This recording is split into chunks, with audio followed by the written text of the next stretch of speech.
story opens in a room in a residential building, where Chen Yuan is looking at his phone screen and crying. The reason for his tears is the text that his girlfriend sent him. She is breaking up with him. He asks her, "What's wrong?" all of a sudden while crying. He texts her and promises to work hard and give her a happy life. But she blocks him before he sends his message. He lies over the chair like a dead person.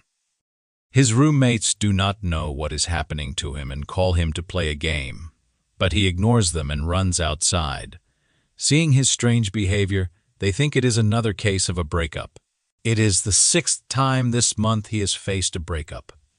On the street, people look at him and start whispering about him. They know Chen Yuan as a famous dog licker. Chen is here to meet the girl who just broke up with him. Her name is Shutong. She tells him not to behave like this in public as everyone is watching them. He tells her he knows she is angry with him. So he has brought her favorite guava pork. He asks her to forgive him and not mention the breakup again. He will change whatever is wrong with him. People around them look at them and laugh at him while whispering about him. One tells the other that he has heard that Chen works 4 part-time jobs to buy her gifts, yet he has still been dumped by her. Shutong tells him that she is not angry. Her ex-boyfriend came to patch things up with her. After thinking a lot, she felt that he needed her more. Chen gets angry and asks her what she thinks he is. He says that her ex is a scumbag. He asks if she has forgotten that he cheated on her and made her have an abortion. While he is yelling at her, a Mercedes stops by them. It's Shang's ex. He tells her to get in the car. Before getting in, she tells Chen that it would be better for them not to meet again. She does not want her boyfriend to misunderstand her. She leaves with her boyfriend while Chen stands there, watching them drive away. Chen throws the food in the dustbin and goes into a convenience store. He picks up a water bottle from the shelf and starts drinking it. He wonders why his heart is always betrayed, and if he will be a dog licker for the rest of his life. He angrily crushes the bottle and decides that there is nothing wrong with being a dog licker. Suddenly, he gets a notification that the most vigorous dog licking system has detected the host. A screen appears in front of him, showing his biodata and stats. He is surprised to see the dog licking system and wonders what the plug-in is used for. Unintentionally, he touches the breasts of a girl standing before him. She yells at him, calling him a pervert, and asks if he wants to get his hands dirty. She says he has been staring at her boobs for a while and asks what's wrong with him. The system starts showing the girl's data. Her name is Zul Lil. The system informs him that with the help of the dog-licking system, if the woman's favorability towards the host exceeds 95 points, the counterattack will be successful, and her identity will be transformed into the host's licking dog. Now he realizes that the dog-licking money worth 90 billion can only be used to spend on women. He is also told that when the opponent becomes the host's dog, 10 of the amount spent will be rewarded to the host's account and become the host's personal property. The host can also get other rewards. Chen decides to use it on the girl in front of him. He smiles and tells her not to be mad at him and that he will pay for her meal today. The system successfully binds their dog-licking relationship. His mission is to counterattack Zul. The reward for completing the task is 10 of the dog-licking gold and 5 strength points. These strength points can strengthen the host's physical attributes, including physical fitness, mental strength, and agility. Zul Lil is the flower of the art department.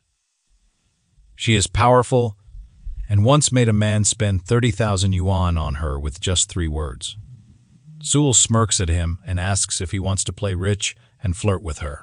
The people around them look at Chen and think he is in trouble. Chen smiles and says she will know if he is good if she tries it. She says she wants to treat all her classmates in the canteen to snacks today and asks him to help her pay for them. She thinks he is dressed like a beggar and is still trying to flirt with her. She will let him know what it means to be embarrassed, but she is stunned when he transfers 50,000 yuan to her account. People around them are shocked. They think that this guy looks like a loser, but he is a hidden rich kid. Chen says that 50,000 is not much for him. He smiles and asks her if he can add her on WeChat. Zul is still struck and wonders if that guy is a rich second generation. So, she decides to play along.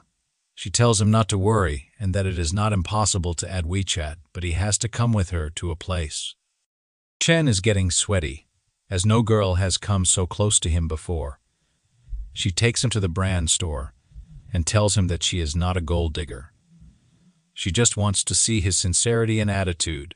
He tells her that it is not a problem. She can take whatever she wants. He wants to let her experiment with the dog licking system. Inside the store, he hears a familiar voice. He looks in that direction and sees Shutong there, shopping for luxury bags. He is sad to see her there. Zul gets that the girl is his ex-girlfriend. She blinks at him and says she has come at the wrong time. He smiles and says she has come at the right time. Zul goes to the counter and asks the girl there if they still have that bag from the spring sales. The shopkeeper replies that there's only one piece left, but the lady over there is trying it out. Shutong looks at Chen and says she cannot believe such a broke guy has brought a girl into the store. She decides to show him the difference between a loser and a junkie. She tells her boyfriend that her birthday is coming up. He irritatingly asks her if she didn't celebrate her birthday last month. She tells him that it was a birthday based on the lunar calendar, and people still have birthdays based on the solar calendar. Her boyfriend tells her that he does not like materialistic girls. He asks her if she is with him because of his money. She gets his meaning and gets scared. Zhu takes the bag off Shuang's shoulder and says she will take it if she is not buying it. Chen pays the bill and Zhu's favorability increases to 60 points. He smiles, thinking that that is the power of money. A bag increased her favorability towards him by 60 points. At this rate, Zhu will reach the threshold if she buys a few more bags. Then he thinks the amount of money he gets back is too small. The two store attendants whisper that they do not understand why some people seem rich and stingy with their girlfriends, while others seem ordinary and spend tens of thousands of dollars without blinking an eye. That's why the store manager taught them not to look at people through tinted glasses and that they cannot judge spending power based on appearances alone. Shuang is feeling insulted. Zhu makes her jealous and says that a bag is like a boyfriend. It is always better to grab it. Then she looks at Chen and thinks she must grab this big fish. She grabs his arm, calls him hubby, and thanks him for the gift. Shuang starts shedding tears when she sees that.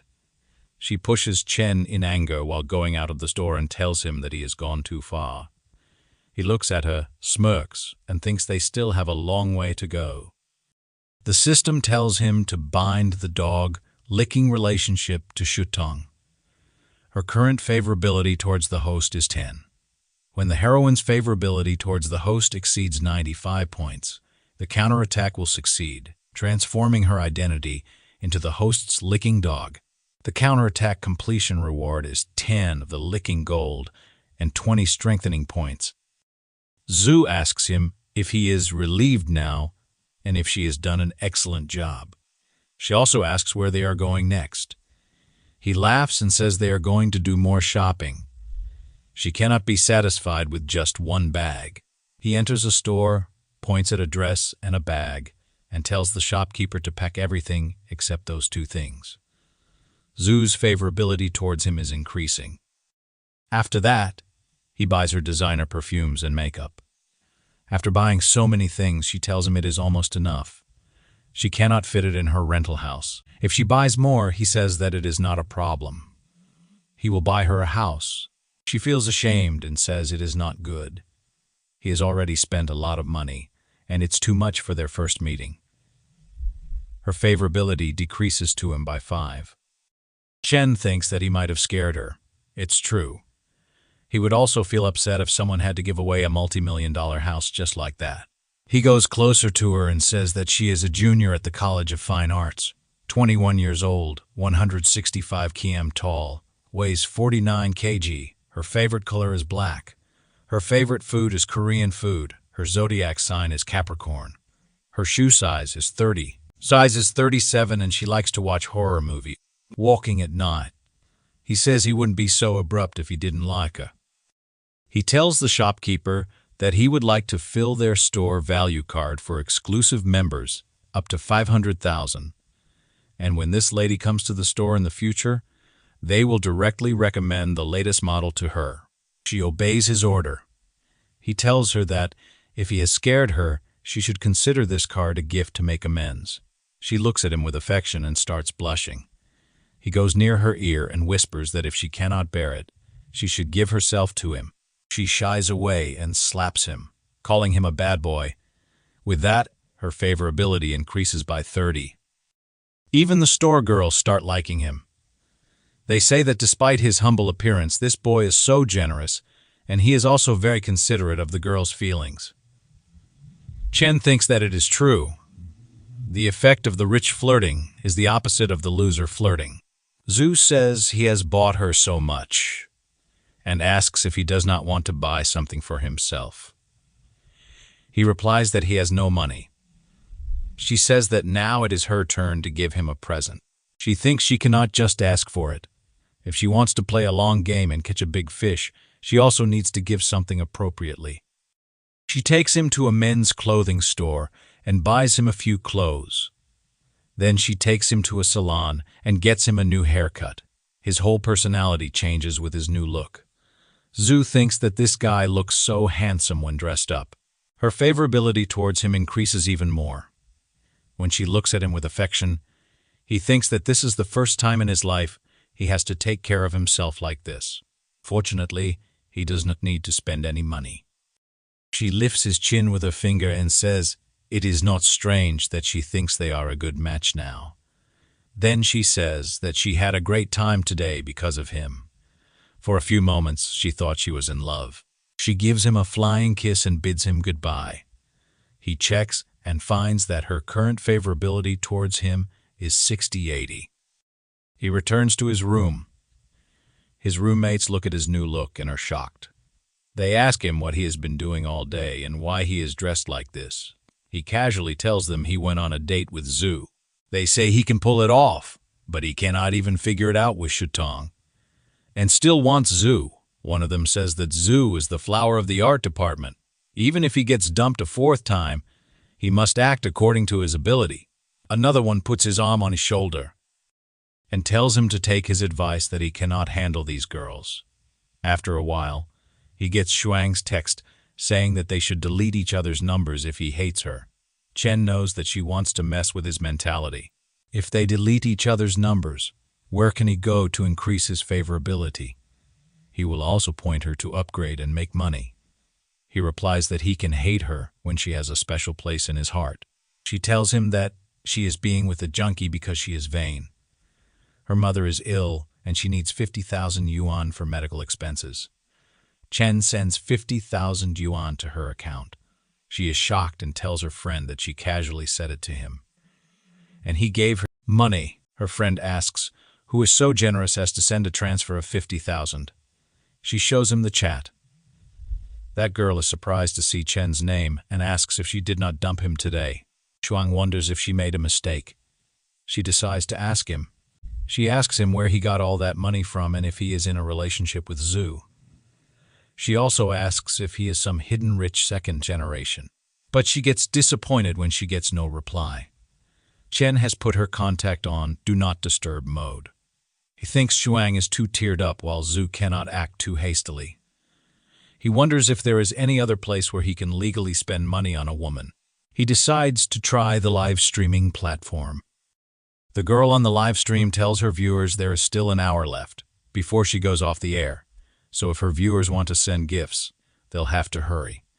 Chen looks at the comments and is amazed that she has earned $1 million in no time. It means he has come to the right place. He presses the rocket icon and sends her money. After seeing the amount, that girl is stunned. It is not just her who is shocked. The other viewers are struck as well. Chen gives her more money, shattering all expectations. At the headquarters of that streaming application, An employee rushes to his boss and tells him that an unknown tycoon has just swiped $10 million in Z's livestream. The boss spits the water in his mouth and asks if it is not their trustee. Seeing this, the other streamers start sending him private messages. They think that just a few points from him are enough to cover their salary for several months. Zhu thinks that she is dreaming. She could not believe that someone had given her $10 million. A guy shows her a board where it is written that the boss told her to confirm that he will give her a 10 raise to get that lonely smoke. She understands the assignment and says she will not give up her big daddy to someone else. She sends him a flying kiss and thanks him for the gifts. She requests him to send her a private message, and she will give him 8 management. But Chen has slept peacefully. The following day, his fellows check out the search engine and are surprised that some rich guy swiped $10 million in half an hour on the stream last night. Chen wakes up due to the noise of their discussion.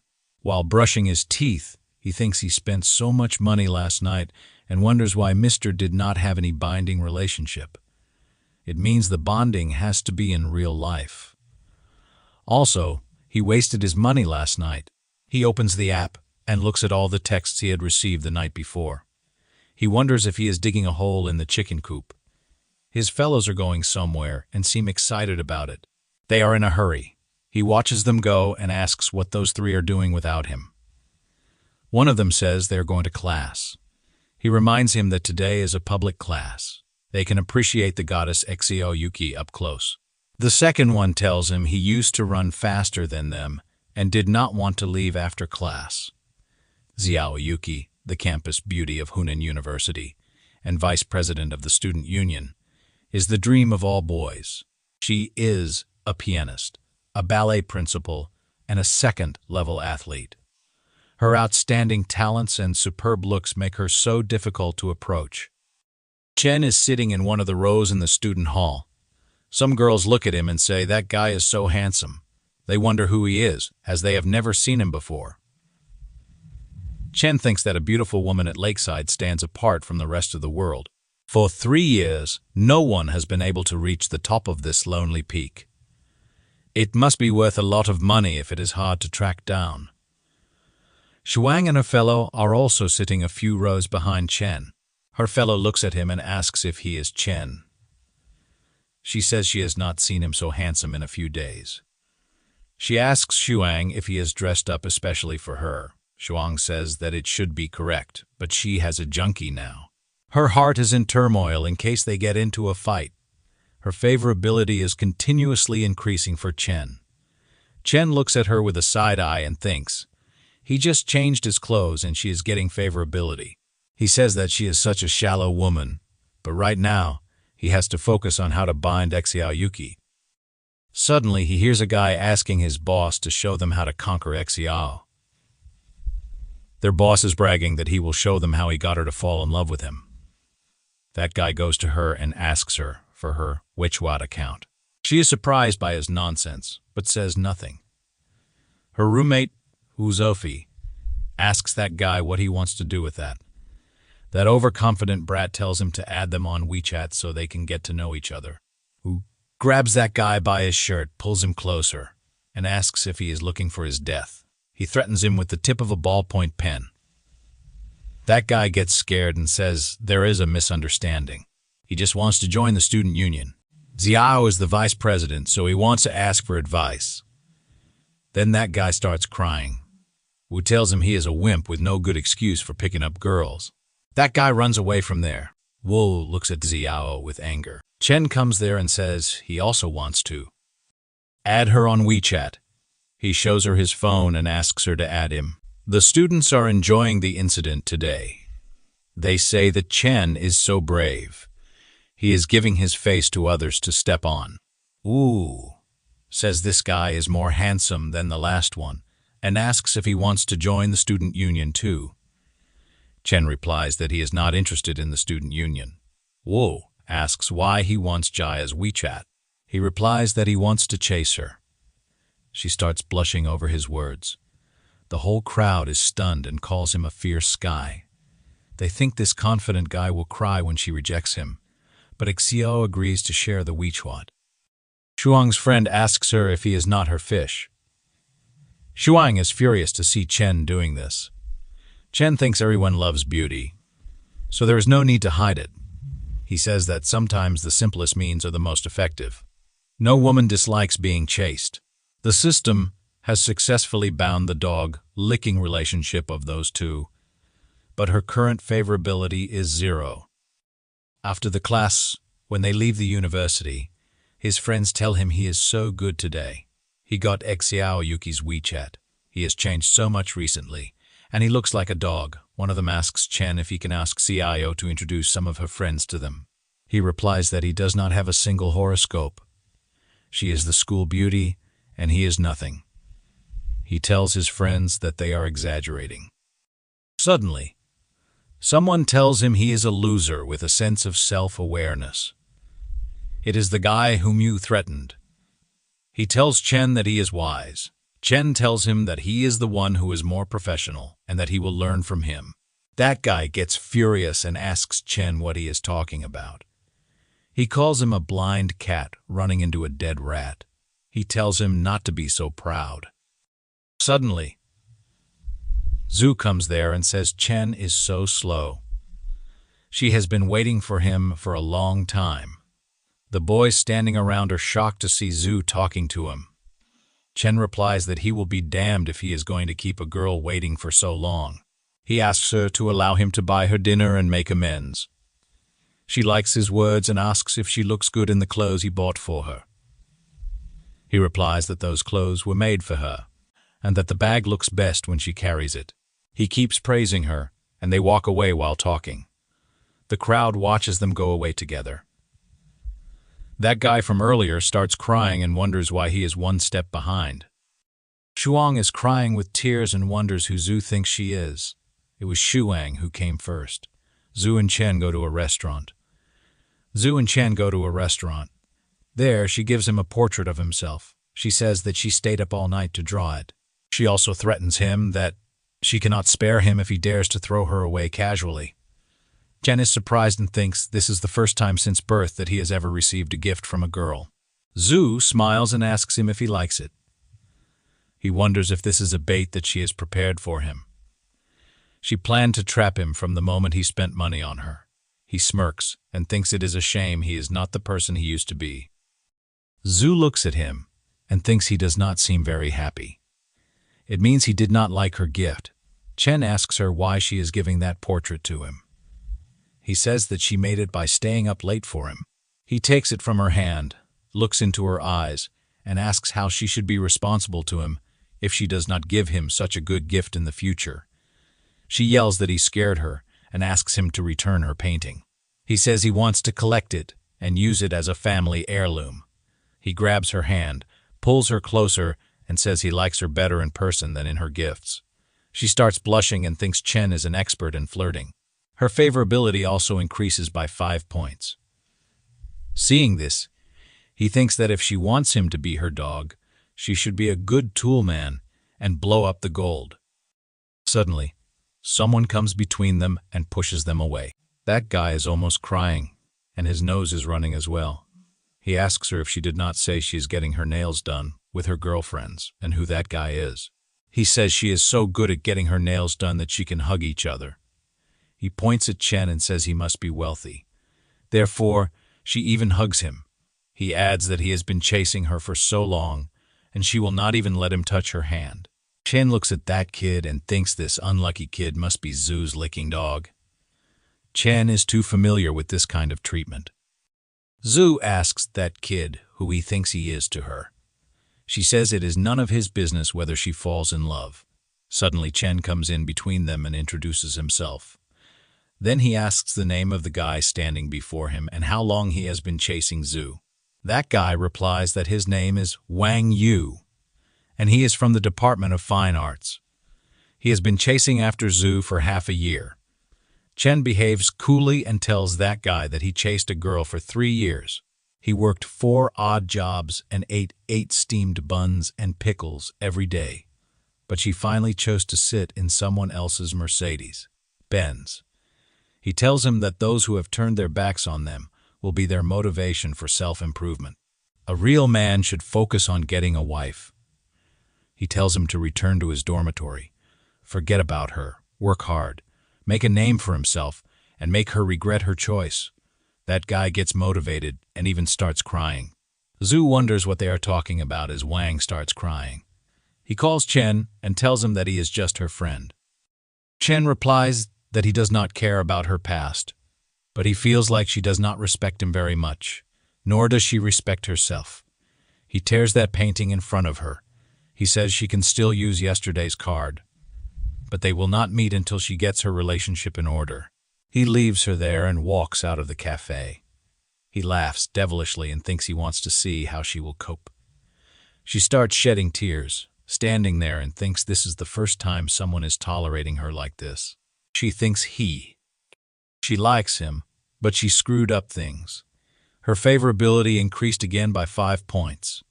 While walking on campus in the evening, he thinks that women cannot just hold it in their hands and give it a shot if they have nothing to do. He looks at his phone and says Zhu's side has finished pushing the second tower. It is time to switch lines to Xiao Yuki. He checks her profile and finds that Xiao is broadcasting and she is an anchor as well. Xiao is sitting in front of a piano and greets everyone online. She tells them she is a trainee who has been live broadcasting for 2.5 days. Her specialties are singing, dancing, and piano. She requests others to take care of her. Chen thinks it is pretty cute and wonders if President Xiao may be cold on the outside but hot on the inside.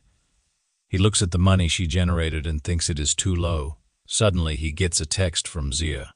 He asks her who she is, and she reminds him that he gave her a bunch of rockets yesterday. He asks her if she is free for a meetup. She replies that she would also like to meet, but her schedule is packed. He tells her never to mind it. Then she thinks he has gone mad and says she will do a special dance for him tonight. He is furious that she still wants to trick him into swiping gifts. He does not even have a binding judgment for $10 million. He could give it to President Xiao. Suddenly, Xiao gets a notification that someone wants to peek with her. Chen is also glad to see that. It will be fun to watch. Zamir tells her viewers that she is matched with a new girl. It looks like she is sure to win. Chen also watches the match and says it will be hard to tell who wins until the end. It is a strange fate that the two of them match together. Zir tells Jiao to take a break. She says that her hand is broken, but Zhu has the backing of a wealthy man. She is sure that she will convince this smoky guy with her farming skills. Till now, she has gathered more gifts than Xiao. However, she soon becomes shocked when she sees that the smoky guy has sent multiple rockets to Xiao instead of her. Zia is surprised as well. Zia is now worried as she did not get support from the guy she was getting support from. She has been told that her boss demands an explanation of what happened. Zia gets disappointed and apologizes to her viewers by saying she has something to do, so she is going off the air now. Chen smiles and says he can give her a gift. He could also gift someone else. She wanted to pin him down with a smile. He looks at President Xiao's live stream and says he has spent much money on her, so she should not let him down. At the headquarters of the Shark application, an employee runs toward the boss to tell him about the big event that just happened. He tells him that the Lonely Smoke gifted another 10 million. The boss wonders if that guy is a crown prince in the Middle East. Wu tells Jia that her broadcast has been trending today. He tells her that she will be popular soon and may become an internet celebrity. She is surprised but does not want to be an internet celebrity. She says that trying to please men online is not a long-term solution. The most important thing for a woman is to have a career and financial and personal independence. Wu tells her to stop lecturing him. He asks her to tell the truth if she knows the guy who gave her the gift. She replies that she has often told him that she does not know who he is. She gets irritated by his question. Wu apologizes to her and says he is just curious. Xiao says he has sent her so many gifts, so she should send him a private message to thank him. Suddenly, She makes a scream. Wu asks her what happened to her. Xiao shows him her phone and says she may know that rich man. Xiao thinks that Chen is the son of a plutocrat. He has been well-dressed and well-fed since childhood, but he has a low-key nature and always pretends to live an ordinary life. Having received an elite education, he was fed up with the gazes of others and just wanted to live freely. One day, he meets the girl he loves and bravely pursues her as a commoner. Xiao thinks this must be Chen's story. Wu asks her if she is reading too many novels these days. She does not care what Wu thinks and says Chen has lived well since childhood, so pretending to be ordinary must be challenging. Now, she has to thank him sincerely. Chen comes back after taking a shower and sees Xiao's text. She invites him to dinner tomorrow and says she will wait for him at the school gate. Chen thinks that she did not ask him where he got the money for the gift, but simply invited him to dinner. He wants to see what she is up to. The next evening, he reaches the school gate on an electric bike. He stops near a luxury car. The middle-aged man with a cigar outside that luxury car asks Chen if he is waiting for someone. He replies yes, and asks if he is waiting for someone too. He replies that he came here to pick up his goddess. Xiao appears on the road. Chen looks at him and is stunned. The uncle tells Chen not to look at her. He says Chen must work hard to earn money, or uncles like him will pick up all these beauties. Jiao looks at Chen and sits on his bike behind him. That uncle is shocked to see that beauty choosing that guy's bike over his luxury car. He sits on his knees and cries, asking what the purpose of making so much money is. Jiao feels like riding a heavy bike and sitting with her husband after marriage. They have arrived at a local restaurant. Chen parks his bike outside. Their orders of spicy garlic are served. Chen starts serving her food. She adores his manner, thinking he forgot to be a gentleman, even in a simple stall. It is the style of a noble family. Chen passes her the hand-glove box. She smiles and thinks he treats people with a sense of propriety. A little more attention, and they will be attentive. A little less, and they will be cold. He is very... Chen, a disciplined family man, wears a glove and starts eating lobsters with his hands. She looks at him and thinks this must be the most undersized lobster he has ever eaten. She thinks that if he is so rich in eating with her, he does not want her to be stressed out. She thinks he is such a soft, gentle flower of the highlands. Her favorability towards him increases by 10 points. Surprised by this sudden increase, the lobster falls out of his hand. She picks up a lobster and feeds him with her hands. She blushes and says she will peel the shrimp for him. He is amazed and starts liking her generosity. When she is feeding him, Shang and her boyfriend, Junkai, enter the restaurant. She is shocked to see Xiao feeding Chen shrimp. She is worried and thinks first it was Zul Lil and now Xiao Yuki. She wonders how he could be so capable. She tells her boyfriend Junkai that there are too many people here and asks if they can go somewhere less crowded. He grabs her and says he thinks there are a lot of acquaintances. He tells her that he is a person who likes to eat in crowded places. He goes to Chen's table and throws some money at him. He tells Chen to take these $500 and give him his seat. Chen looks at the currency notes that fell there and wonders what Junkai is doing and if he thinks he looks good like that. Junkai throws more notes and asks him if these are enough. Chen shows no reaction. Xiao stands up in anger. He thinks that he was provoked and wonders why she is so angry. Xiao angrily thinks about what that dog thinks of himself, that he dared to mess up her perfect date. Seeing all that money, a guy comes there and tells Junkai to give that money to him, and he will give his table to Junkai. Junkai grabs him by the shirt and angrily says he wants this table. Suddenly, he gets hit by a purse and one of his teeth breaks. It was Xiao, and Chen was stunned to see her being this brave. At that very moment, a vast woman appears on the scene and tells Junkai that he eats her food, wears her clothes, drives her car, and asks how he dares to use her money to pick up girls. That woman looks furious. Chen looks at her and is scared to his death. Junkai, who just got hit by Xiao, grabs his face with one hand and asks why Xiao King is doing here. She thunders and asks if she had not been here, how would she have discovered that he was having fun with women behind her back? She says Junkai is a beast worse than a pig or a dog. Junkai tries to play innocent and says she has got it all wrong. He asks how he could have a woman. He says that she has given him everything, so there is no way he could betray her. He grabs Shutong by her hair, pulls her, and says it was her. She seduced him. Shutong cries and says that Junkai is lying. He asked her first and also said that he was single. He slaps her on her face and tells her to shut up. Shutong looks at him with tears in her eyes. He again raises his hand at her and tells her to lower her gaze. Chen grabs his wrist and stops him there. He asks Junkie if he does not feel ashamed of himself while hitting a woman. Shutong cannot believe that Chen took a stand for her. She thinks he still loves her. Her favorability for him increases and reaches the target point.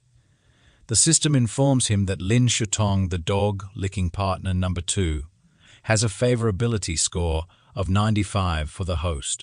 It congratulates the host for a successful counterattack on dog-licking target number 2, spending 50,000 on dog-licking gold, and rewarded the host with 5,000 yuan.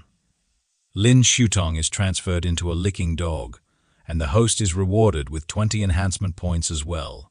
With those points, his strength and agility increase. Chen bends Junkai's arm. Junkai gets hurt and asks him to let him off. He lifts a bottle from a table and tries to hit Chen with it, but Chen breaks the bottle and Junkie's nose with one punch. Chen tells him that there is no shame in eating soft food, but he is a beast who eats soft food and beats women properly. Junkai feels insulted and brings out a knife from his pocket. Chen tells him to watch out. Chen speedily grabs his wrist and releases the knife from his grip. Then he lifts him and throws him. Junkai passes out. The crowd gathers around to see the fight. Chen starts walking outside. Shutong looks at him and rushes toward him. She grabs his leg and says she was wrong and blind. She asks him for a chance to start over.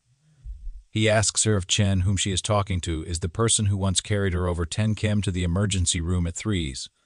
A.M. Is he still the same Chen who saved up for half a year to buy her a cell phone, only to be criticized for not being the latest model? Is it Chen who knows she is frivolous and vain, but always believes she will look back one day? He tells her that the old Chen is already dead. She chose it herself. Then he leaves her there crying. Chen drops Jia at her hostel. He apologizes to President Xiao for the mess tonight. She replies that calling her president is too rude. He should just call her Kiki. She adds that she did not feel disturbed, but she got to see a different side of someone.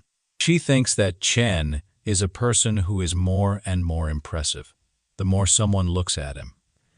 She has a hunch that he will bring her countless surprises. Shutong enters her room while crying. Her friend asks her why she has not brought an umbrella, as it is showering so hard outside.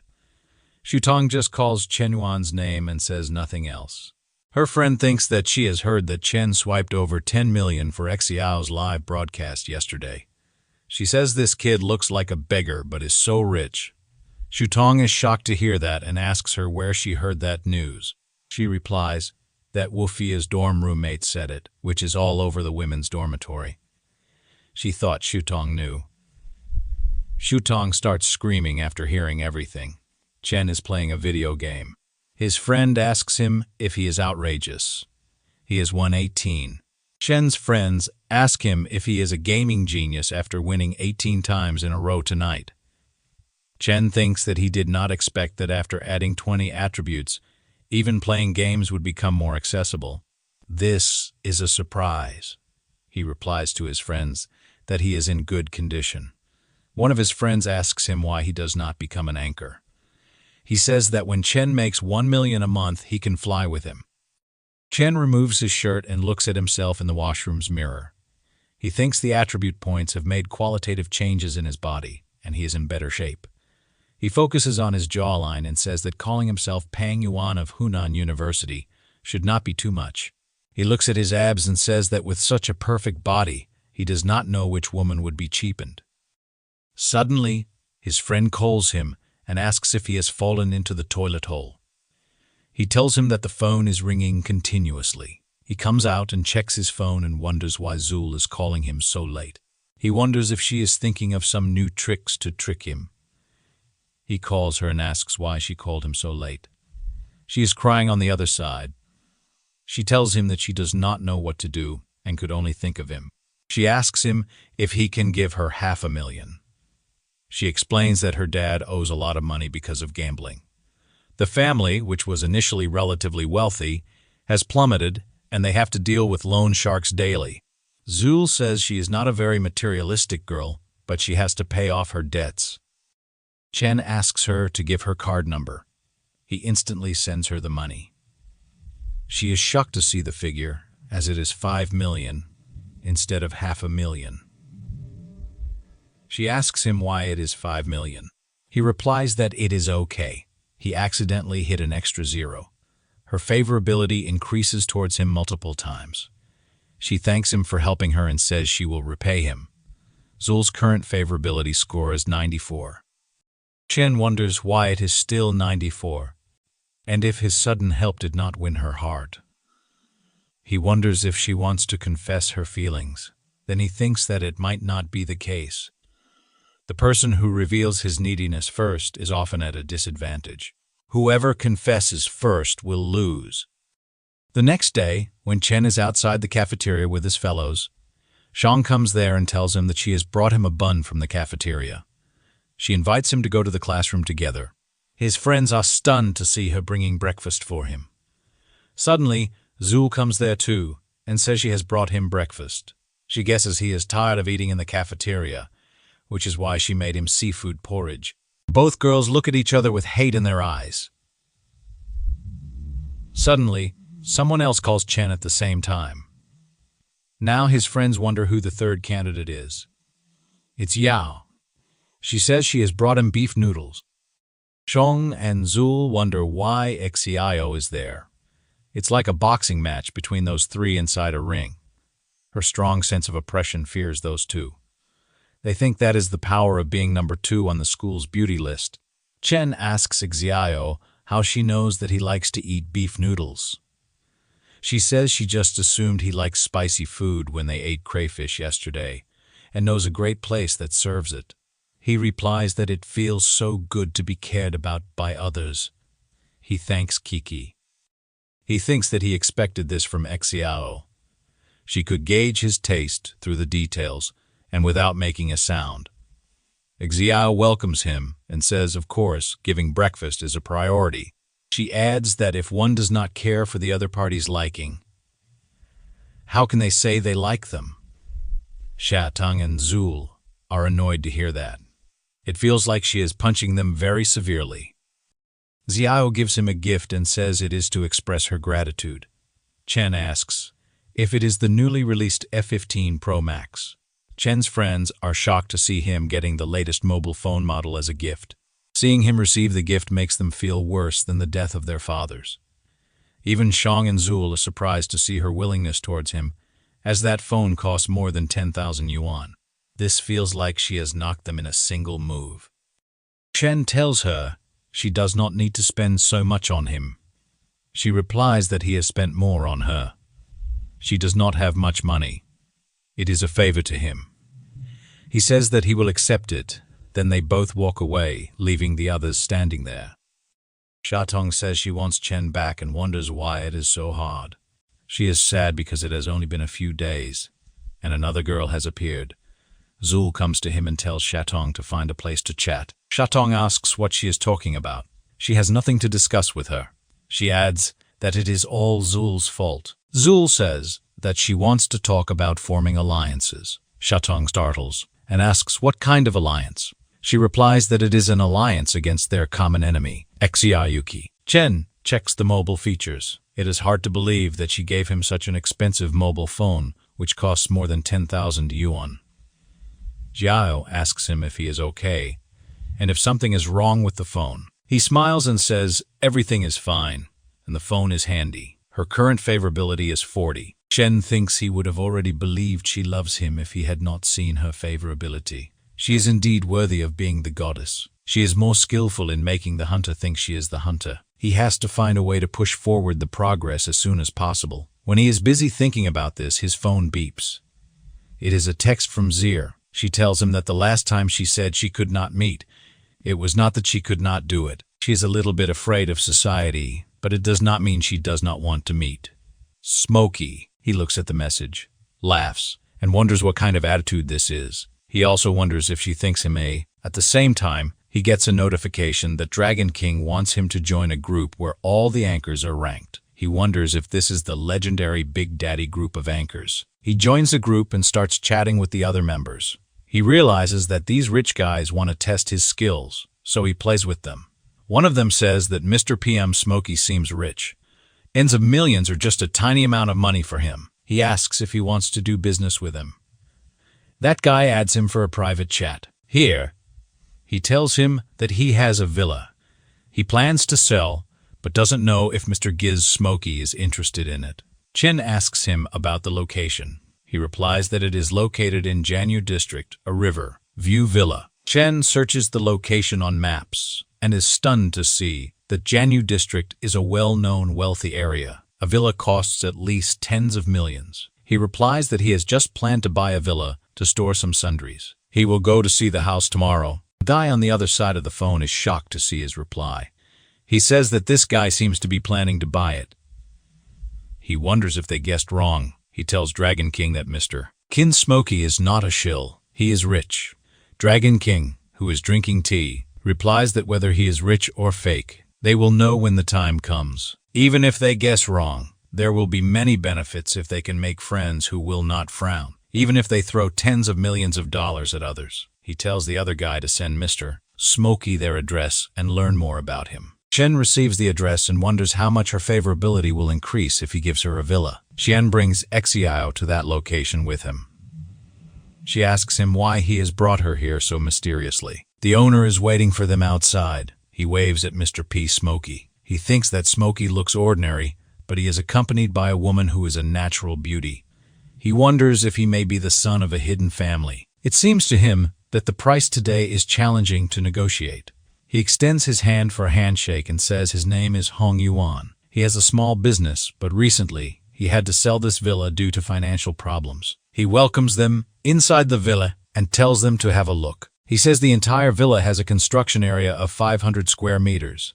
The usable area is 2,000 square meters. Famous designers designed the decoration, and the whole house was customized with imported Italian furniture. He shows them the view from the balcony and says that the river is surging and dragons and tigers are roosting. The feng shui is excellent. He would have wanted to bury himself here if he were not short of money. Xiao wonders if Chen is buying a house. She thinks this mansion must cost tens of millions of dollars. Chen says that this place is good. He tells him not to waste his time and quickly tell him the price. Hong tells him that he will not lie. Although he needs money, before he came here, several people were very interested in this place. He thinks his psychological price for this house is 50 million, so he has to leave some room for bargaining. Therefore, he will quote a higher price. He tells Smokey that he will give him an average price of 60 million. Chen sighs before saying something. Hong wonders if he has overstated it. He thinks it is hard to fool a nobleman's son. Chen acts as if 60 million is nothing for him and agrees to pay. Hong is shocked to hear him. He is now repenting and thinks he should have asked for 80 million. Chen asks Yigao if they should buy this house. She asks why he is asking her. She does not care if he buys it or not. He replies that he is buying it for her. Hong thinks giving 60 million to others is a massive amount of financial resources and courage. He is shocked because the price he quoted did not offend Smokey. Xiao is stunned and thinks no matter how rich and generous Chen Yuan is, he should have some restraint. This is too exaggerated. She wonders if this is some kind of main nordal trap, and if he will trick her into drinking tainted water later. She replies that it does not sound great, and she cannot accept it. He grabs her hand and says that the property restriction policy has been implemented recently. He owns too many properties, so he is thinking of transferring one to her name. He also hopes to give her a home. She starts blushing. She wonders if this kind of money transfer is typically allowed for legally married couples. She wonders if he treats her like his future wife. Chen asks her what their relationship matters, and if it is not his and hers, there is no need for distinctions. She starts blushing more, and her favorability rapidly increases for him, reaching 90 points. Chen thinks his acting skills are improving, and the film industry owes him an Oscar. Chen paid the initial deposit of 10 million and said he would transfer the remaining money to Hong after completing the formalities. Hong replies that it is okay, and Chen can leave the transfer matters to him. It will be sorted out in the next few days. They sit in the taxi and Hong waves them goodbye. Hong thinks that with Smokey's wealth, it is surprising that he still insists on taking a taxi daily for physical exercise. It is like going incognito, proving that the wealthier he is, the more low-key he becomes. While sitting in the taxi, Chen thinks that President Xiao's favorability is already 90 points. Once he completes the licking dog transformation, the 70 million invested in her will turn into 700 million in returns, with the addition of attribute point rewards. This is a hefty profit. Xiao looks at him and thinks that, based on her experience reading novels, if Chen just said something embarrassing, the next part will likely be their wedding. She wonders if the wedding will be in Milan or the Alps, and what name suits their child. She wakes from her daydreams when the driver tells them they have arrived. She exits the taxi and asks Chen if he is not leaving the car. He replies that his roommates have invited him to play games at the internet cafe. He bids her goodbye and leaves. She becomes sad and says it should not be like this. She wanted to confess. Chen arrives at the internet cafe. He looks at his friends, who are already playing. They ask him why it took him so long to come. They tell him to hurry up and go open a card, as they have saved a machine for him. He tells them not to worry. He will drive the machine to take them flying. He goes to the counter and asks them to open a 20U card, 4 packs of liquid cigarettes, and 4 bottles of iced black tea. Zoe is on the counter. She calls Chen, who is looking at his phone. Hearing her voice, he looks at her and asks what she is doing here. She blushes and says she told him earlier that her dad runs a chain of internet cafes and opened this one. Thanks to him, her family's debt has been completely paid off. She excitedly says she will give him a lifetime membership for the internet cafe so he can use unlimited computers. He replies that it is not necessary, but she still does it. Suddenly, a gangster asks Zoe if she is Leo's daughter. He also asks when her father will repay the money he owes them. She replies that she paid him 5 million last time and asks why she still needs to pay him back. The guy smacks his hand on the counter and says, 5 million is the principal, and there is also interest. The interest is still 15 million short. She yells at him that he is thoroughly engaging in fraud. It is robbery. He grabs her and tells her to stop talking nonsense. If she cannot come up with 15 million today, she will come with them. With her looks, she would be the star of his nightclub and could easily earn enough to cover the 15 million debt in 1 or 2 years. Seeing him crossing the line, Chen grabs his arm and twists it. He warns them to leave quickly before he gets angry. The gangster, furious, calls Chen a meddling mouse and orders his men to kill him. All the other gangsters attack him simultaneously. Chen kicks them, and his friends are shocked to see the blind monk's ultimate move. Cyclone kick. They say that Yuan has improved his fighting skills recently. Those gangsters leave the cafe saying that Chen should consider himself lucky today, but not let them into him again. Zoe hugs him and thanks him for saving her again. She was scared to death just now. Chen gets a notification that Zoe's favorability has reached 95 points. It congratulates him for the successful counterattack. It says that the dog-licking target, no one spent 53 million U in dog-licking gold, and rewards the host with 530,000 U. He also gets 5 bonus points. Chen thinks that today is a double delight. Suddenly, Shutong comes and sees Zoe hugging Chen. She calls her treacherous. She points at Zoe and tells Chen that they agreed to ally, yet she is hiding and seducing Chen Yuan, enjoying the benefits alone. Chen gets embarrassed to see them fighting and tells the system to add all the points to strength and agility. The next day, students are wandering in the sports field. Chen is also there. He thinks that Lin Shutong and Zoe Leal have been successfully wooed, So dealing with President Exio is just a piece of cake. It is time to find new targets, or else he might end up in a situation where no one is left to charm. Suddenly, a girl taps his back to call him and asks him if he can move to the side because he is causing inconvenience to others. She says their sports club has requisitioned the sports field for a short distance race. She asks him if he could make way and avoid the area. He looks at her closely and thinks that, even though this girl seems a bit fierce, she is pretty straightforward and genuine. He tells her that he can do that. Then, he shows her his phone and requests her to share her WeChat, so he can add her there. Suddenly, someone comes and asks him what he is doing. That guy says he is her boyfriend and tells Chen to get rid of this idea as soon as possible. Chen thinks that he has seen this guy somewhere before. Then, he remembers that this guy used to beat him in the past. The guy calls Chen a toad dreaming of eating swan meat. He tells him to give up that unrealistic hope and face reality. Chen thinks that it is a narrow road between enemies. The system binds that girl in the dog-licking relationship. She is Haining, and her current favorability towards the host is 5.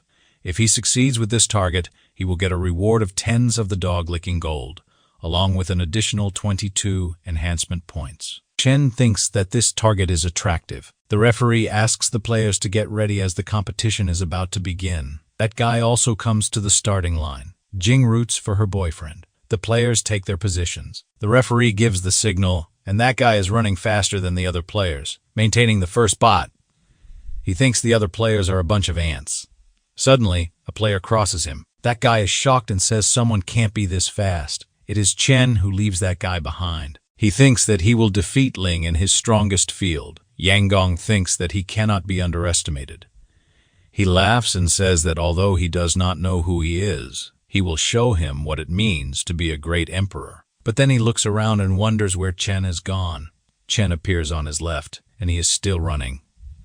Ying is shocked that Chen has lapped him by a whole round. He wonders how many seconds it was. Chen smirks and thinks that with just a mere decade of hard training, Ling could never compare to his meticulously planned skill points over a whole week. The anchor says that they witnessed something extraordinary. The real speedster has emerged. In the face of his speed, even the iron arm, Adam bows. Down in awe, the whole crowd shouts for him. In just 50 short seconds, he has already circled the field once. Chen wins the race. Jing could not believe that her boyfriend had lost. The anchor says that a new champion is born. He has broken records, surpassing even the limits of human intellect, but they still know nothing about him. He is not even a competing athlete. The coach comes to Chen and says that Chen has extraordinary abilities. He says that if he is interested in joining the track and field team, he recommends joining the national team. Ling starts crying and asks the coach if that spot wasn't meant for him. Jing looks at him and wonders why she does not feel bad about that guy. Her favorability increases for him by 5 points. Suddenly, Ling calls her and asks what's wrong with her, as her thoughts seem somewhere else. She smiles to cover up and says she is just a little worried about him.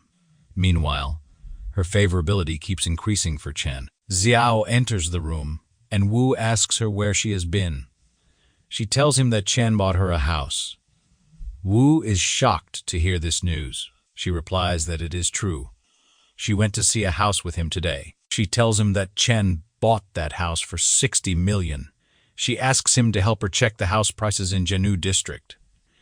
She says that if that chubby guy selling the house plays dirty, she will not spare his life. Chen told her that what belongs to him also belongs to her.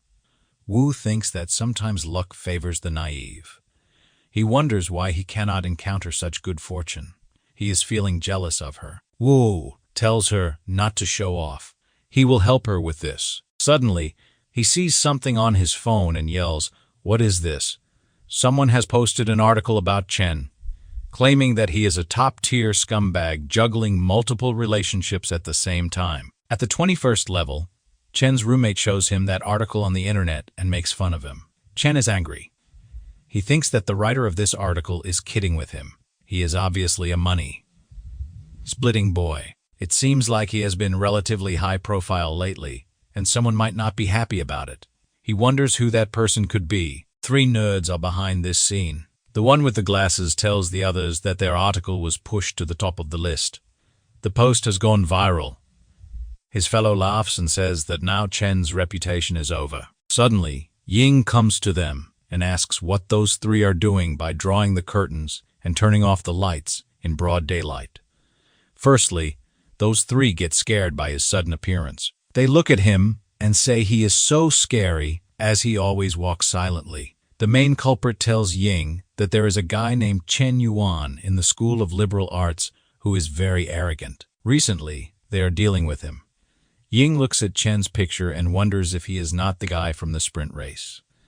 He suddenly realizes that he is the same Chen that he used to beat up in high school. He laughs and tells those 3 that he knows him. They went to the same high school. Chen has been a sociopath since childhood, and he has quite a bit of information about him.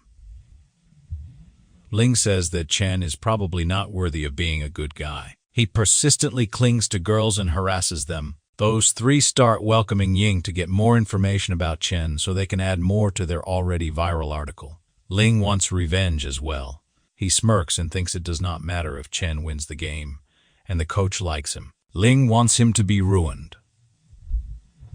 They update the post and write that Chen rides on many boats, objectifies women, and frequently pressures and dwarfs them. They advise all the women to be aware of this well-dressed beast. They also mention that those women already in a relationship with him do not do so voluntarily. The article also mentions that an insider has told them that Chen Yuan had the reputation of being a 3-headed dog from high school. He can be called the best licking dog among all licking dogs. The article spreads like fire in the jungle.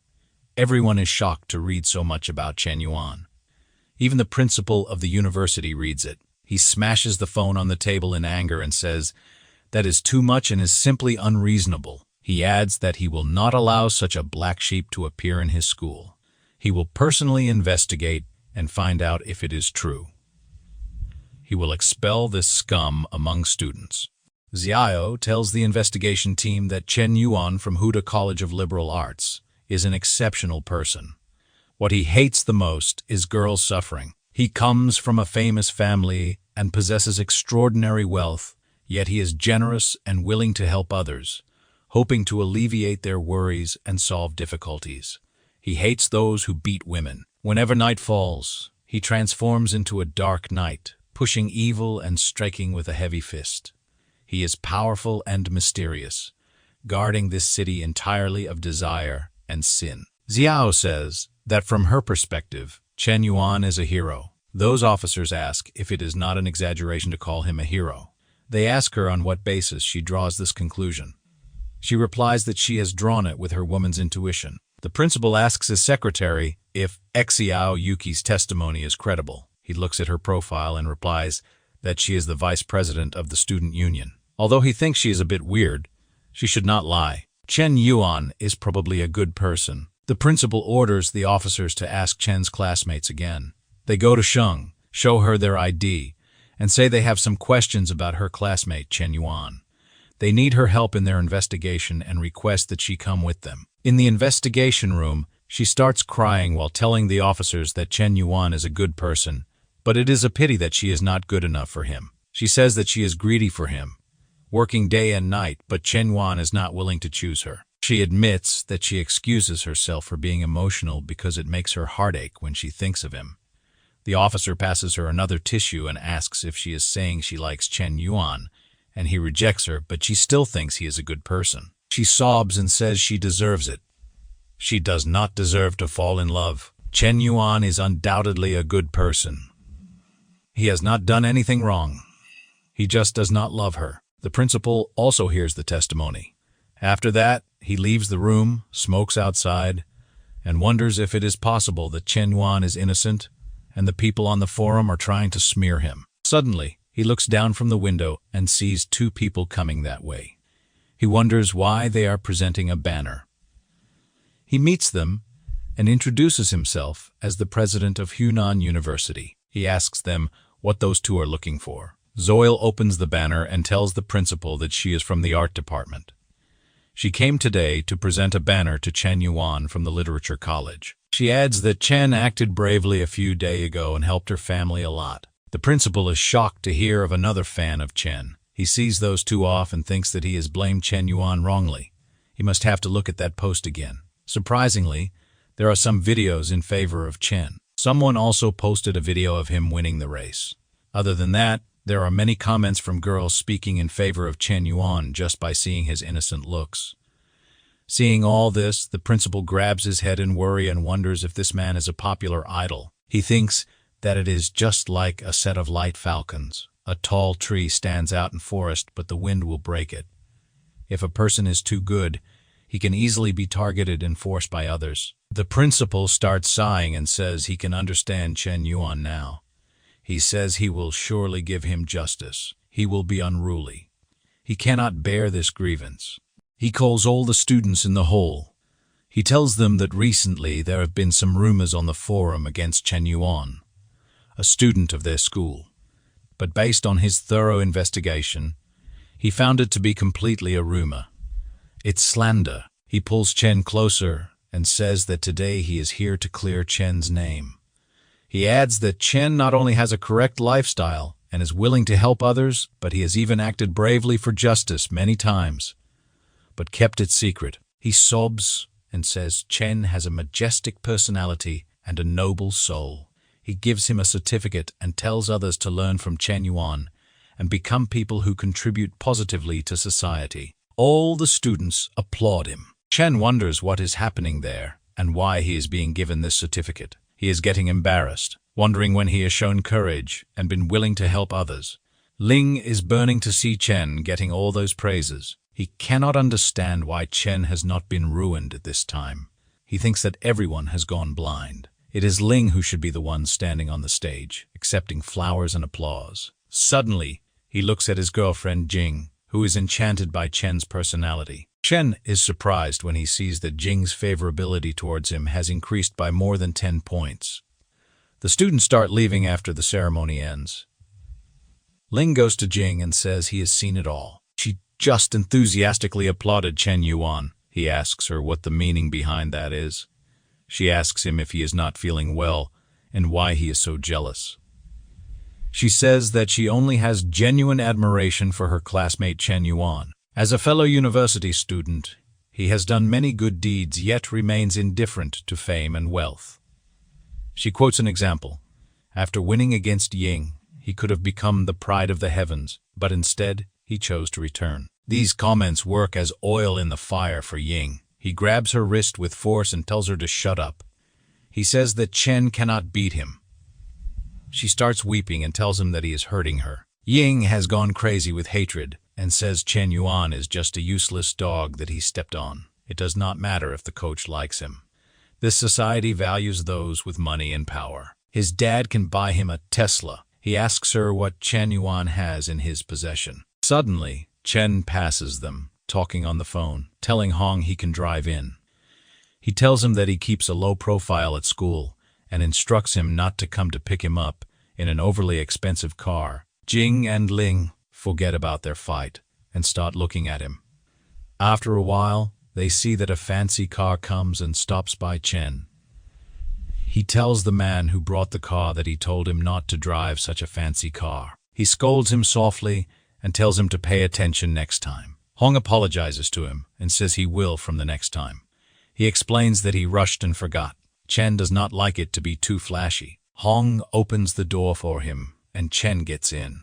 Ling's eyes come out of the shock that he has just received. After the car leaves, Jing tells Ling that they should break up as he does not trust her.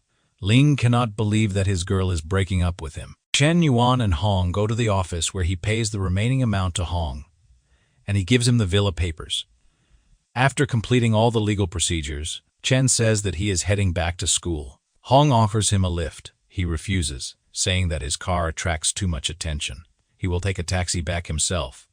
While walking on the road, he thinks that even though he has bought the house, he still needs to prioritize with President Xia. After all, reaching full favorability earns a 25-point attribute bonus. He needs to give her something else. He checks his phone to see what else Hong wants to sell. He opens the group chat and sees the praises for him as he bought an expensive villa in no time. Moreover, he gifts it to his girlfriend. Chen replies that it is just a small favor he is doing. Suddenly, someone posts in the group an ad about selling a car. Chen likes the idea of giving her a car. Chen reaches the showroom of that guy. The guy receives him in person and introduces himself. He is Jiang Hain, and his family runs a small business. Personally, he manages a small car dealership. He says it is a pleasure to meet Mr. Smokey and gives Chen his business card. Chen knows that the Gen Group makes cars and cargo ships. This is a large local enterprise, and this guy, surnamed Jiang, is a wealthy second-generation entrepreneur. He calls him Brother Jiang and says that managing a large car dealership at a young age is truly impressive. Haosen tells him not to call him brother, as he cannot afford it. He tells him just to call him by his name. He says he would like to take him on a tour to see some cars. He tells Chen that he is really young and promising. When he first heard Hong say, Mr. Smokey, he thought he was an uncle, but he did not expect Mr. Smokey to be so young and have such outstanding charisma. One of Jiang's secretaries asks the other who that person is, whom Mr. Jiang received personally. She replies that he must be the son of some wealthy tycoon. She tells the other not to bother looking into it. This kind of man is not someone they should be concerned about. Jiang shows him his collection. He says that he would not speak for elsewhere, but in this city, his place has the most complete collection of luxury cars. Everything he can think of is here. Chen looks around and says he wants to buy a Bugatti Chiron. These words hit Jiang like an arrow. He smiles embarrassingly and says that Chen really loves to joke. He says that the Chiron is a top luxury car with a limited edition of 20 units in the world. Chen asks if he is saying that he does not have it. Chen asks if he has a Lamborghini Veneno or a Pagani Huayra Roadster. These words critically hit Jiang. He wonders if Chen is here to disrupt his place. He explains that the vehicles he usually deals with here range from 2 million to 89 million. Chen gets that he has no car that he desires. He tells him that there is nothing suitable for him here. He also mentions that Jiang's business does not seem to be that extensive. Jiang thinks that Chen can buy houses worth tens of millions, but he finds it hard to believe he can afford cars of the same value. He decides to unveil his trump card to keep the shop bustling. He tells Chen that even though he does not have the car he asked for, he does have one expensive car here. He takes the curtain off a Ferrari LaFerrari. It features a 6.3 LV12 naturally aspirated engine capable of delivering a maximum power output of 588 Q. The independent electric motor produces 120 Q of power, contributing to a total output of 800 horsepower. Paired with an A7 speed dual clutch transmission, it achieves an acceleration time of less than 3 seconds for 0 to 100 km. It is available for 225 million. Jiang asks Chen how he would respond in such a scenario. Chen thinks that, while the Ferrari may not be excessively expensive, it is still not considered cheap. It would indeed be fitting as a gift for President Xia. He puts a hand on Jiang's shoulder and says that if it is over 20 million, he will buy it. He has put in effort and tells him to take him to swipe the card. He tells him to deliver the car to Hang Riverside Villa Community. Jiang is shocked and takes the card from him. Suddenly, Chen gets a call from his friend Lai Wen. He wonders why he is calling him this time. Wen tells Chen that on his birthday, his girlfriend Liu Jia said she was accompanying her best friend to do nails. It got very late. Too late. Liu Jia did not bring an umbrella with her. He was worried about her, so he hurriedly took an umbrella to give it to her. But he witnessed a scene that tore his heart apart. She was kissing some rich guy with a car in the rain. At that moment, he felt a sense of confusion. They were getting wet in the rain, while he, holding the umbrella, felt like a drowned rat. Wen is crying tears and tells Chen that his heart hurt so much. It was a 3-year relationship. He had planned to take her home to meet his parents. Chen tells him to stop drinking. He has already had 8 bottles of poetry. Wen sobs and asks if he did something wrong, and if he can still try to win her back. Chen grabs him by his shirt and scolds him. He tells him that he must stay clear-headed. The mistake is hers, not his. He tells him to pick up his self-respect and not become a licking dog. Wen falls to his knees and says he already knows all of this, but he does not know what to do. Chen looks at his miserable friend and says it is hard to accept. He asks him if he thinks she is just impulsive and not a bad person. Chen needs to teach him a lesson. He brings out his phone and dials a number. Wen asks him what he is talking about and whom he is planning to call. Chen tells Wen to trust him and let him handle the situation. He will make Leo kneel before him and repent. Chen calls Zhang Haosen and says he wants to borrow a few cars, noting that they are too expensive, just a few million each. He also asks him if he can contact some of his trustworthy friends to have them drive the cars over tomorrow. He replies that he will handle this matter properly for him. Wen wonders why there is a double cross involved in this. After that, Chen calls Zul and asks her if she is free tonight. He would like to meet up with her. He tells her the address and says he will wait for her there. Wen looks at his friend and says he seems to have changed a bit. In the evening, they meet in a restaurant. Wen is stunned to see Zul Li hugging Chen so openly. She says she missed him so much. Wen thinks that Chen made a single call and brought an 810 girl. He wonders if this is still the loyal licking dog he used to know. Chen introduces Wen to Zul. She asks Chen if he has called her so late just to introduce friends to her. But then she wonders if he is introducing her to his circle. She starts blushing, thinking he has her in his heart. Chen replies that he wants to ask her to help him with a play tomorrow. Maya is driving on the highway with Liu Jia. He tells her not to be gloomy. She will not be happy with that loser Lai Wen. He will get her a new bag for her birthday in a few days. She replies that words are easy to say, but considering the years of their relationship, Maya better treat her well in the future. Suddenly, a Ferrari overtakes them and applies brakes in front of his car. Maya applies the brakes just in time and avoids an accident. He yells at the guy in the Ferrari and asks him if he does not know how to drive appropriately. But then, he sees someone with perfect curves and shining wheels and a pair of unparalleled headlights stepping out of the red car. He becomes a Ferrari as nothing in front of her. Right after that, Wen steps out of the car. He is covered in luxury brands from head to toe. Dia is shocked to see him coming out of that luxury car. Li grabs him by his arm and says she is scared, as the new car he bought for her almost got hit by this guy. Wen is acting hesitantly and says that if it gets hit, he will buy her a new one. Maya looks at Wen and wonders how he turned out like this. Is he a hidden rich second generation? Jia looks at them and thinks for a second. She understands that they are acting. She yells at him and asks what he is trying to pretend. Wen tries to act cool but fails. He tells Zul to get in the car, as they still have a bit to go. Jia tells him she has known him for a long time and asks if he thinks she does not know about his background. She admits she is wrong, but aside from the facts, his performance today disgusts her. Zhang is in the car with Chen, listening to their conversation. He tells Chen that the woman has figured it out. Chen smiles and says it is not a problem. It is time to take the stage with his little brother. The real show is about to begin. After that, all the cars he borrowed drive toward their location. They reach there in no time and surround Maya. A guy in a white suit who knows Maya comes out of the car. He looks at Wen, pretends to be an old friend, and is surprised to see him there. Maya is shocked to see that guy. After that, all the other drivers come out of their cars. The guy in white named Bai walks toward Maya and asks if he recognizes him. Maya starts shaking due to some fear. Bai surrounds Maya and Jaya and asks if that guy told her that his name is Maya. His family owns a coal mine, and he studies in America. Bai grabs him by the head and tells Jia that this guy is a habitual liar.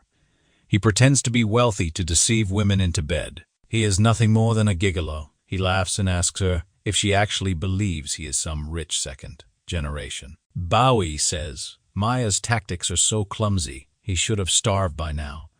But surprisingly, there are still naive girls falling for it. He adds that she does not even take a good look at herself. She does not even deserve to be with wealthy people. Those words fall like lightning on Jaya.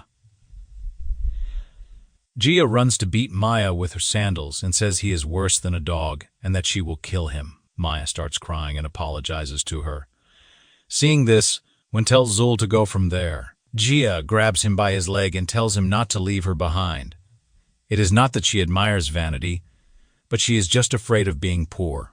She asks him for another chance, but he walks away saying she should not call him that way. He breaks up with her and tells her not to call him ever again. Maya finds a chance to run away, but Chen comes from the front and asks him where he is planning to slip away. He adds that letting him go is not impossible, but first he must give himself 100 slaps. After that, they all go to a pub to celebrate. Chen thanks everyone for their strong support. The others tell him not to be so formal, as Hyan's friends are his friends too. Bae gets closer to Chen and says he has heard Chen is a master on the Shark Live platform. He has a favor to ask Chen for help with. Chen asks what kind of favor it is. Bae says he has a favorite streamer he wants to support, but he has run out of money this month. He is wondering if Chen can help him a bit. Chen understands that they want to test his abilities again. He thinks that these wealthy folks always like to underestimate others. Bae gets embarrassed and tells Chen that Bae is just kidding and that he should not take it to heart. He tells Bae that supporting his girl is his own responsibility. It is unreasonable to expect Chen to foot the bill. Chen slams his glass on the table. The boys there think that he has gotten angry and wants to fight, but Chen unlocks his phone. He slides his phone toward Bae and says he is going to the bathroom. Bae can feel free to use his account as he likes. He tells him not to help him save money and to spend it freely. Then he goes to the washroom. Bae is surprised and wonders if Chen is letting him freely use his phone to browse, and if he is trusting him that much. Then he thinks that if they ask him to pay the bill, he might actually feel a bit reluctant. He is not tired of paying for gifts, since the system pays for them anyway. When he comes out of the washroom, he looks to see that all those guys are standing in a circle around Bae and are encouraging him to spend more. Chen comes there and asks what he is up to and what is going on with all this excitement and commotion. Bae starts sobbing and tells Chen to save the child. Chen takes his phone back and checks it. He says that he has been away for so long and Bae just spent less than 20 million. He calls him weak. All those around are struck and wonder what kind of identity this Chen has, and if his family is richer than the Tiandian banks. Bae sighs and says on a regular day he might earn a few tens of thousands, but surpassing 13 million is like brushing out several sports cars, and this is tearing his heart apart. Chen says that 20 million does not sound good. He says he will round it up to a neat 60 million for him. Bae tells him not to do this. He grabs his hand to prevent him from doing this and requests him to stop, as it is enough. He adds that she does not deserve so much money. Zhang asks Bae if he has realized he is not up to par. He tells them to raise a glass to Boss Chen. Bae says that he genuinely surrenders.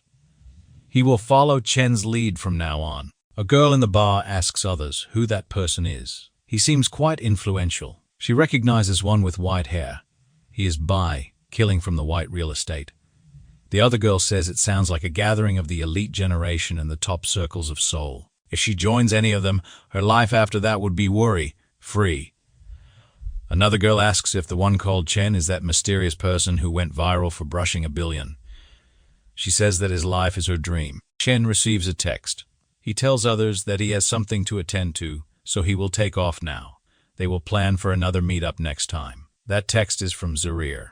She tells him she is in Seoul now and cannot wait to meet him. He replies that they can meet tomorrow.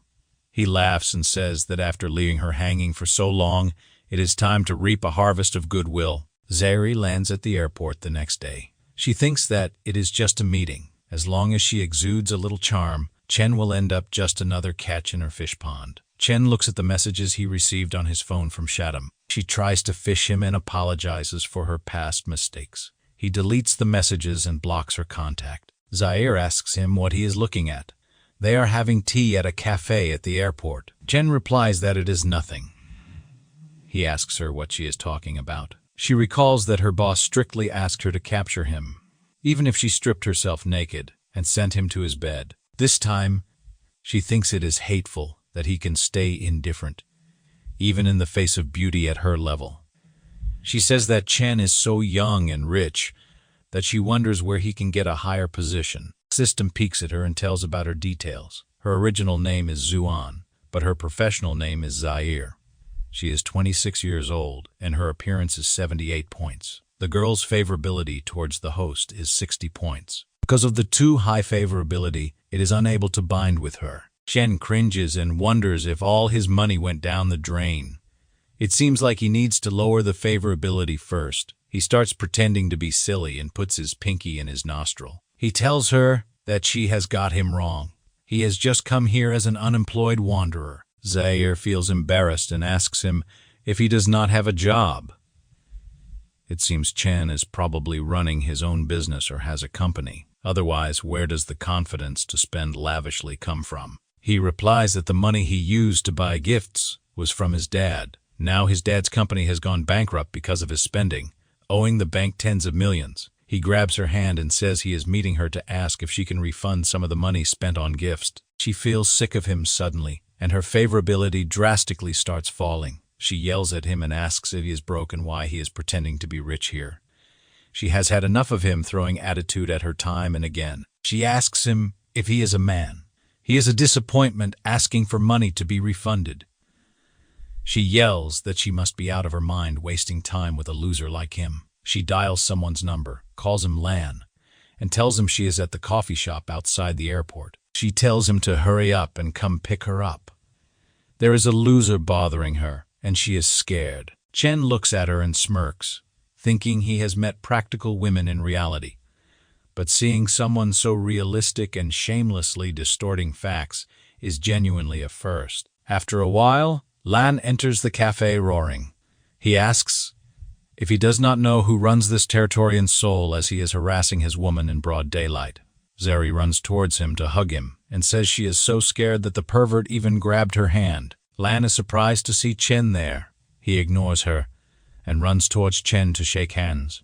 He asks him why he is here. He tells him that he is Che Lan, who followed Brother Bai to toast him yesterday. Chen replies that he remembers him. Lan says he regretted not having a few more drinks with him yesterday. Unexpectedly, he bumped into him here today. It is on him. He requests Chen to honor Lan by coming. Zaire is stunned to see that Lan is unexpectedly polite to Chen. Lan is a top-tier, rich second generation in Seoul with numerous family industries, well, connected and influential. Lan scolds her and says she is so stupid that she does not know that Chen is his eldest brother. He tells her that Chen has enough money to bury her whole family alive. She wonders if he has such a background. What was he doing a while ago? She realizes he was testing her sincerity, and she missed the opportunity. She thinks she must reclaim the moment. She apologizes to Chen and says she misunderstood him. The system notifies that the dog-licking relationship is successfully bound, and the title's heir will give him 20 strengthening points. Chen takes a sip from his cup, plays relaxed, and says he forgives her. She is young and inexperienced. He was just joking with her. She thanks him and says he is her favorite. Her favorability also increases towards him. Chen thinks that she is indeed a professional anchor.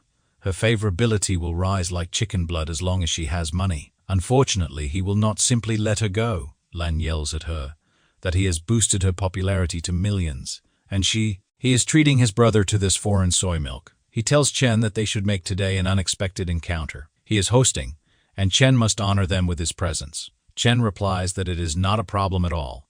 He will show him the respect he deserves. Chen opens his car door for him and makes him sit carefully. Zaire also runs to sit with him.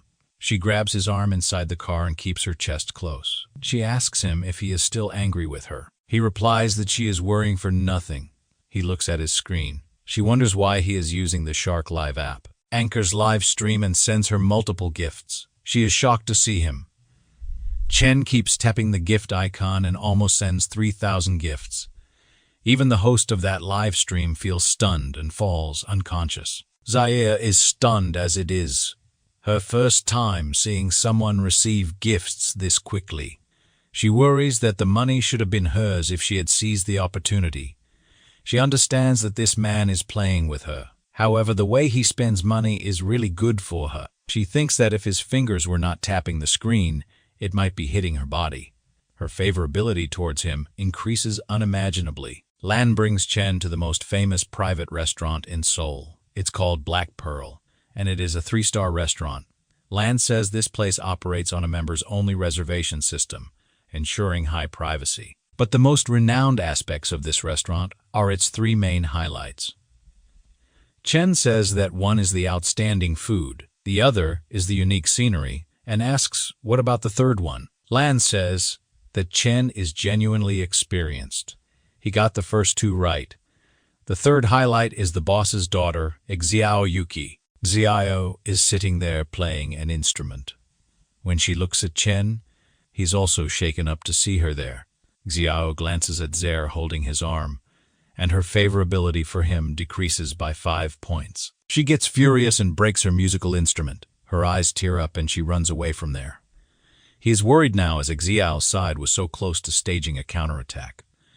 He wonders if it is going to overturn at a critical moment. He chases after her and catches her in the corridor. She yells at him that he toys with her emotions and asks him to let her go. Chen thinks that if this continues, the sensitivity will be lost. He has no choice but to risk it. He plays the victim and asks her if she has watched the 4. She cries and asks why he is bringing up movies when she is talking about her affair. He replies that he is the tomato tycoon. He lights a cigarette, takes a puff, and exhales them. Smoke in the air as he wants to show himself as a victim of unbearable life and responsibilities. He tells her that she should know about his extraordinary family background. She must be wondering why he has been content with a mundane life. He says that in the secluded family he belongs to, there is an unwritten rule that once the heir turns 18, they must spend 10 billion within a month to inherit the entire 50 billion family fortune. So, he strives to spend the money diligently. He has invested in many projects, engaged in various investments and charitable activities, and participated in various environmental protection initiatives. Girl earlier was a streamer. He tipped to keep spending money. He had to stage a little drama. He grabs Xiao's hand and says this matter is known only to her. He does not expect her understanding. It is just that this secret has weighed on him for too long. He bids her goodbye and tells her to take care of herself. Then he leaves her there and walks away. Xiao thinks that she must have been causing unnecessary trouble. He has been working so hard contemplating the inheritance of the family fortune. She cannot believe she doubted him. She runs after him and hugs him from behind. She says she does not want to say goodbye and asks him not to leave her. It is her mistake to accuse him wrongly. She thinks he genuinely cares about her. If he reveals secrets like the family inheritance, her favorability level increases. Her current level is 92. They both return to the others with smiles on their faces. Xiao tells them that they do not need to apologize. Her mood was off earlier, affecting everyone's meal. Chen is her friend too, so she will cover this meal. Lan is impressed by Chen to see that it only took him 5 minutes to sort it out. Zaire is jealous and thinks that Xiao is acting all high and mighty, making it seem like she is the main consort, but it is still unclear who will end up with the upper hand. She asks Chen who that sister is, as he has not introduced her to them yet. Xiao tells her not to call him brother. He is probably younger than her considering her age. Lan looks at both ladies and says it is not a battle on the same level. It is a complete one-sided domination. Chen tells them to stop fighting, start eating. He is hungry. Lan is trembling to see that he is not even angry. He admits that Chen's methods are genuinely mysterious and cunning. On one side is the famous shark anchor, rich brother, a reaper of wealth. On the other side is a locally renowned talented woman, with aspirations higher than the sky. Lan says that Chen's maneuvers have already surpassed the so-called art of charming women. He is practically a male succubus. Originally, Lan was conquered by his wealth, but now Chen is becoming his spiritual idol. He says that he will follow him to the death. Ben returns to his campus. He thinks that the restaurant is so expensive, but fortunately, it was not he who paid the money. Suddenly, he remembers to check the current progress of his strategy. He looks at the profile of Zaire and Xiao and finds that the favorability levels are already relatively high. He wonders if it is time to push for more progress aggressively. Suddenly, he sees another profile and wonders who this is. He looks at the picture and recalls that she is Young's girlfriend. Initially, it was only a 25-point favorability level, but now it is 76. He has not seen an increase this much in a few days. He wonders if his charm is that impressive. While he is busy checking the progress, his roommates run somewhere. One says that he has heard someone confessing to a girl downstairs. The other laughs and asks if it is a pure love warrior charging into battle for love. Chen hears these words and finds them attractive. Someone outside the hostile buildings is confessing his love to his lover in a fancy way. He also sings a song for her. It is young. He tells his girlfriend that he was wrong. He should not have been mean to her and should not have treated her with cold violence. He tells her to think about their beautiful past and give him another chance. His girlfriend, Xing, finds this offensive. Chen also comes there to see that and is surprised to see Yang, who is rehearsing for the ex-lover drama here.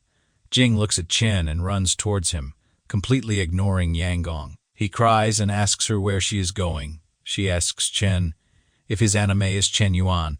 She is happy after finally finding him. Today is her lucky day. She forwards her mobile and asks him if she can add him on WeChat. She begs him not to reject her. The crowd wonders what is happening there and why there is another guy. They say that it hurts to see Yang Gong losing. Yang Gong is furious. Instead, he asks why it is Chen Yuan. He refuses to accept it. Jing has disappointed him so much. Chen looks at him and asks him if he senses frustration.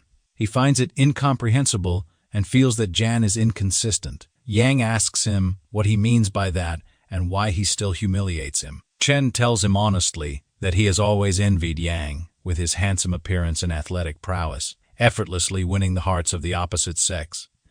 He seems to take girls' love for granted, but when he realizes he has lost that aura, he panics. His mind is filled with a desire for victory and success. Yet, he overlooks his girlfriend's feelings. Yang Gong pushed her away bit by bit with his own hands. At this point, playing the pitiful card to seek reconciliation, he must feel like he has become a clown. Yang grabs his head and starts crying. He admits that he is wrong and the one to blame. The crowd is stunned to find that this is not a case of a third party intervening. Cold violence is indeed beneath dignity. When they were together, there was no consideration or kindness. What's the use of trying to salvage things now? Jing is emotional to see that he understands her. Her favorability increases to 91 points. Uzopi is also in the crowd and wonders about Chen's relationship with that girl. He turns to tell Xiao. He enters the room and yells that Chen is cheating on her.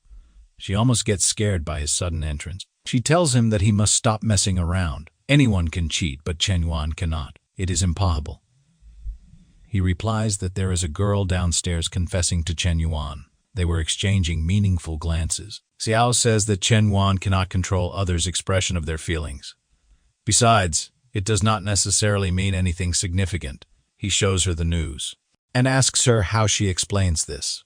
Chen is lavishly spending money on other women. She replies that Chen has told her about it, and the total amount he spent is more than 30 million. Uzopi is shocked to hear that Chen gave the female anchors gifts and has told her about it. She replies, "It is true. Trust is the foundation of any relationship." She pats his head and tells him never to mind it. He has been single since birth, so he will not understand this kind of telepathy of the heart. After that, she starts singing.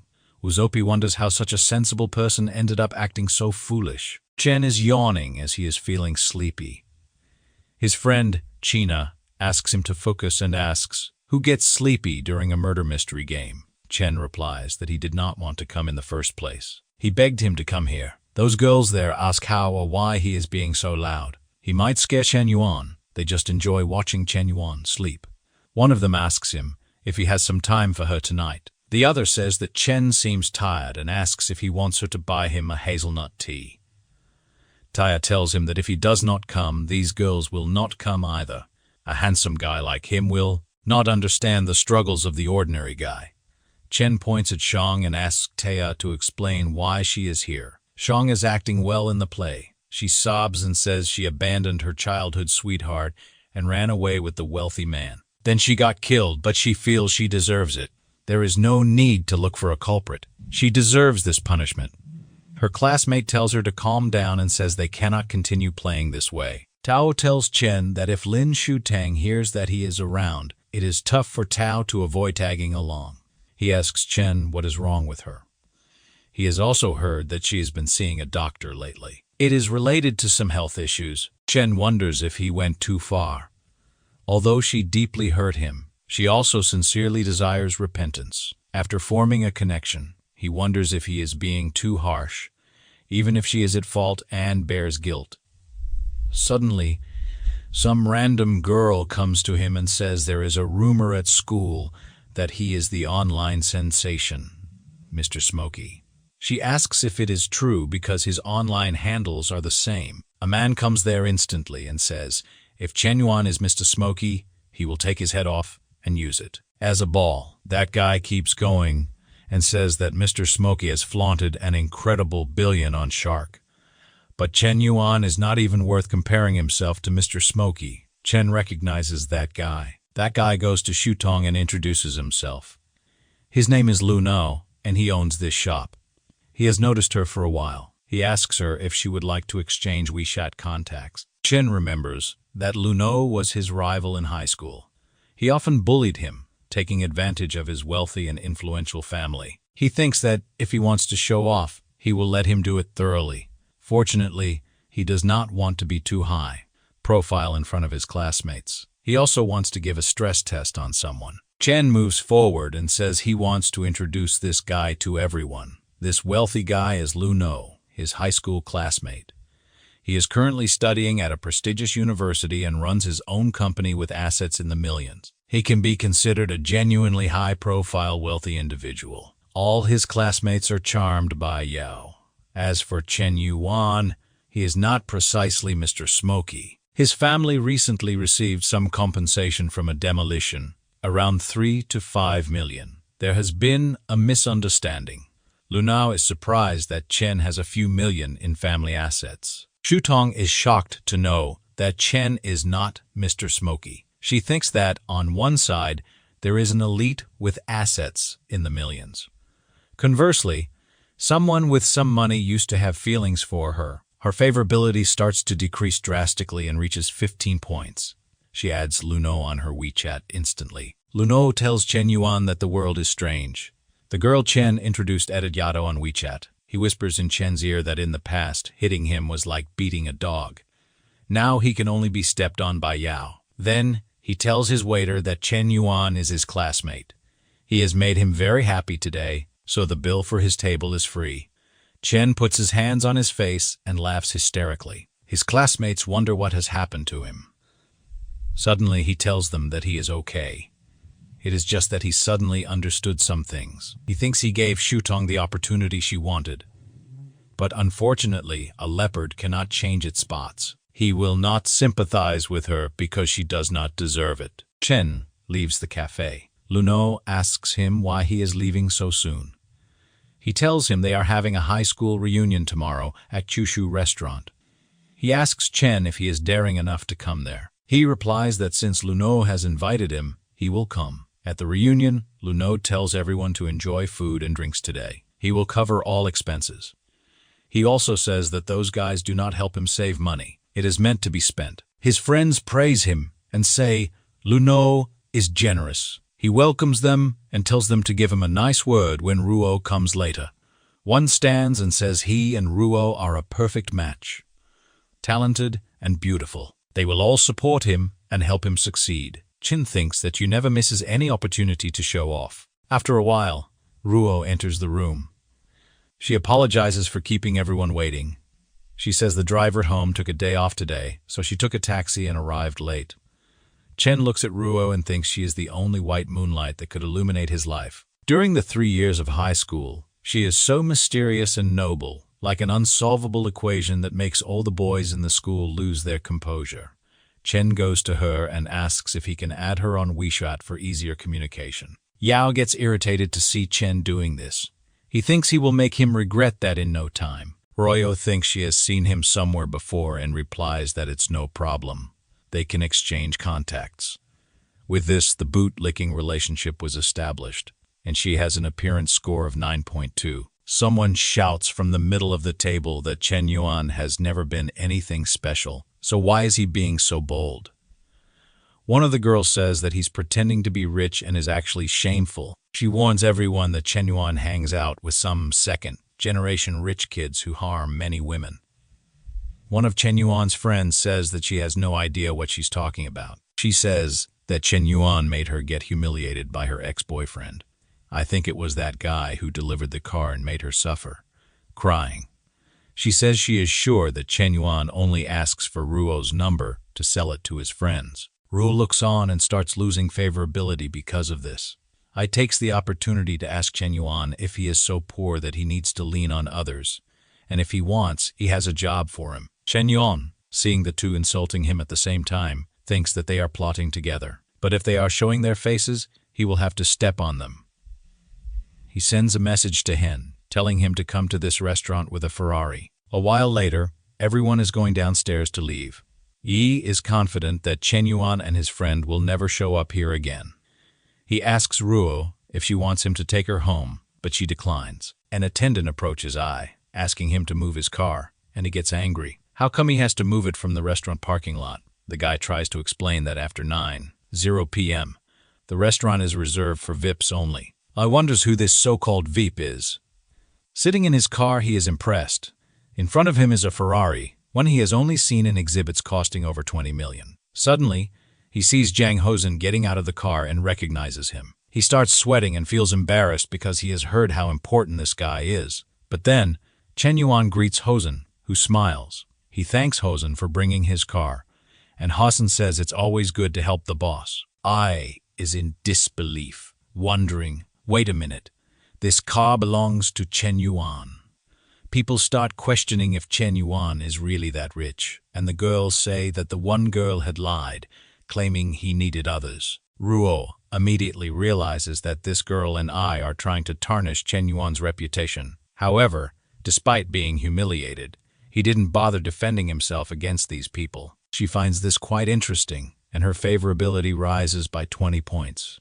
Seeing this, the rascal smiles and asks her if he could have the honor of escorting her home. She agrees. The class is now all in love with Chen Yuan, and his friends take the chance to poke fun at him.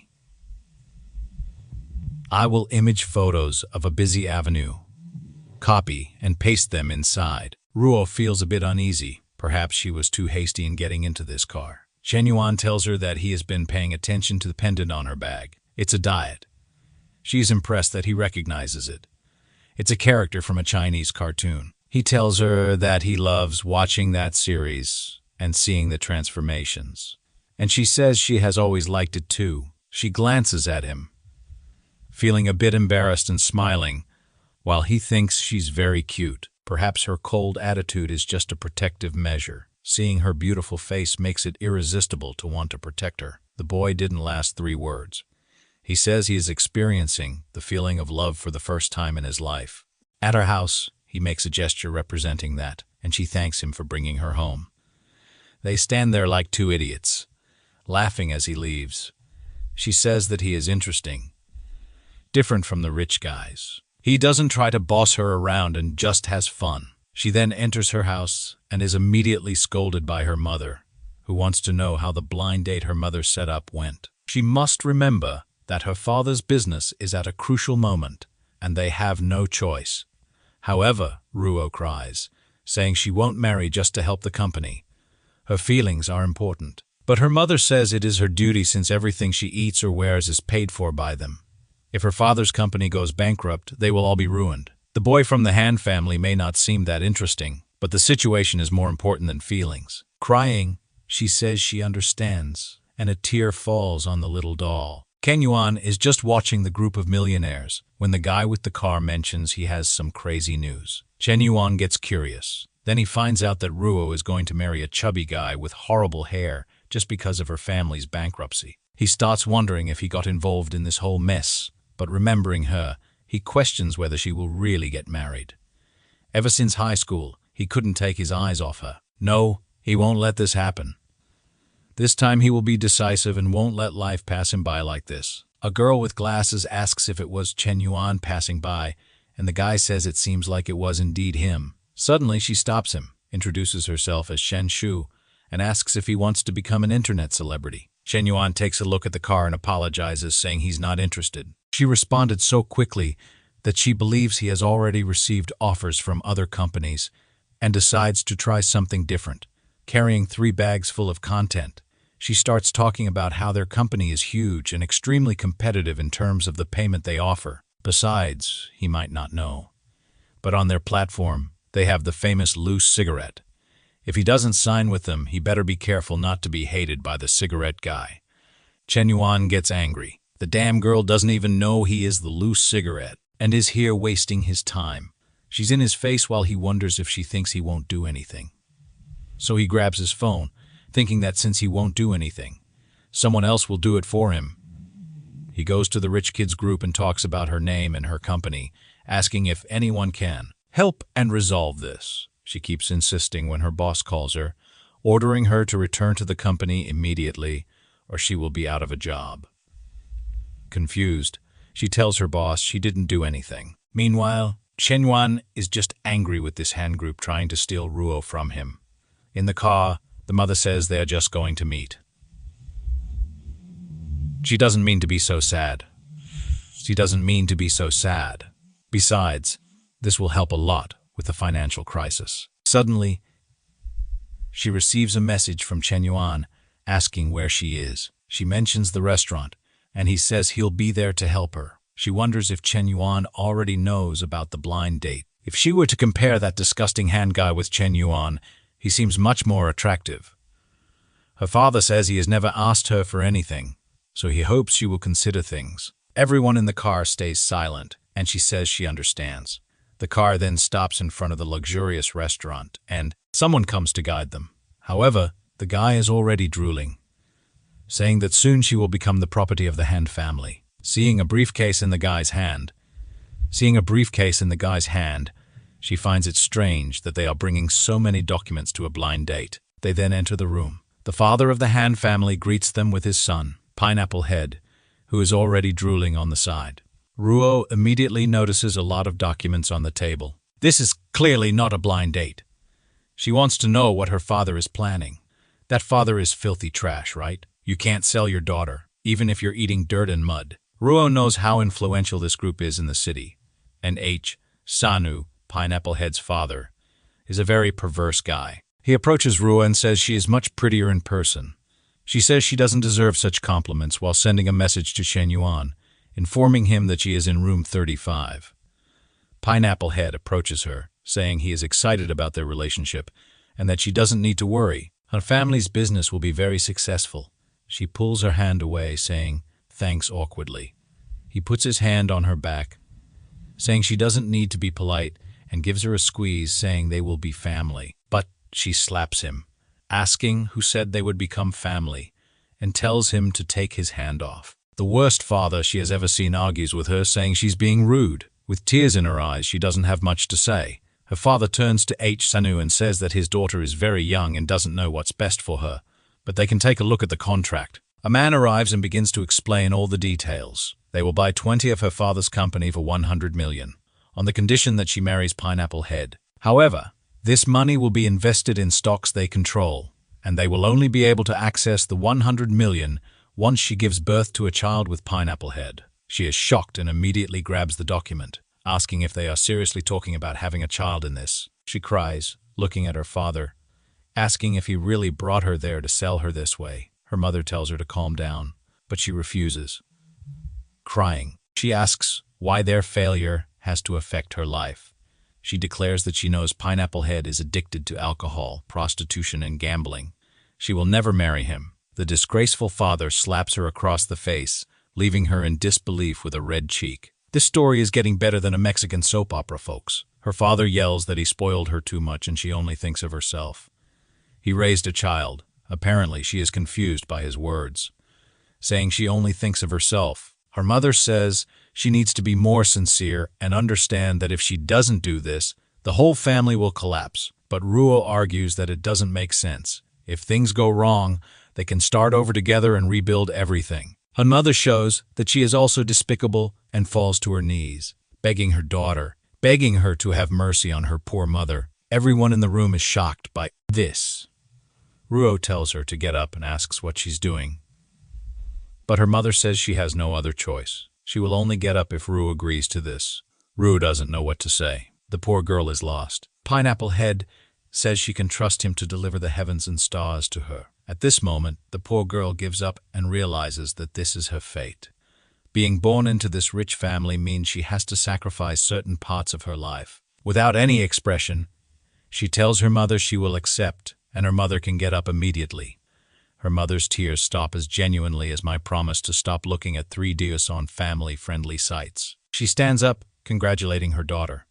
Sanu says that now that she's agreed, they should sign the contract immediately. The guy starts taking the documents out of the briefcase, while Sanu says this will be great. As soon as the marriage happens, their company will boom. Meanwhile, Pineapple Head is now licking his lips, angry that she initially refused to accept, already imagining the fun he will have with her. Everyone in the room is silent while she doesn't even sit in the chair. But suddenly, Chen Yuan arrives, kicking the door open. The first to notice is Ruo, and no one in the room can believe it. Chen Yuan says they are very brave and have lost their sense of danger to be doing this. Ruo is ecstatic to see him. Pineapple Head comes running, asking if he is tired of living, but he immediately gets a slap and falls, breaking everything in the room. Chen Yuan calls him a fool and tells him to disappear. The guard asks if he has any idea who he is messing with, and if he knows the status of the family present. Chen Yuan laughs, saying it's a family that sells their daughter and another that buys her. He wants to see who has the courage to touch him. Sanu tells everyone to be quiet while thinking about how this kid knows they are there, and still does this. He realizes this boy is not that simple. He then approaches and asks Chen Yuan which family he is from, to which he replies that he is not qualified to know. Pineapple Head tries to shout, but his father tells him to shut up. Chen Yuan looks at Ruo and tells her she can relax because he will help her family's difficulties. He goes to the table to look at the contract, while her father asks what he is doing. Chen Yuan says her father is suffering from brain failure for selling his daughter at such a low price. He tears up the papers saying he will buy 60 of their company for 500 million. People can't believe it. 500 million. Sanu starts sweating, realizing that for someone to spend 500 million like that, their family must be worth at least 10 billion. However, he can't figure out where this kid came from, even though he knows all the families around here. Ruo's father gets excited about such a large sum of money. Not only can he restore the company, but he can even expand it. But Chen Yuan says that to provide the 500 million, he has one condition. He points to Ruo, who wonders if he really wants to buy her for that price. She drops her bag to the floor, feeling desolate, thinking that Chen Yuan is just like all the others. In the end, once again, she cries over her little doll. Then Chen Yuan reveals that his condition is that 60 of the company must be transferred to her name. As soon as she has more than half of the company, he will transfer the 500 million. Now she is radiant, feeling like a bird released from its cage. Double meaning yes or no. She sees Chen Yuan as a hero, and obviously her favorability starts to rise and rise, instantly reaching 85. A guy arrives with a contract and says all she needs to do is sign it. He gently holds her hand, saying that after she signs this, she will have control over her own life. Immediately, the money is transferred to the accounts of the worst family members in the world, who become emotional. Her father asks Chen Yuan if he really will only ask for this, and Chen Yuan says that's all. However, he warns that from now on, he controls the rise or fall of their family, and it's best if her father does nothing more to cause Ruo pain. He tells her there's nothing left to be said, and they should leave. Sanu suddenly changes his mind, saying he really recognizes Chen Yuan's hard work and tells him not to take what his son did to heart, while imagining that he is some kind of money god for spending 500 million out of nowhere. Seeing this, her father knows it wouldn't be smart to become his adversary. Pineapple Head starts yelling at his father, saying that he was the first to be hit, and now he gets hit a second time for being a fool. As he is being beaten, Chen Yuan walks out the door with Ruo. Sometime later, in the Ferrari, she thanks him for saving her. He says nothing has changed. It's not the first time he has saved her. In a flashback, Ruo was riding her bike home, worried she wouldn't meet anyone strange. Of course, she met the most honest people in society who wanted to talk to her. One of them even offered ear cleaning. But from afar, someone was running toward her, and he arrived, headbutting one in the stomach. While holding off the guys, he told her she could run and not look back. She ran while Chen Yuan stayed there getting beaten. She was so desperate at the time that she didn't remember his face. Later, she returned with the police to the same place, but the boy was already gone. Crying her eyes out, she says she never imagined she would find the person who saved her. Once she gets all excited, saying she never expected it would be him. Another 10 favorability points are added. And with that, we reach the legendary 95, and the counterattack is ready. The system detects that he spent $500 million to bootlick her, and in return, he will gain $50 million for himself. Moreover, he gains several attribute points: proficiency in English, French, Russian, and Korean. Good heavens, he became a polyglot. Chen Yuan is amazed the system worked, and the deal was quick this time. Staring at her, he thinks it's too good to be true. He never had the courage to talk to her and could only watch from a distance. The only time he could do something was to save her, but it was an action that always brought him pride. He takes a look, and they get closer to feel each other's breath when, of course, the phone rings, and they separate.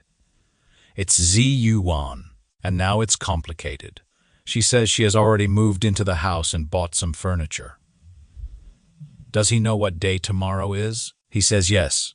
Tomorrow is her birthday, and he has already bought several presents. While thinking, it's a critical moment in the middle of the house with the changes. She asks him not to be too extravagant when meeting her friends. He says it's fine. He will think about what to bring as a gift, while her friend just wants to set up the furniture.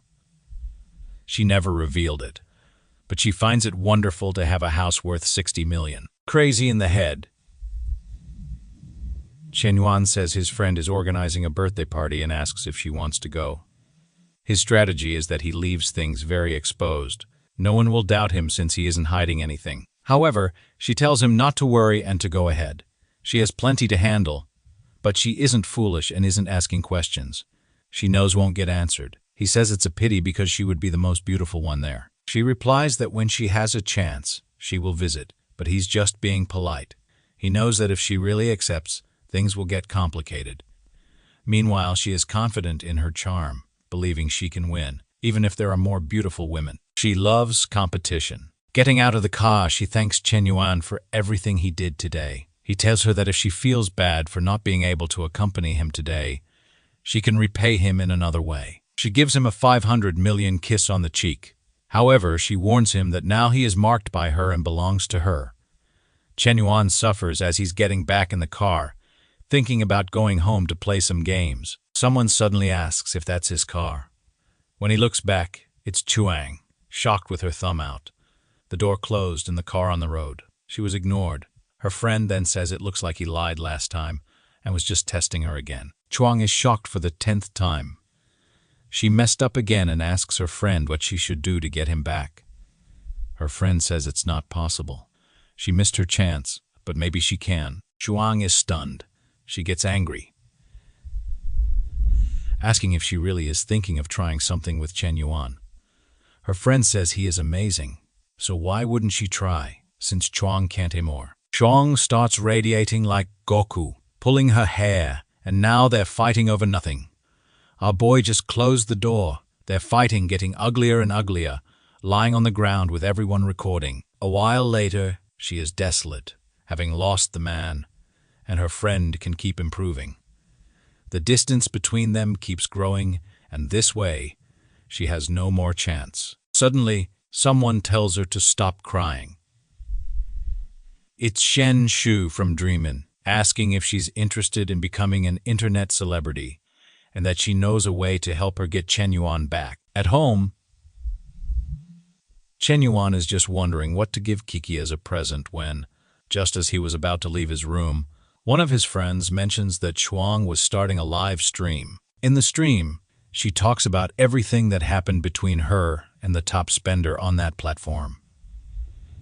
She tells everyone how their relationship started a long time ago, but after everything they went through together, he didn't want her anymore. Chen Yuan is angry. While his friend is curious if she really was with that rich guy, but our protagonist is already furious.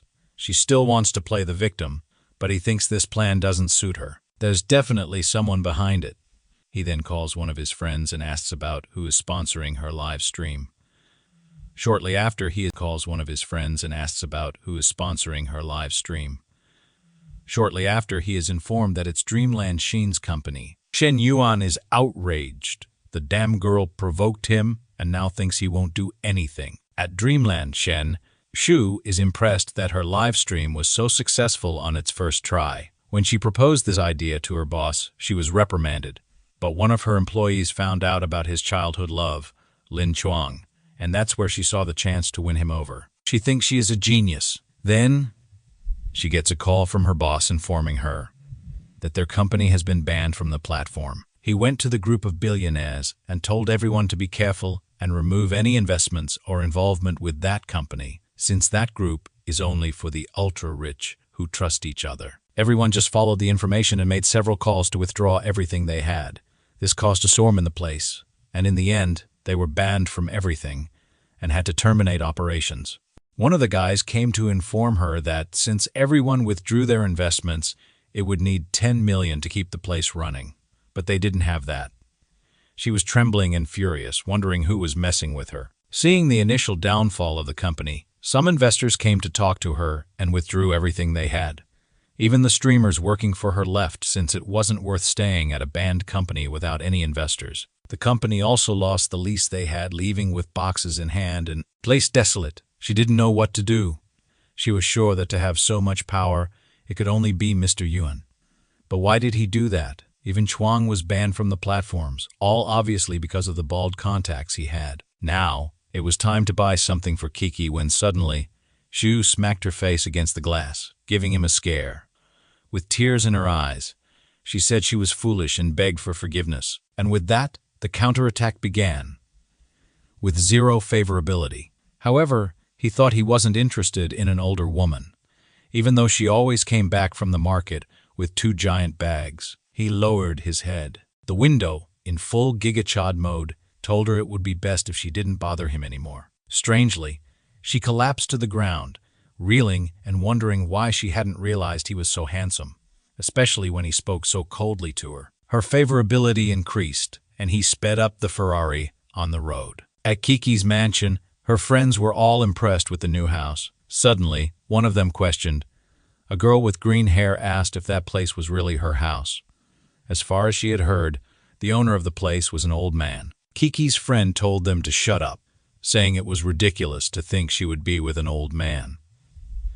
However, the girl's boyfriend said it was true, and the owner of the house even had a 12-year-old daughter. Everyone started thinking that the house wasn't hers, but just a favor from an old man. But her friends slapped the paper on the table, showing that she was the sole owner of the place. People started believing that she had really bought it with her live stream earnings. Meanwhile, Kiki was feeling insecure, wondering why he hadn't arrived yet. He got out of the Ferrari with a teddy bear in hand. He parked his car far away to avoid drawing too much attention. Suddenly, he heard something coming from behind, and a car almost ran over his foot. It stopped in front of everyone, who wondered if it was a guy named Tang. The blonde guy named Tang Xuan got out of the car and ordered someone to park it for him. At that moment, he noticed Chen Yuan on the side. He wondered if Kiki had really invited this sewer rat to the party. Not to mention, he brought a teddy bear, which was ridiculous. Suddenly, Kiki shouted that he had finally arrived. As the two turned, she said she had been waiting for a long time. Tang Yuan, all gleaming, said it was so good to see her happy like that, but she dodged him. She went straight to Chen Yuan, who brought the teddy bear for her and thanked him. Everyone started commenting on how the fool was ignored, while he wondered why she was giving attention to this kid. Suddenly, a red truck passed behind him, and he thought the perfect chance had come. He told Kiki he brought a gift that he was sure she would like. While the guys were unloading some things from the truck, he thought that Rat should have stayed in the sewer and would now learn the difference between them. He gave her a Yamaha F6 piano and said he thought it was perfect for the star of the day. Did she like the gift? She said she did, but the piano was very expensive, so she would transfer the money back. He said it was okay because the value was nothing to him. Besides, he had composed a piece just for her. The girls were all smitten and excited to see what he would show, and he started playing the keys, music here and there.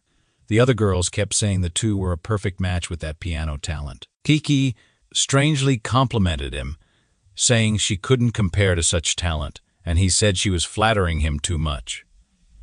He then turned to Chen Yuan and asked why he didn't show a bit of his talent. Chen Yuan smiled, realizing the guy wanted to embarrass him, and said he would then show a bit of what he knew.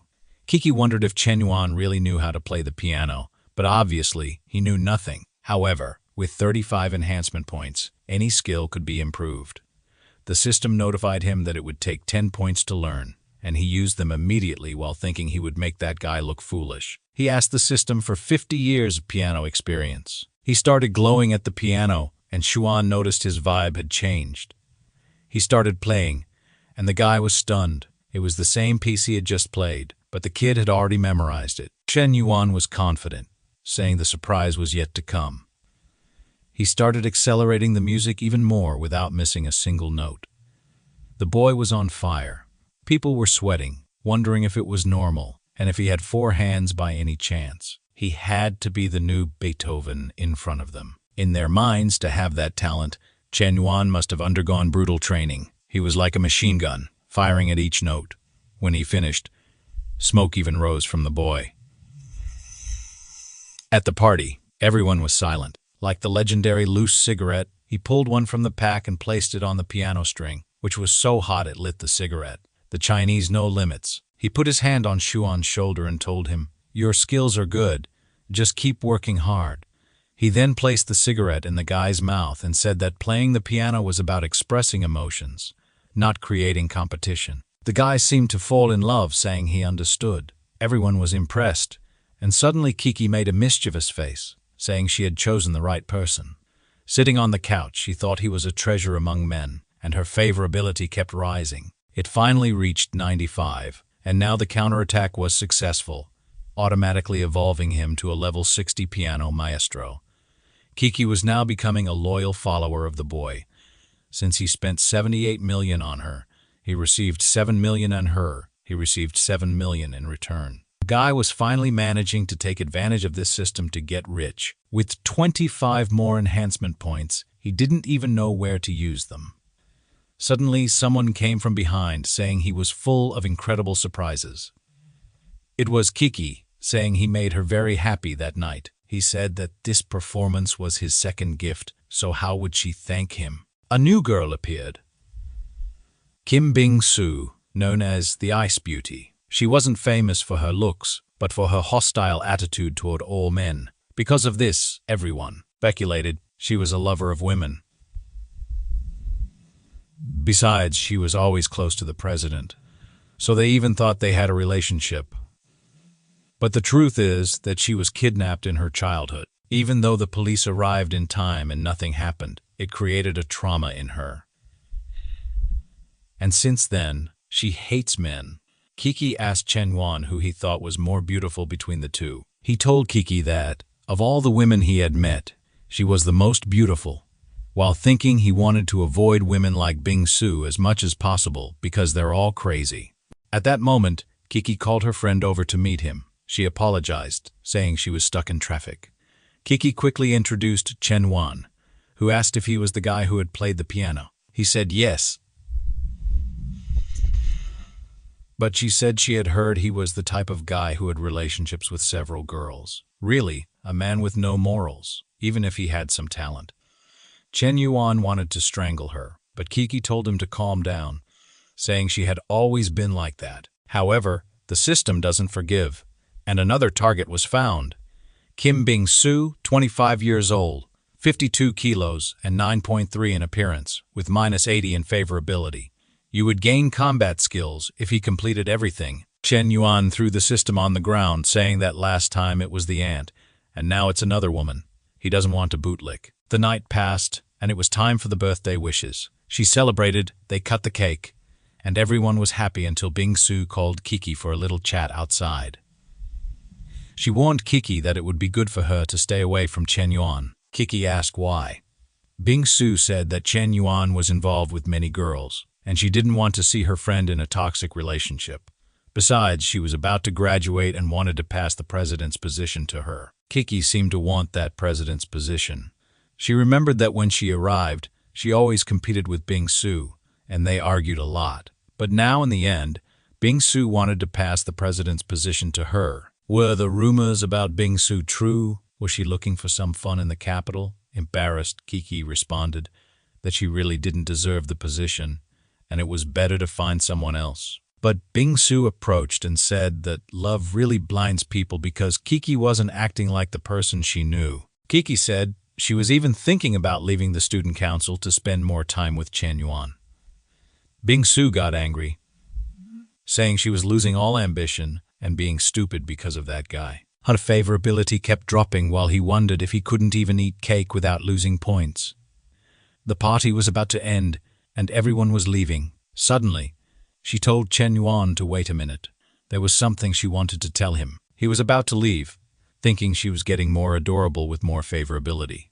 All she did was invite him to watch a movie tomorrow. He thought she was inviting him for some Netflix and chill. Suddenly, he heard someone crying in the background.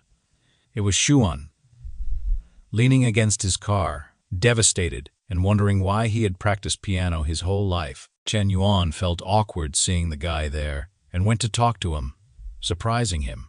The guy was startled and asked what he wanted. Chen Yuan said he had just lost a piano duel, which wasn't a big deal. He felt awkward because he humiliated the guy using the system. However, Xuan interpreted it differently and thought he was being belittled.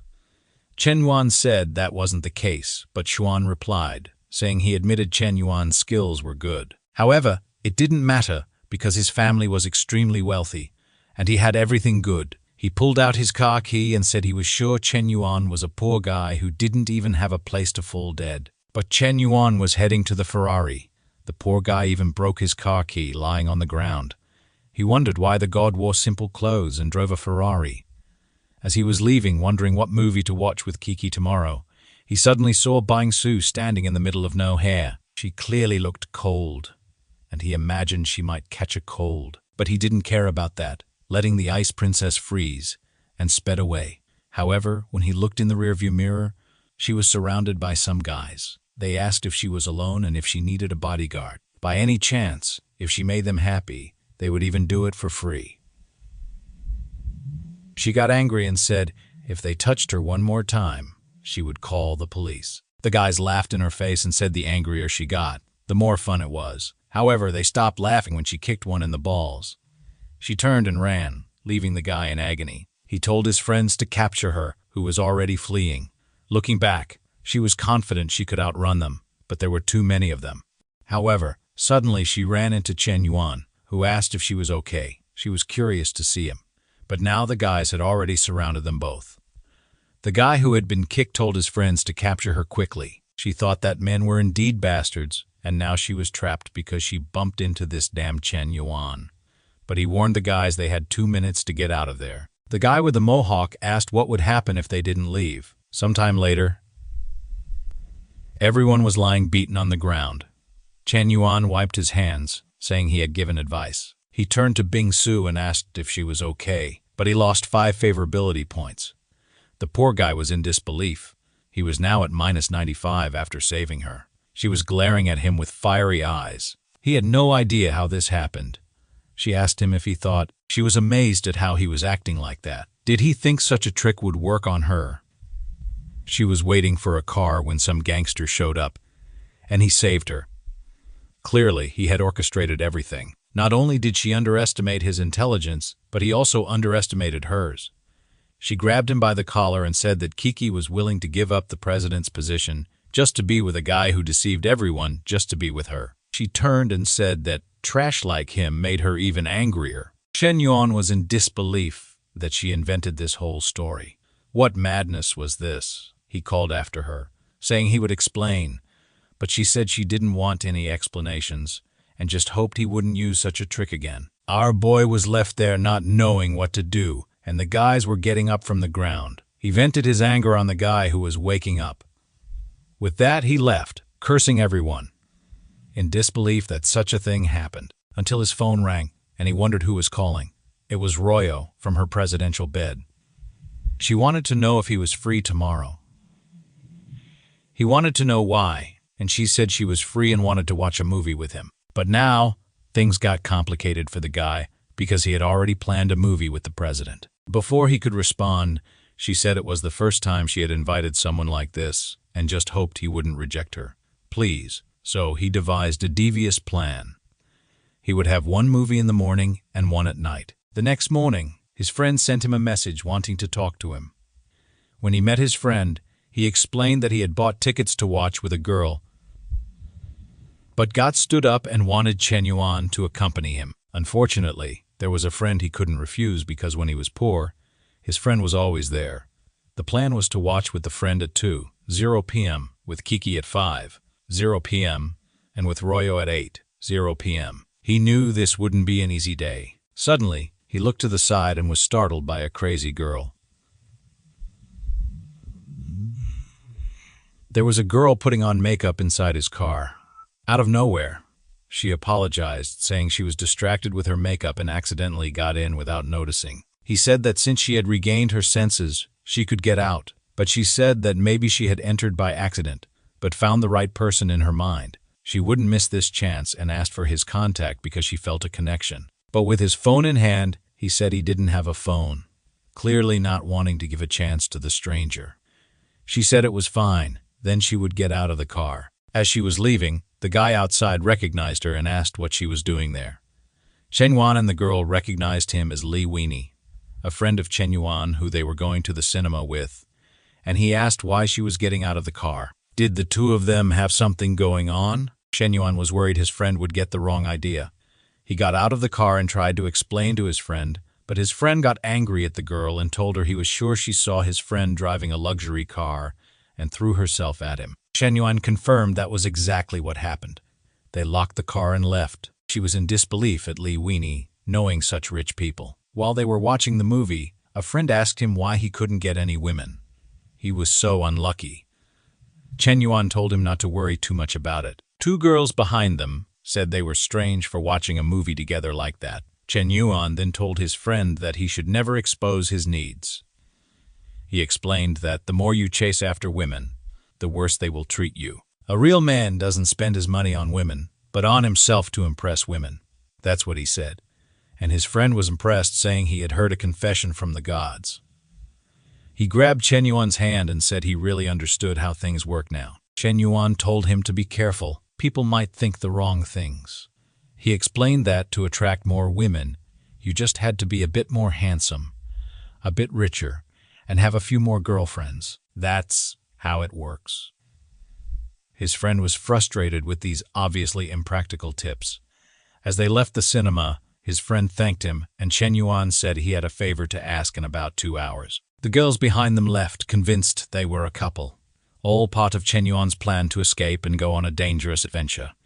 In front of the cinema, someone was waiting. It was Kiki, wanting to know where Chen Yuan was. Suddenly, a guy named Wu Banzi appeared, asking if she could give him her contact info. She apologized, saying she was on a date, but the guy insisted, saying her date wouldn't be interrupted by giving her number. Suddenly, someone tapped him on the shoulder. It was Chen Yuan, saying he would show how it's done. He put his hand beside her and asked if they could have a deep conversation somewhere with fewer people. The guy wondered if this kind of harassment would actually work, but she responded affirmatively, and the guy was fuming with disbelief. They were watching an action movie, and Kiki kept glancing to the side.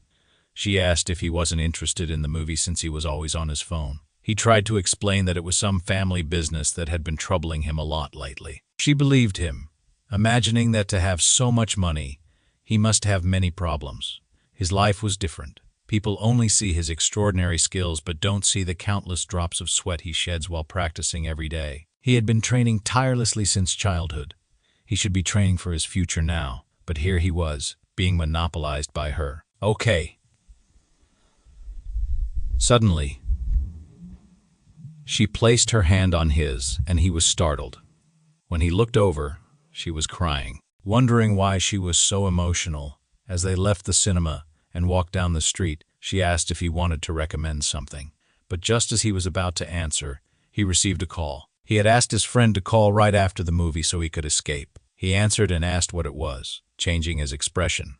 He said it was something very serious, and he had to handle it now. His friend was confused, as was Kiki. He then told her his friend had some problems and he had to go help. She said it was okay, that it was fine for today. As he left, she thought he was a very decent man for giving up time with a woman to help his friends. In the car, Chen Yuan was thinking he was a genius. Now he just had to win the last challenge. He arrived in front of her apartment and informed her he was downstairs, while thinking he would never do this kind of thing again. His life was worse than a battlefield. Someone called him, and the girl appeared casually, asking if he had waited long. Our boy was smitten, saying she looked stunning. She really was a treasure among women and could look good in any style. She asked if he was ready to leave, and he said, "Let's go," while thinking that if things went well, they could take it to the next level. They went to the cinema, then to a restaurant, and the night passed. They were back home, and as he was leaving, she told him to rest well and said she enjoyed the night. But he asked her to wait. Could he come inside to get a glass of water? She seemed very happy to accept. The scene shifted to him taking a shower, while she wondered why she had done such a thing. She thought he just wanted a glass of water, but after he arrived, he said it was too late to leave, and she allowed him to stay. She couldn't believe she accepted that. What would she do if he asked for more? But it wouldn't be impossible. Then she saw something in his pocket. When she took it out, it was the tickets for all the movies he had watched today. Our guy was caught in fork. He came out of the shower saying he was ready, but was startled when he saw the tickets on the table. She then wanted to know what that meant. Either he was a movie addict or he was dating a lot of women. Why did he want to get involved in her life just to be with other women? Chen Yuan couldn't say anything while she berated him, saying he just played with her emotions. Minus 20 favorability points, as she told him to leave. Now, he was down to 75. He was trembling, thinking he had seen this coming. He then told her that he never thought she trusted him so little. In a few movie tickets, everything he did for her went down the drain. Angrily, she said he still had the nerve to make excuses. He called Wayne and told her to talk to him and ask what they did today. Wayne answered, asking why he was calling so late. Royo picked up the phone and asked him if he went to watch a movie with Chen Yuan today. Wani said yes. He had invited a girl, but she declined, so they went together. But he snapped to reality with a name he heard and asked how this happened. She half ignored him and angrily hung up the phone, saying it was all settled now. She was confused, not knowing if he was telling the truth or if his friend was lying to her. She had the number of the girl he said he was going to the cinema with, so she decided to check. When the girl answered, she said yes. The guy had asked her to watch a movie, but she declined until a guy in a Ferrari showed up. Chen Yuan asked her if she wanted to check his cards to see what he bought. He turned, saying he was very disappointed. She said there must have been a misunderstanding and asked for forgiveness, but he slammed the door. Outside, he thought he had managed to get out of that situation. The guy doesn't lie much. She sent a message on her phone and he said it was okay. He understood and forgave her. She felt relieved, thinking he was very kind, and her favorability rose by 21 points. Now, he relaxed. Her favorability went up again, luckily by 1 point more than before. He realized he needed to be more careful since he almost ruined everything. He needed to keep in mind that certain connections are just for gaining points and status, while others are for fun and joy. If he got the system for revenge, he would build a harem. Some girls passed by him, commenting that they were going to watch something. He seemed to recognize the name and decided to take a look as well. The court was packed with people. The girls were all excited, cheering and saying they loved them. On the side were Shang and her friend, who suddenly teleported next to Chen Yuan. He greeted the famous shill, but someone touched his shoulder. When he turned, it was Xing, asking if he liked basketball. The guys seeing this were all envious, saying Chen Yuan was a lucky guy. Suddenly, B3 appeared, saying that men love to talk behind women's backs. Kiki told her to relax, since they were just going to watch the game on the court. Xuan was worried, seeing Chen Yuan there again with a lot of girls surrounding him. What kind of disaster was this? But he saw Kiki and believed that this was his chance to shine. He had been practicing basketball for the past 6 months. It was time to humiliate this guy. He threw the ball in his direction. Chen Yuan sensed something coming and, in Spider-Man style, managed to catch it. He turned to the guy and said it was shameful to act that way, just because he lost in the piano competition. Suman said it didn't matter. If he wanted, he could come and compete in basketball. Our boy seemed to be losing his temper with the guy. He threw the ball back, saying he would play. Then, Suman decided to catch it, but the throw was too strong, and he was knocked back. Kiki was impressed by the power, while Bisu commented that men are all savages who know nothing but. The poor guy was lying on the ground with his friends asking if he was okay. He couldn't believe that Chen Yuan was that strong. Chen Yuan was that strong. Chen Yuan said he wasn't interested in a 1-on-1 match. Why not have a 5-on-5 to see the school's level? Everyone was shocked and couldn't believe he had called for it. Xuan knew he had the school team, the coach on his side, and the crowd. This was more like a 1-on-none, and he was sure he would win. The game started, and he received the ball. He was confident he would humiliate Chen Yuan and finally make Kiki recognize who was better. Chen Yuan was surrounded not only by enemies, but by his teammates as well. But he knew very well that this would happen. Who needs a team when you have the system? With that, he added 30 more years of basketball experience. Xuan continued to be confident, thinking it was time to show his skill. He jumped to dunk the ball, but suddenly Chen Yuan appeared and blocked it easily. Everyone froze in disbelief that the poor guy was defeated so easily. It was one play, and the guy was already psychologically shaken. Chen Yuan said it was his turn now, but the referee blew the whistle, saying it was a foul. With that, Xuan took a free throw and scored a point, thinking Chen Yuan was an idiot. Since everyone was on his side, there was no way he could lose. But the school crowd was starting to notice something was wrong. It was shameful to call the referee for something like this. And Chen Yuan was getting angry. Now he was motivated to end this guy. The game resumed, and he stole the ball. He went and scored a basket. The poor guys hadn't even moved from their spots. Xuan scolded his team for not being able to block one guy. He even cursed Chen Yuan's team for not stopping him. Once again, they tried to surround him, but he jumped and scored another. The referee and the players didn't understand why Chen Yuan was trying so hard. Clearly, the game was rigged for him to lose, so why didn't he just give up?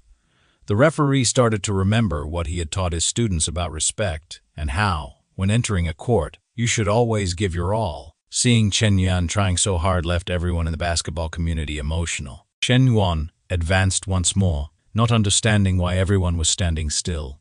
People couldn't figure out what was happening on the court. It seemed like no one else was moving. From afar, Kiki said he was winning the game and maintaining his virtues. Xuan couldn't understand why no one was following his plans anymore.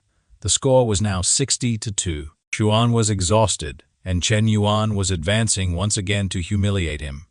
At that moment, he thought that if he at least defended this one, he wouldn't be so embarrassed. Chen Yuan approached. He jumped, and Xuan threw his elbow into his chest.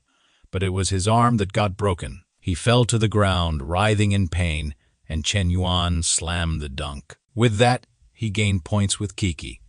He gained points with Xuan. He gained points with Shuo. He gained points with Shui. He gained points with Cheyenne. As he was leaving, Xuan realized he didn't deserve to be the team captain. It really insulted his skills to have to compete with someone so dirty. Xuan told Chen Yuan to stop being arrogant, saying he would soon regret it. Some girls said they even forgot to record because he was so incredible. Seeing that, Jian wanted to know where Chen Yuan was. She wanted to give him a bottle of water. But Kiki also wanted to give him a bottle of water. However, all four were holding water bottles, with liquid spilling. Chen Yuan fled, sweating nervously. Choosing which bottle to drink the nectar from could make him lose all the others. He took a shower after the game and received a friend request from someone in the group of rich people. The guy called him, and Chen Yuan asked what was up. The guy said it was nothing much. He just wanted to know if the boy wanted a wife. Chen Yuan was skeptical about this offer. The next target was named Goddess Lin Shutong, a 22-year-old actress. Her career was going very well, but she got involved in an online scandal, and the company ended her contract. The guy who called him in the group was Gang, her brother, who was asking for Chen Yuan's help. Chen Yuan asked if he was hearing correctly. Did Gang want him to marry his sister? Gang clarified that it wasn't exactly like that. He said it somewhat casually. It's just that his sister was falsely accused, and now her contract was terminated. So he wanted to know if Chen Yuan would like to buy the house she lives in. Chen Yuan thought he really needed to buy a house for himself. But considering she's an actress, she must love spending money, which would make her a perfect target for the system. He then told Gang Lang to arrange for him to meet his sister and see the house. Gang Lang said he would arrange everything. Now, thinking the group never lies, Chen Yuan thought, Mr. Yan is truly incredible. It seems the rumor that he saved the Shah family isn't a lie. At the house, Go was furious. Obviously, now that her career was going downhill, a bunch of guys were offering to marry her. But she didn't want any of that trash. None of them deserved a beauty like hers. All she wanted was to be a simple actress. Why did everything have to be so difficult? She then received a call. It was her brother, telling her not to worry about money anymore. He had found the perfect person. She was a bit confused about who it was, and her brother explained that it was a very influential guy that recently appeared. Hearing the name Mr. Yan, she already imagined a rundown fat guy. With that, she berated her brother, saying that when he got home, he would get beaten. The brother tried to explain that he was an incredible guy and that she should show him the house, as he was arriving soon. She hung up angrily, saying all men were the same, a real disaster. With her hands to the sky, she swore that even if she had to jump off a building, she wouldn't accept a cent from this man. In front of the house, Chen Yuan was impressed with the structure, and it wasn't very far. He rang the doorbell, and she thought the old man had come running like a desperate fool. She walked slowly down the hallway, just to annoy him. She opened the door, saying she came running for him to stop being annoying, but she blushed as soon as she saw Chen Yuan. Introducing himself, before she could ask who he was, he entered, apologizing. She was impressed that the boss was so young and handsome. He sat on the sofa and told her she could sit too. She was a bit confused as it was her house. She asked if he didn't want to see more of the house, and he said he had seen enough to know it was a good house. After all, that's not why he was there. She wanted to know why. Then he said the most important thing was her, and he wanted her to be his mistress. The boy was bold, activating the system wildly.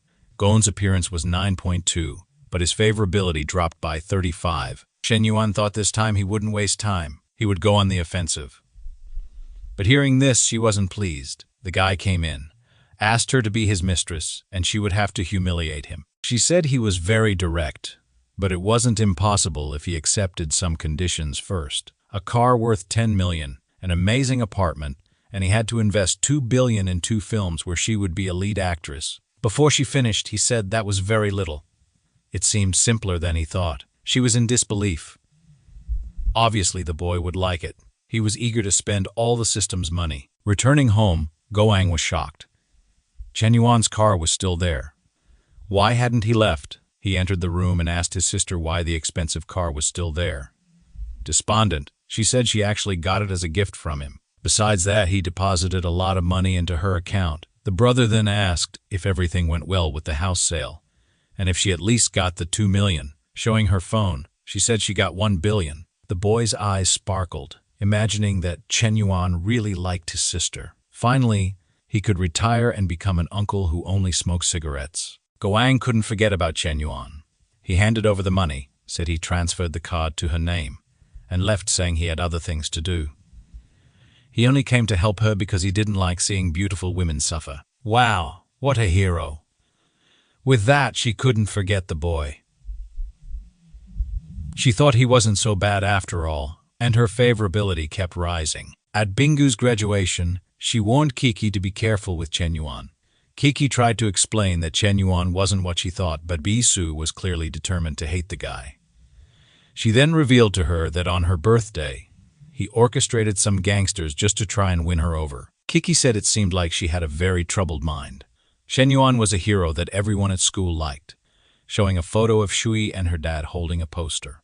Not to mention that, on her birthday, he had no idea she was going there, so it was impossible that he had set everything up. Bisu started to question if she had really misunderstood things. Was she exaggerating with her paranoia? With that, she left without saying anything to Kiki. Now, Bisu felt embarrassed, thinking she had been mistaken in her romantic delusion. Back at work, she was exhausted. She was dying of shame because she had told her friend that her boyfriend was hitting on her, when, in fact, he wasn't. Not to mention that every time she remembered the incident, the only thing that came to mind was Chen Yuan protecting her. Suddenly, her boss called her for a meeting, waking her up to reality. He informed her that there would be a charity dinner with the city's top businessmen. The boss wanted her to go and become friends with a certain Yang, a millionaire who had recently appeared. Bingsu felt sad. She had joined a company with a female boss to avoid this kind of thing, but she accepted. It was that or lose her job.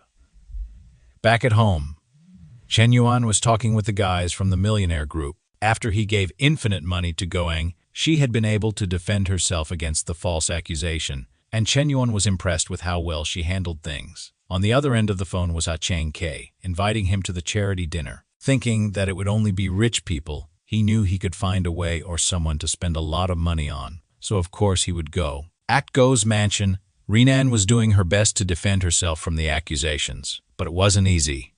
Every time she needed more money to invest in marketing, she received a transfer from our boy. She tried to convince herself that it was nothing. He wasn't winning her over like that, but favorability doesn't lie. The day of the charity dinner arrived. Of course, all the millionaires that our boy had humiliated were present, from the bar guy to the basketball guy. Swan said he was going to the bathroom. He knew the new magnate of the group would be at that party, and he had researched a lot to get close to this person. He knew it would be someone elegant and sophisticated, an elder with advanced vision. So, he stood at the door, wanting to be the first to meet this person. But suddenly, he saw Chen Yuan arriving and wondered why he was there dressed as security. The poor guy had actually spent 20,000 on that suit, really only used to spending the system's money. But he was startled. The security guards were indeed wearing the same suit as him. Xuan went to speak to him, calling him the Prince of Basketball, and asked if he was so broke that he came there to work as security. But Chen Yuan said that wasn't the case, and that he was invited to the banquet. Xuan responded that they could enter together then, thinking he was lying and wouldn't have his name on the list. At the entrance, the security asked him to show the invitation, and Chen Yuan was confused. He hadn't received any invitation. Xuan encircled him, laughing, saying he was ridiculous for really coming there, pretending like the Sue arriving for work. All the guys blushed upon seeing her. She thought she didn't like arriving in a luxurious car, but unfortunately it was part of the company's plan. She heard some commotion on the side and looked to see Chen Yuan and the security guard. He was already getting angry, saying he didn't have an invitation, but he was sure he was invited. A security guard said everyone who was invited received something at home. Bingsu laughed in his face, asking if he really thought he was that important. Suddenly she appeared and said that each card allowed bringing a guest, so he was hers. The guard accepted without a word, while Chen Yuan was confused as to why she was helping him since she hated him. She turned and told him to hurry up, saying her perception of him hadn't changed. She just owed him a favor. She just owed him a favor. She understood that on that night, he really did save her, and that's all. But Chen Yuan didn't like this. He was about to make a call to humiliate Xuan, and now she had ruined everything. He then told her that she shouldn't consider this repaying the favor. He didn't ask to be her lackey. It would be better if she stopped meddling in other people's business and just left a like on the video to help Mamoru make more juicy content for his viewers. Part 3 is on the way, so activate the cheeky little notification. Remember that the last chapter ended with Chen Yuan being barred from entering the rich people's event. Bingsu arrived and told him to come in as her companion, but he shouldn't get the wrong idea. She was just repaying her debt. Chen Yuan hated this. He wanted to flaunt his wealth and make everyone jealous. He said he was officially invited and wouldn't be her slave in this place. He warned her to stop meddling in other people's business. Bingsu was furious. She had exposed herself just to help this bastard, and now he humiliated her. The copy-paste extras said it was better this way, since this loser would never enter a place like that. The blonde guy told Chen Yuan that this was the nobles' area, and he shouldn't come here dressed like a security guard. All of this was fueling Chen Yuan's anger. Then one of the group's members went to see who was causing such a commotion. He noticed that Tang Xuan, the blonde guy, was trying to humiliate the cigarette soldier. He got worried, saying this would cause trouble, and called Hien. Meanwhile, inside the event, a man in a suit named Tang Ogi was eager to meet the so-called Mr. Smoke. The car guy said Chen Yuan was eccentric. And even though he was very rich, they always treated each other like brothers. Then he got a call saying Chen Yuan was being humiliated and barred outside. He was shocked, asking how they dared to do this to a special guest. The person on the phone said the one barring him was Tang Xuan, who was from the family of the guy next to him. He ran out, saying this bastard was ruining their family. Meanwhile, outside, Xuan continued to humiliate Chen Yuan, saying he looked good as a security guard. Chen Yuan slapped him and told him to take his effeminate hand away and stop trying to give orders. He whispered that even if they were comrades, Xuan had no qualifications for that. Xuan spread his arms, boasting that his brother was incredible with billions in company funds. As the illustrious second son of the Tang family, he was definitely better than any security guard. Watching all this, Bing-su thought Xuan was full of himself, but still better than the disgusting Chen Yuan, who had refused her kindness. At that moment, everyone recognized Ogi approaching with a car guy. People noticed he wasn't happy. She asked what he could do for his big brother, only to be slapped in the face. He staggered, asking why he was being beaten. Ogi said he was bold to ask and told him to apologize to Mr. Smoke, or better yet, to the great Mr. Yuan. Xuan was confused, not understanding. Ogi approached him and sincerely asked him to accept his apologies. Everyone realized then that Chen Yuan was no small deal. People started wanting to hand him their business cards and befriend him. Xuan was devastated. He lost at piano, he lost at basketball, and now he lost in family background. Was this guy his arch enemy? Hosen also apologized to Chen Yuan, saying he planned poorly, but should have at least been notified of his arrival time.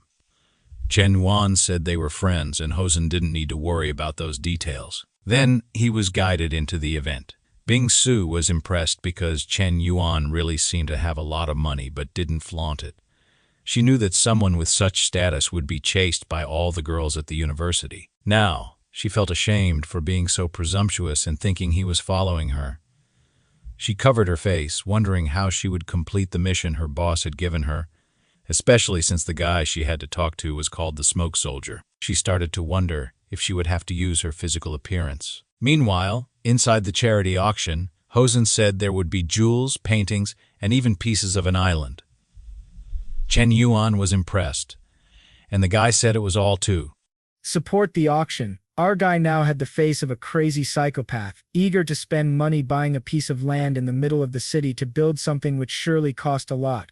The problem is, as always, he has to give it to some woman to get a share. Later, he starts thinking about Ru and Yu but then realizes Bingyu is right behind him. However, he decides to abandon the idea because every time he tries to please her, he gets rebuffed. At that moment, a guy stands up exclaiming how amazing it is to see her there. The blonde Gwenon whom our guy had given a mansion to, looking strong and healthy. Seeing her from afar, the psychopathic Chen Yu thought of buying everything in the place and giving it to her. He also found the seating arrangement interesting. It seemed that the more important the person, the closer they were to the front. That's when he recognized that the name of the person beside him belonged to someone extremely important in the city. Apparently, the cigarette soldier was highly respected there. Then someone sat down, and who do you think it was? Of course it was a girl with extremely high potential, and she probably had her blood tests up to date. People around commented that she was the daughter of Secretary Shu. Our eavesdropping boy just listened. He blushed and got flustered, realizing she was not only the daughter of a big boss but also healthy and strong. However, he turned to the side, embarrassed and nervous, though he didn't know why. Oi went over to introduce himself to her, saying it was a pleasure to meet her. Obviously, the rascal was already thinking about forming an alliance or even marrying the woman. She recognized his name, and said it was a pleasure to meet him too. However, she was already thinking about how much she hated attending these events. Her father forced her to, but she was curious to know who the boy next to her was, since usually those seats were filled with old men. She tried to talk to Chen Yuan, who pretended not to hear, turning to the side. She was confused, wondering why she was being avoided like the plague. Was she that scary? Chen Yuan was terrified of starting a conversation and having the system create a bond with her. However, she kept pestering him, saying it was rude not to even say his name. Hosen then told Chen Yuan that he should pay more attention. She was none other than the secretary's daughter.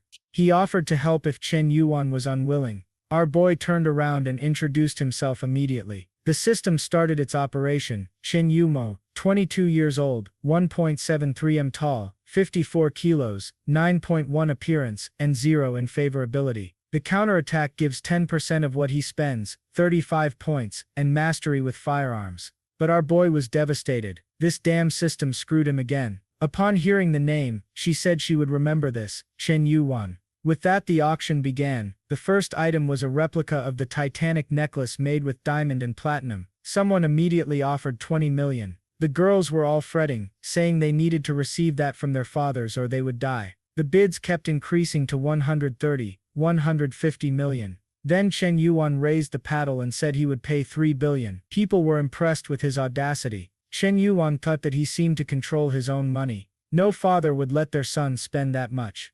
The old men were fuming with this type of bidding. The guy had increased the value many times over. The auctioneer asked if anyone would top the cigarette soldier's bid of 105 million. People were seething with anger but no one wanted to say anything. With that the gavel was struck and the sale was finalized. When it came time to process the payment, he said it was a gift for Miss Goman and should be delivered to her.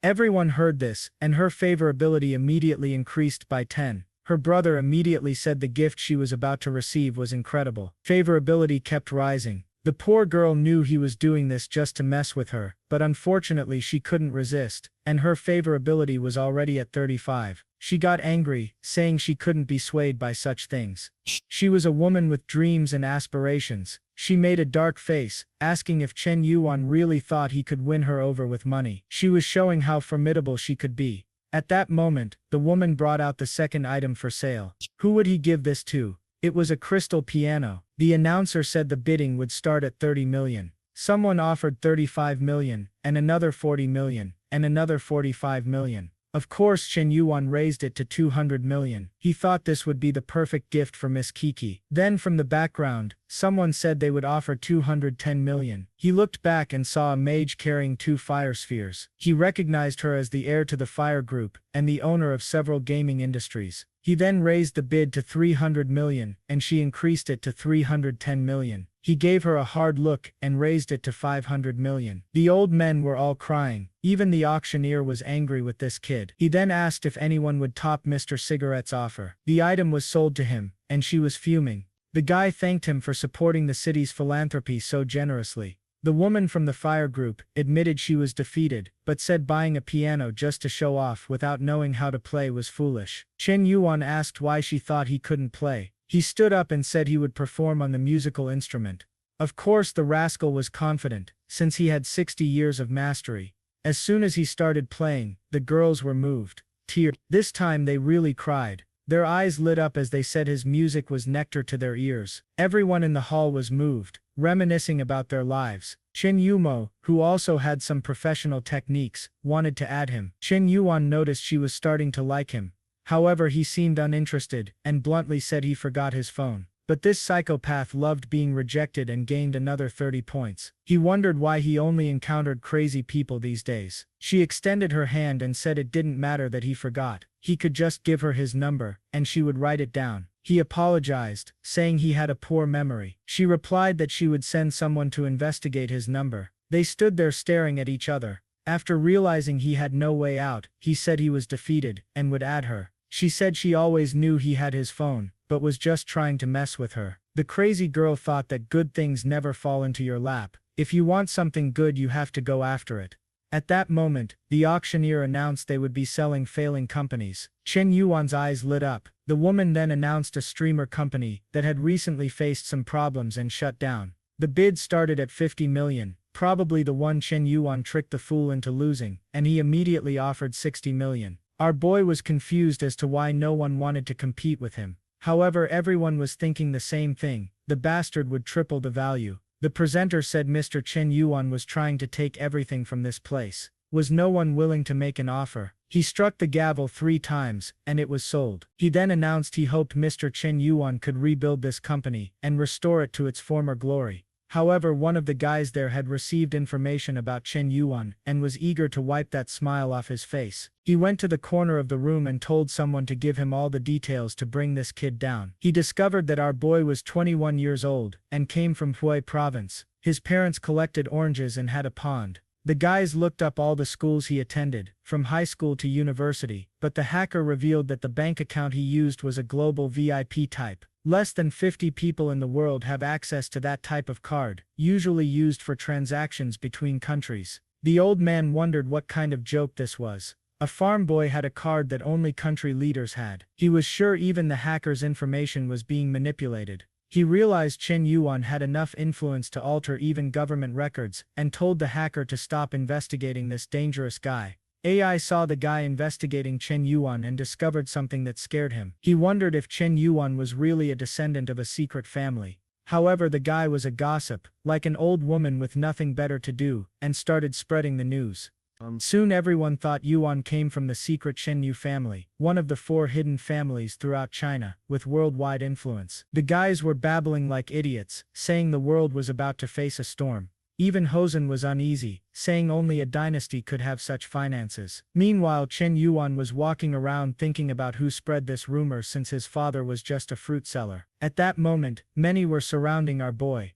Some handed him their room numbers, others invited him to dance. One even said she could do a backflip, and asked if he wanted to see. Our boy was shy, not knowing what to do. While people danced, he was being dragged around. That's when he noticed Chen Yuan walking in from afar, and realized she was his escape from this situation. He told everyone he already had a dance partner waiting for him. He approached Chen Yuan, and asked her for a dance. She was embarrassed, wondering if she should refuse because he might take advantage. However, he gave her the necklace, so it would be rude to make him lose face, and she reluctantly agreed. He pulled her in, saying he wanted to enjoy the moment since he had turned down 18 others just to be with her. The rascal used the system to receive a specialization in dance skills. She was moved, saying he danced well and his hand was warm. She thought he always surprised her but didn't find it unpleasant, and was even starting to like it. Boy, all that effort just to gain 5 favorability points. This is tough. Everyone in the hall was talking about the two of them. Chen Yuan found it strange that he wanted to get involved with that girl considering her scandals, but at least he wasn't swayed by that swarm of killer spiders. Of course, she was angry that he rejected her and asked Chen Yuan instead. The same fool from before came to ask if he could dance with her. She told him to buzz off because she wasn't interested in old men. The poor guy was called old at 30, and felt crushed. Chen Yuan was happy he managed to gain at least 5 points with this dance. Then someone came and called him, saying they wanted to dance before he left. The guy who had been rejected earlier was furious at this brat. But our boy was very Sigma, and said he was unfortunately exhausted from the last dance. She said it was fine and asked what he wanted to know about her. Our boy was impressed with her resilience to rejection. Since that was the case, he suggested they could talk in the corner. She kept poking him, asking if the actress was his girlfriend, to which he replied, no. The psycho got excited, thinking if the relationship wasn't established, she had a chance. Then she asked if he knew about the scandal she had been involved in. He said he didn't care, since her image would soon be clean because he was supporting her. She asked how much money he had spent on her. He said that unfortunately, she had asked for too little, so he only gave some luxury cars, a mansion and 2 $500 million movies. Chen Yuan created a story in her head, thinking Chen Yuan was being deceived. It seemed he had grown up isolated to refine his skills, and that was why Gowan was using him to drain all his money. She then asked Chen Yuan if he didn't think her demands were too high. Uninterested, he said it was natural for a man to spend money on a woman, which was why he had transferred the 200 million. She grabbed him by the tie, saying he was being deceived and abused by her. Not to mention they hadn't even confirmed the relationship. She calmed herself, saying that in the end it was his money, but he would pay the price for it. Roy said he wasn't being made a fool like that. However, Yumon could only think that a lover always makes the worst decisions. Remembering when he was playing the piano and making bids for her, she thought it was unbelievable that such a talented man was still so innocent. The favorability kept rising and reached 45. Chen Yuan knew very well that she thought he was being exploited by Gowan, but little did she know that in the end, he would be the one winning. He made a villainous grin on his face, saying she didn't yet know the skills of the big brother. He turned to her and told her not to speak ill of Go-on anymore, saying her behavior was very much like the behavior she wanted to judge. She was devastated and stood up angrily to leave, thinking she had a better background, appearance and personality than that actress. She left motivated, saying that Chen Yuan should just wait. Soon she would get him too, since she always got what she wanted in life. Chen Yuan was worried, saying that next time he would keep as much distance from this woman as possible. At the end of the event, everyone wanted to keep in touch with the boy. While he was on his phone, Hosen approached, introducing a new friend, Joe XY. Joe was very shy, and Hosen told him to lift his head and speak to Mr. Cigarette. Chen Yuan asked why Joe was so shy, and why he had brought him there. Joe stammered as he explained that his family was selling a giant skyscraper building. Chen Yuan got excited and asked him to elaborate. Joe explained that it had more than 10 floors, 1,000 square meters per floor, and a total value of 2 billion. Even Hosen was shocked, not knowing his chubby friend was a billionaire. Chen Yuan then said to add him, as he would come to check it out someday. Joe was a bit awkward, thinking Chen Yuan would want at most 1 or 2 floors, but it seemed he wanted the whole thing. Joe left, telling him not to sell it to anyone else, and the guy agreed.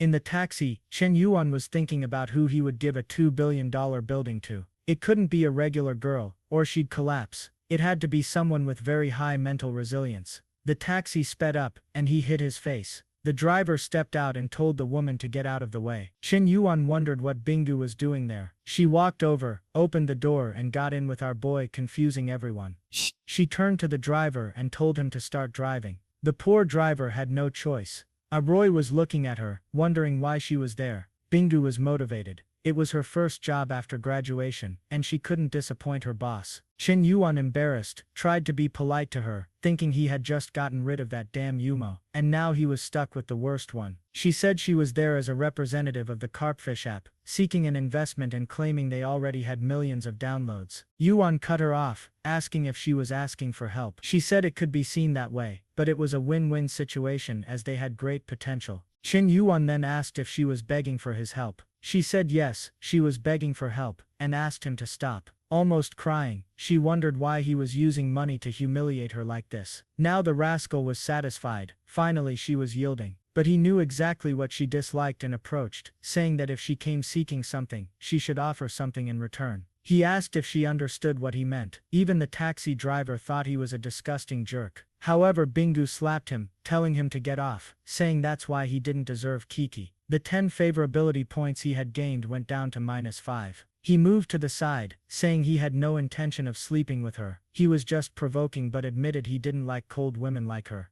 She got even angrier and told him to stop joking around. Our boy replied that he wasn't very interested, they had only met twice, and she was asking him to invest in her company. Besides, she had disrespected him last time and never even apologized. He snapped, telling her to disappear, saying she brought humiliation upon herself, and ordered the taxi driver to stop. But that's when Chen Yuan noticed his troubles had only just begun. The taxi was surrounded by 3 vans. Unfortunately, it wasn't a bunch of women but a group of strange men getting out of the cars. There was a gang of criminals apparently hunting him. Our boy realized the night wouldn't end well. Bingu asked what they would do. He replied that they would surrender, and that's it. The guys were excited. It seemed to be the idea of the auction man, who thought capturing someone so rich would be a good move. Chen Yuan said that with such affection he was willing to benefit everyone there. The guy said that because he was so cooperative, they said they wouldn't tie him up too tightly, but then he got a kick to the neck. He fell, and his friends wondered what kind of kick that was. Chen Yuan knew this time it was real criminals, not a bunch of high school kids, but with his elevated martial arts talent, it was just punches to the face. That's when one of them had the idea of using Bingu as a hostage, but she fought back too, putting one of the guys in a chokehold.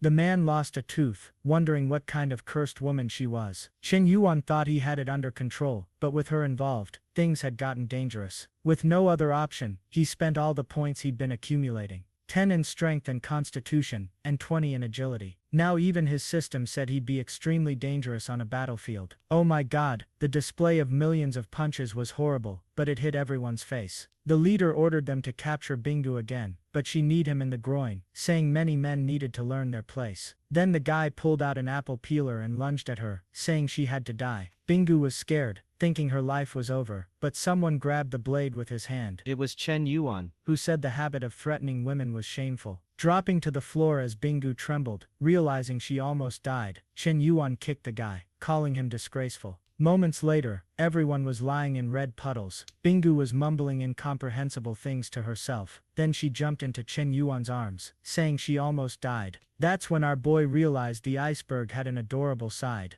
Now the rascal told her not to worry, that he was there for whatever she needed. Those words he said in the taxi were just a joke. In reality, she was an incredible girl. She asked if that was true, and if he really thought that. Chen Yuan said she could trust him. He would visit the carpfish company she mentioned, because he believed in its potential. Now she was thinking that Chen Yuan was the opposite of other guys. He seemed cruel but was actually very kind. He acted shameless, but in the end he was a good guy. Despite coming from such an incredible family, he threw himself into danger to save her. Our boy said it was nothing, just a little scratch, but now it was too late. He gained a bunch of favorability points, shooting straight to 80. With that the police arrived and arrested the criminal. Someone beside him remarked that they hadn't seen him for hours, and he was already in trouble again. Chen Yuan asked why this person was there. Boy, it was Chen Yumo, who turned out to be an officer from the explosive squad, always carrying 2 spheres ready to blow. Our boy had beaten the guys so badly that some were lying wrapped in blankets on the asphalt. The officer reported that 1 was dead, and 7 were severely injured. It looked like a battlefield. Shumo was thinking that 8 bandits came to take him down, but the boy reversed the game. Now she was excited, saying it would be worth it considering his combat skills. Seeing Bingu staring at him, she was sure all the women were eyeing him. She got even angrier because every time she wanted to talk to him, she had to compete. She approached and said they both had to go to the station to recount everything that happened.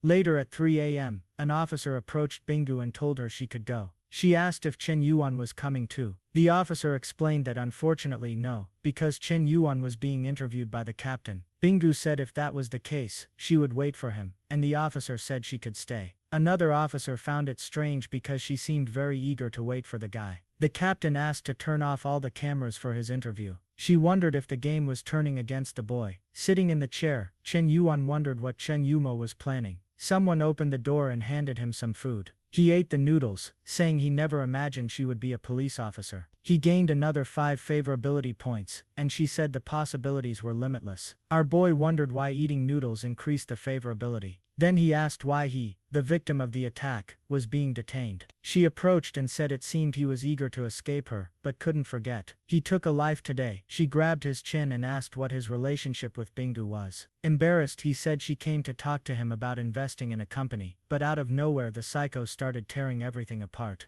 Our boy was beaten up and asked what she was thinking of doing. Respectfully, she pulled out a medical kit. If you thought otherwise, it's your loss, go seek help. She then told him to stop thinking nonsense, because she wasn't going to harm him. Seeing his dumbfounded face, she found it ridiculous that he really thought she would take advantage of him. He said he would never think such a thing, but our boy said she was a very busy woman, so he would take care of it himself. She told him to stay still because he was too clumsy, and would end up hurting himself more. Our boy realized he was being crushed, but noticed she was playing a game with him. He remembered well how girls had played this game with him in the past. They seemed to show care and attention at first, but in the end, he was always abandoned, humiliating himself by kissing their feet. Seeing Yumo as a devil, he was sure this was a trap for a Sigma man like him. He then got up and told her to keep her distance, because they had only known each other for a day. Yumo asked what he was talking about. Since she was just bandaging him, he said he wasn't mad, but told her she needed to understand that he had someone else he liked. He turned poetic, saying life is full of encounters, but unfortunately her time had passed. If it had been earlier, she might have had a chance. However, if he were the type to change his choice all the time, she wouldn't like him either. Obviously nothing works with this crazy girl, who now thinks he loves purely. She went crazy, and our boy ran straight to the taxi. But from above, the mad woman was just observing, thinking there was no way she would lose this guy to those other cursed women. Meanwhile, Bingu was sleeping at the police station. When Chen Yuan got home, he was exhausted. The day had been a mess, and he just wanted to sleep. However, when he entered he heard the sound of a shower. He saw a silhouette in the mist, and thought the president liked testing his self-control. An angel told him to calm down, while the devil told him to go in. But an unknown girl came out of the shower, saying it was very comfortable there. She saw Chen Yuan, who was paralyzed, got scared, and screamed for help. A while later, she was crying to Kiki, saying she would never marry, because she had been seen. Chen Yuan, losing patience, said he was going to take a shower, but a friend was angry, saying that Rascal had seen everything, and had to apologize. Kiki tried to explain that he was a good friend, but Minguing found it strange that her friend was defending the guy, and wanted to know what was going on between them. She ran to Kiki, and told her to stop involving herself with losers like him, especially now that she lived in such a house, and was a streamer who received millions. She couldn't get involved with someone like him.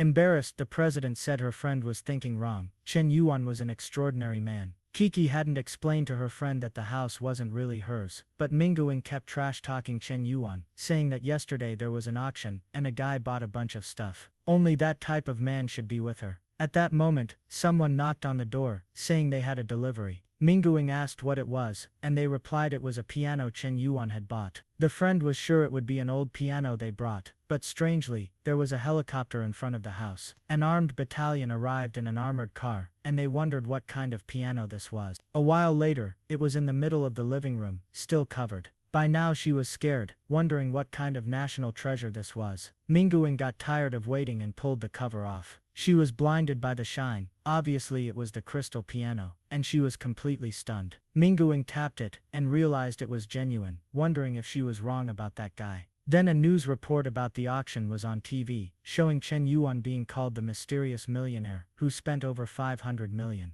Poor Minguing was hit by a 500 million realization, and was in disbelief. Kiki turned and said she had told her that Chen Yuan was exceptional. At that moment, someone said the piano had arrived. Her expression changed as she saw our boy shining. He came down the stairs, saying it took longer than he thought. Now the crazy girl was thinking he was too handsome, going from 0 to 100. He asked Kiki if she liked it, and she said it was precious, maybe too much. He then mentioned he had a business meeting, and asked if she wanted to come along. Seeing her friend in the house, she didn't want to leave her alone, so she apologized and said she couldn't go today. Our boy left the house without worrying too much. At that moment, the system activated the link with Minguing, starting with 20 points. However, Chen Yuan didn't like this, as she was supposed to be Kiki's best friend. He would have to make her realize that her friend had eyes on her man. While Kiki played music happily, Minguing could only think about having a guy as handsome as him. But our boy doesn't know how to be poorly accompanied anymore, so he called Ruo to join him on the business trip. She was angry, as he had disappeared for days, and now called her for this kind of outing. She thought he had been distant lately, and wondered if it was because they hadn't done anything that night. Already angry, she said that all men seemed to be the same, and his favorability dropped to 95. Our boy from a distance wondered why he lost points without doing anything face to face. He wanted to know why he was losing points, and wondered if it was because he didn't pick her up from home. But our boy, being Sigma, ignored everything she was thinking, and just called the chubby guy to send someone to pick him up. He knew that if he started apologizing, it would only feed these pointless problems. His plan was to solve it with a good old system. Meanwhile, in that building, a guy was talking to his friend, asking if this Chen Yuan was really that amazing. It was the chubby guy's father who asked, and the boy replied that yes, he could be trusted. He was a very wealthy kid. The father said it seemed the boy was incredible, and was curious to meet him. Nearby there was an old bald man with Swang, wondering why Mr. Swang was there. She seemed interested, wondering if this guy was important. She was a new employee, and the old man warned her to be careful with that Mohawk guy. He was the rich one there. Swang wanted to know how the guy who hired her, a millionaire, thought the other guy was even richer. Then she saw a couple talking and said the person looked familiar. Was it him? The man greeted our boy, who said he was very modest to come there to meet him personally. Then the son arrived, saying everyone was waiting to meet him. Our boy, he was excited, saying they were very polite, while the papers fell to the floor. Swang wondered why the owner of the place came to meet Chen Yuan. The old man said that the place took 9 years to build, and was extremely luxurious. At that moment, more than 300 companies had stores there. It was basically a complete shopping mall, with many stores, cinemas, karaoke, and everything else they could want. At the top, there was even an incredible commercial area. But Ruyu wasn't enjoying all this, wondering why the bastard brought her there, just to follow him around.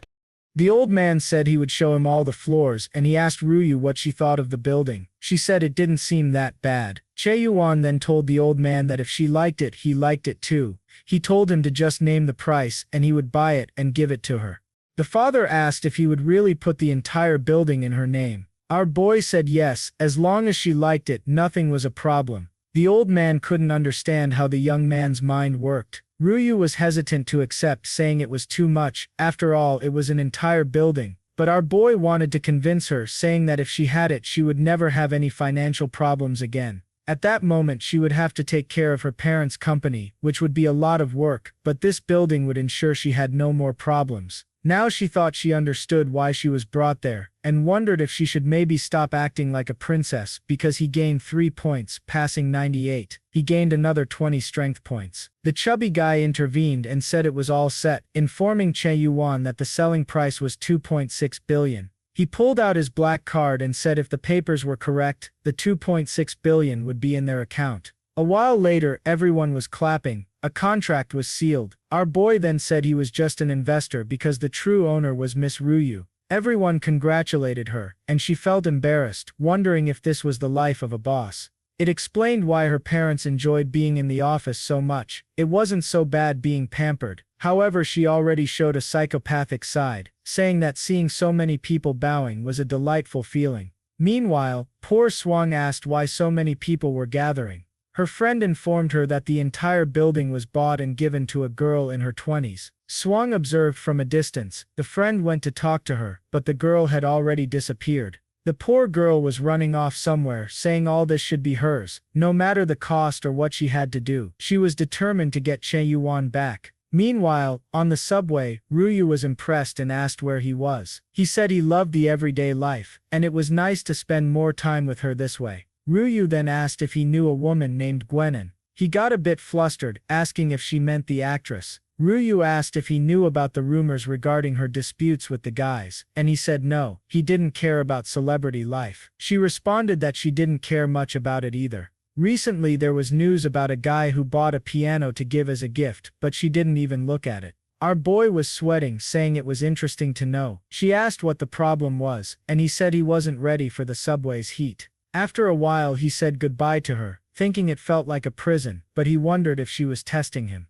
A friend called him, saying Bingyu seemed to have been waiting for him at the dormitory for 6 hours. In front of the dormitory, everyone recognized her as an incredible graduate from that place and wanted to know why she had been there for so long. She was staring at her phone, wondering where he had gone. When she woke up at the police station, he had disappeared like a ghost, and her body inexplicably brought her to that place. The poor girl was going crazy, saying her heart wouldn't stop dancing and she needed to find calm. Could she have fallen in love with Chen Yuan? No, she tried to change her mind, saying he was just a friend. She couldn't think like that. Our boy was in the crowd, wondering if she was really waiting for him, but she was resolute in solving the financial part of the company. Then she recognized him, ran over and hugged him. Everyone commented that it was impossible since they thought she was a lover of women, but she was clinging to him, saying she only felt safe this way. Chen Yuan asked what the problem was, and she told him not to move away, that she didn't want to let go. His friends were just observing, saying they wanted to kill the lucky bastard. Suddenly it started to rain, and people ran for cover. Our boy turned to her, and said they needed to find shelter from the rain.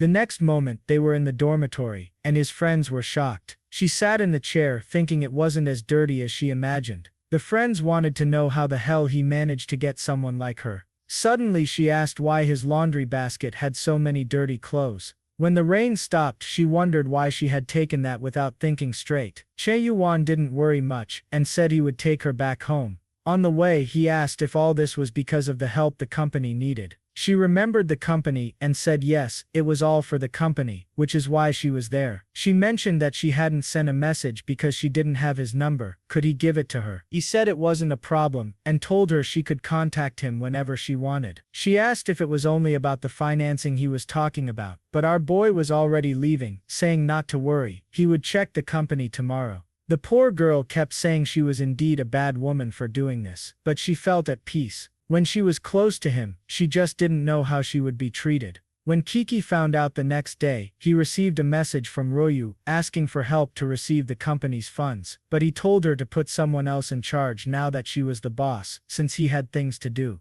He was in the car with Bing, who asked why he was so happy. Our boy was wondering why after one night she already seemed angry again. Bingyu concluded that she couldn't get involved in other people's relationships. Chen Yuan had many other options, so obviously, he didn't want her boss, and informed her that they would be there soon. However, the office of Bingyu's company was in Royu's building. He asked if the company was really located there, and she confirmed it. Now he was in trouble. If Royu saw him, he would lose the maximum favorability he had already gained. With no option, he went to the elevator, which opened with Royu inside. She asked what he had to do that was so important this morning. Inside, there was an awkward silence. Our boy tried to stay calm, saying he couldn't show any signs of stress. He then introduced Bingyu, saying she worked at the carpfish company in the technology industry. He turned to Bingyu and introduced Royu as the owner of the entire building. Bingyu was impressed that such a young woman owned such a large place, but seemed curious about Chen Yuan's relationship with the school colleague. She introduced herself and said it was nice to meet her. However, Royu just stared and said, "Hi," finding it very suspicious that such a beautiful woman was with Chen Yuan. Even though she knew he was unfaithful, he couldn't be that shameless. Once she collected the rents, she would deal with him.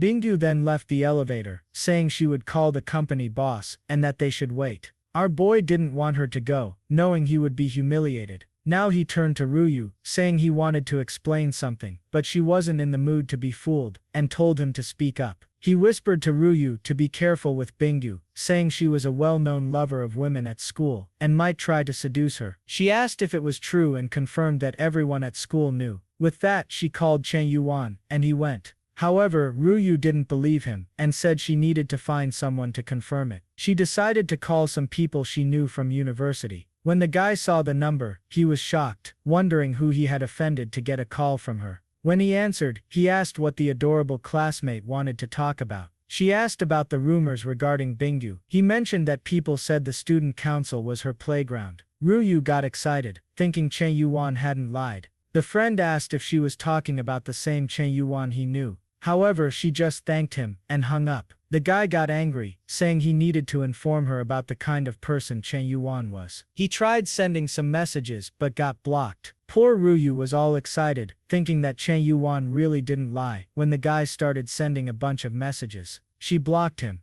In the meeting with the president, in a flexible suit, she went over all the company's numbers. Our boy was there just to spend money, so he wasn't interested in that. He raised his hand and said he already understood well because Bingyu had explained about the company. He asked her to just name the company's price. The president hesitated, knowing she had power that defied logic. She knew her company was worth $1 billion and needed at least $100 million in investments. She said $1 billion, and our boy was shocked. She wondered if she had mentioned a too high value. Chen Yuan asked if she had really taken all this time to mention such a low value. He then said he would buy 49% for $1 billion, but had a condition. The value was too good, so she wanted to know what the condition was. The president thought she was too old for him to try something like that, but if he insisted too much, it wouldn't be a big problem. He revealed that the condition was that all shares be transferred to Bingyu's name. A while later, he left the room, and she was stunned. Bingyu asked how the conversation had gone. Our boy said she worked very well and would soon receive a promotion. She said she wasn't there for that, and asked what he was planning. She was sure by the way he treated Royu, that they had something going on. He should be careful because the president had genuine feelings, but she was thoughtful, wondering what her plans were. Chen Yuan asked why he should choose someone with a psychopathic look. He said he wanted everyone. She was startled, and asked what kind of business this was. He made a villainous face, asking if it was wrong. She then said he had revealed his vulgar style, incredulous that she had thought something else. Chen Yuan said she was acting this way, but yesterday, she had the audacity to grab him by the arms and invite him to her house. He asked if she wanted to know if he would choose her after all. As a friend of Kiki, she shouldn't have flirted with him yesterday. He told her that someone who acted that way had no moral ground to judge him. Outside, our boy felt on top of the world. Giving her that moral lesson had been delightful. She wondered if she was really being hypocritical, and concluded that after flirting with him yesterday, she couldn't teach him any lesson. Some guys passed by announcing that the president had called for an emergency meeting. Now she was worried about the outcome of the negotiation. In the meeting room, no one had any idea what the president would say, and Bingu was terrified. The president appeared and announced that the new vice president, from that day forward, would be. Bingu was confused, wondering why she had been promoted. The other employees were angry, especially since she had started working just a week ago. The president said they had no say in the matter, as Bingu was a skilled, wealthy woman who had contributed significantly to the company. She presented the contract showing that Bingu owned 49% of the company's shares. With that, no one could question anything. The president thought to herself that Chen Yuan was quite the boss, so young, and already buying half the company. People commented that they never imagined Bingu had so much money. The president raised her arm and told everyone to applaud her. Bingu, emotional, wondered if this was Chen Yuan's doing. She remembered him asking how she was sure he wouldn't choose her. She blushed and felt passionate, thinking this proved that he chose her after all. She gained 5 favorability points, then another 5, reaching 95. Now she was Chen Yuan's bootlicker, and he gained 35 strength points. Since he spent 1 billion on her, he received 100 million back. Refries was confident, saying that having a spending strategy was the best plan. When he was just throwing everything around, he neither spent much nor gained much. But now that he planned step by step, he managed to invest much more, and came out profitable. At that moment, his phone rang. It was Jie Zenin, crying, and asking if she was an idiot. He asked what the problem was, and she said the former director had bought a bunch of people to speak ill of her again. The entire industry was cursing her, ruining her public opinion once more. Chen Yuan was shocked. Who was the bastard who had overturned his counterattack? He had spent 200 million, and they managed to reverse the opinion again. He told her to calm down, and that he would take care of everything. This guy, known as Lord Tiger, or Wang Yahoo, was infamous for using his influence in the industry to take advantage of women. It seemed this significant change in opinion was due to another actress named Fang. Chen Yuan asked if she was that influential, and Hosen confirmed she was extremely famous and made many donations, so anything she said was taken to heart by the public.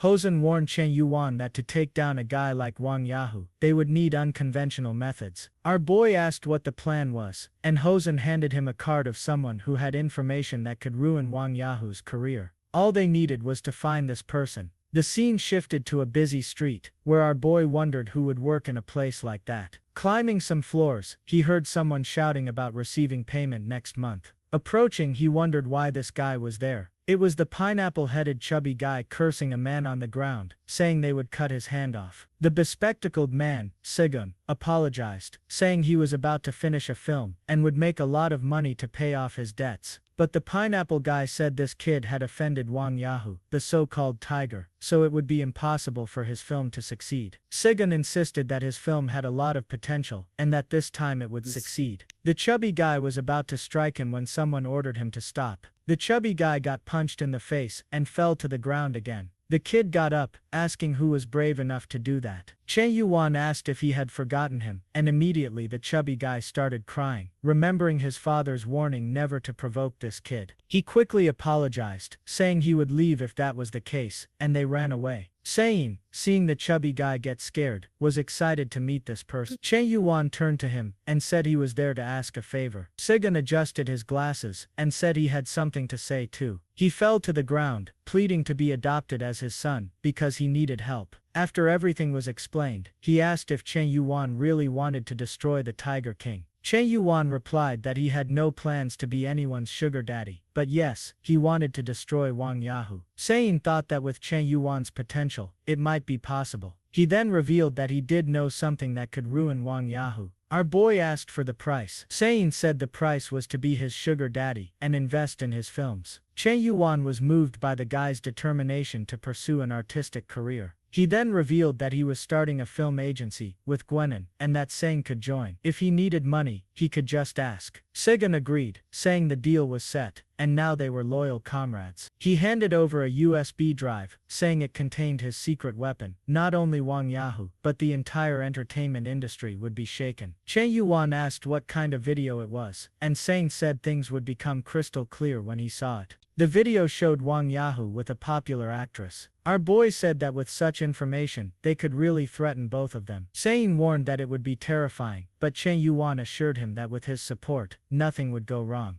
Meanwhile, at Gao Ran's house, she was furious because people hadn't stopped cursing her for 3 days. At this rate, she was beginning to consider leaving the entertainment industry. She then received a call from Chen Yuan and wondered why he wanted to talk to her. When she answered, he asked if she was alone. She said yes, and he said he would come over. Then she felt embarrassed, wondering why he wanted to know if she was alone to visit her. She was protecting her body, nose bleeding, thinking he had lost control. 10 minutes later, he was already at the door. She thought he was too desperate and anxious, like any other man. But when she opened the door, there was a chubby guy next to him, and she wondered who he was. She told Chen Yuan he was crazy for thinking something like that, ignoring her comments, and introduced Gangzhen as a great and talented director. Now, she felt embarrassed, realizing he wasn't there for anything inappropriate, but to help. A while later, her mind was blown when she saw the video. Chen Yuan said that with it, they would change public opinion. Zun was talking about starting film production, and Chen Yuan was eager to get to 95 favorability points, having already spent 2 billion on her.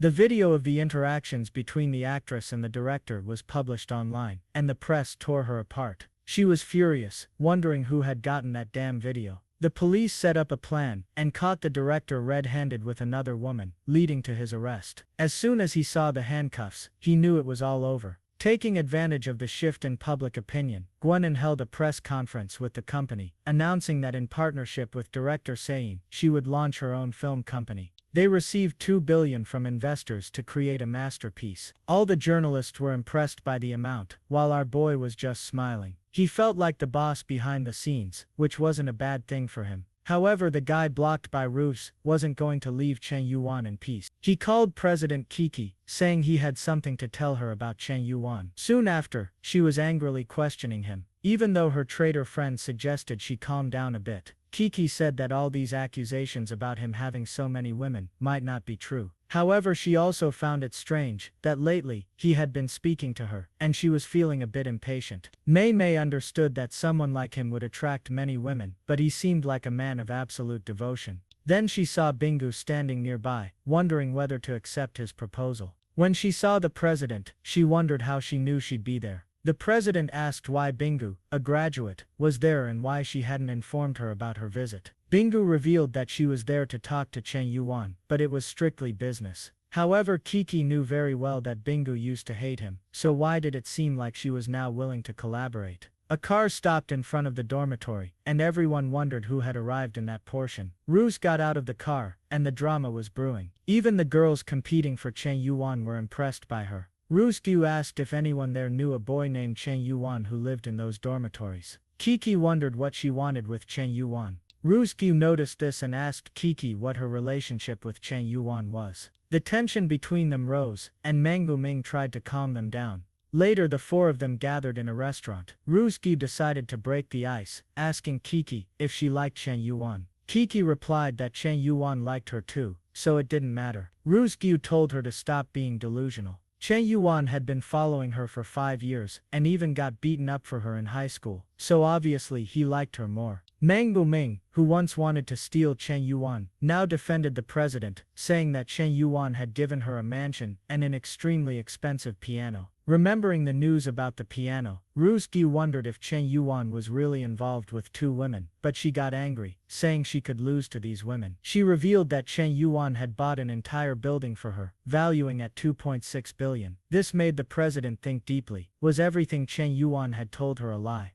Bingu then spoke up, saying she also received 1 billion and shares from Chen Yuan. The 4 of them were left speechless. Kiki said she would call them right now to sort this out, but then she mentioned that he never actually confirmed they were in a relationship. Whenever someone asked, he said they were close friends. Roosgi said it was the same with her. Meng Buming said they needed to confirm if he was using this as a strategy to be with multiple women. Roosgi stood up, saying she would resolve this now. However, Meng Buming said someone like him deserved 1,000 deaths. They needed to come up with a plan to bring him down. They discussed how Chen Yuan loves spending money to keep them around, so it was time for them to take revenge. Ming proposed the perfect plan: force him to spend money until he went bankrupt. That way he wouldn't have any cent left to deceive another woman. The 4 of them were motivated, saying that Chen Yuan deserved it. A like on this video would help. Kiki felt a bit uneasy, saying that maybe this was too manipulative, but her friend insisted that he deserved it. She grabbed the phone from Kiki's hand and said she would send the message. At that moment, the message reached Chen Yuan, where she expressed her desire to start her own streaming platform. He was a bit curious, realizing that she was essentially asking for money. However, our boy knew the president and suspected that she was either being influenced or had a grand plan.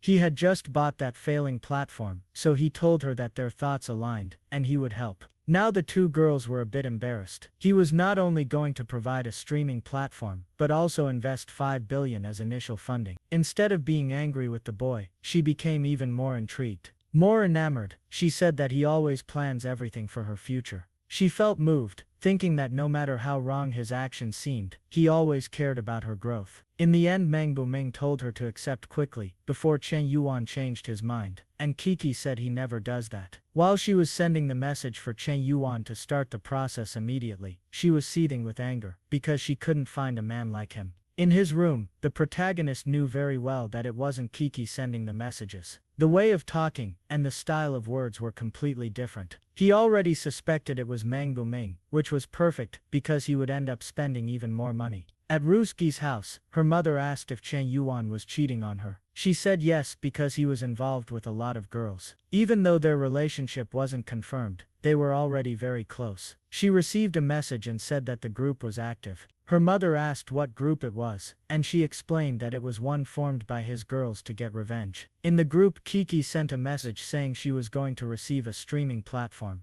While Ruski's fuming with anger, wanting to receive more than the others, her mother told her to listen. She thought her daughter was being deceived by these girls who claimed to want to work together. She explained that in the past, she and her father had a significant difference in family circumstances. She could understand that no matter how good their life was compared to Chen Yuan, they were poor. Someone like him attracts countless flies, so she had to prove her own strength. After all these girls were saying Chen Yuan was cruel, but none of them left him. This meant that each one of them was trying to monopolize Chen Yuan. Ruski got up excitedly, saying that must be it. Her mother warned that in such moments, she had to advance with unwavering determination to secure the rest of her life. Motivated, Ruski declared that she wouldn't lose Chen Yuan to those other women. In his room, our boy received a message from Ruski. She apologized, saying she had been blaming him for everything, which confused him. They hadn't argued about anything, so why was she apologizing now? Combining this with what Kiki said, he knew something strange was going on. At that moment, Ruski received a call from Chen Yuan, and she started trembling, asking her mother what to do.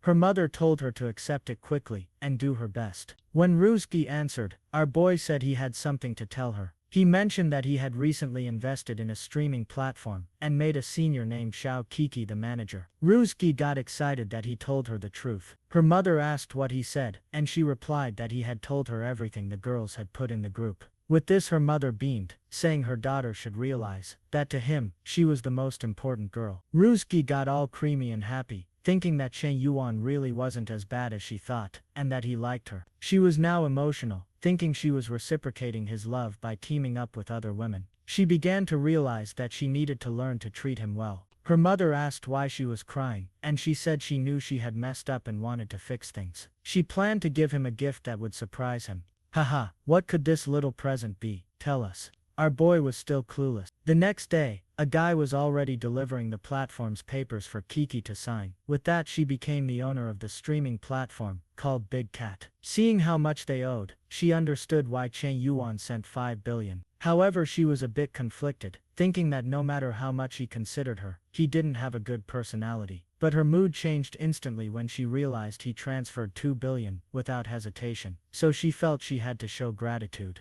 This girl is bipolar. At a car show, she wanted to buy a car for the boy, and wondered which one he would like. She remembered he had a Ferrari, and thought about getting him another one. But just then, she saw Ruski there. They noticed each other, and the president asked if she was there to buy a car. Ruski replied that her father's birthday was coming up and asked Kiki if she wasn't there to buy something for Chen Yuan. But obviously, she already disliked the president's presence. Trembling, she responded that she would never buy a car for that bastard, and was there for her father as well. With that, the girls got excited, saying it was a huge coincidence. However, someone came and called both of them. It was Bingu, and they asked why she was there. She said that her father's birthday was coming up and she was going to buy a car. With that, all three were sweating, saying it was an incredible coincidence. However, now Ruzgi assures that this revenge plan against Chen Yuan was all a lie. The problem for her was that Xiao Kiki had 2 billion, and she didn't have that much money on hand. She would have to call in some foreign help.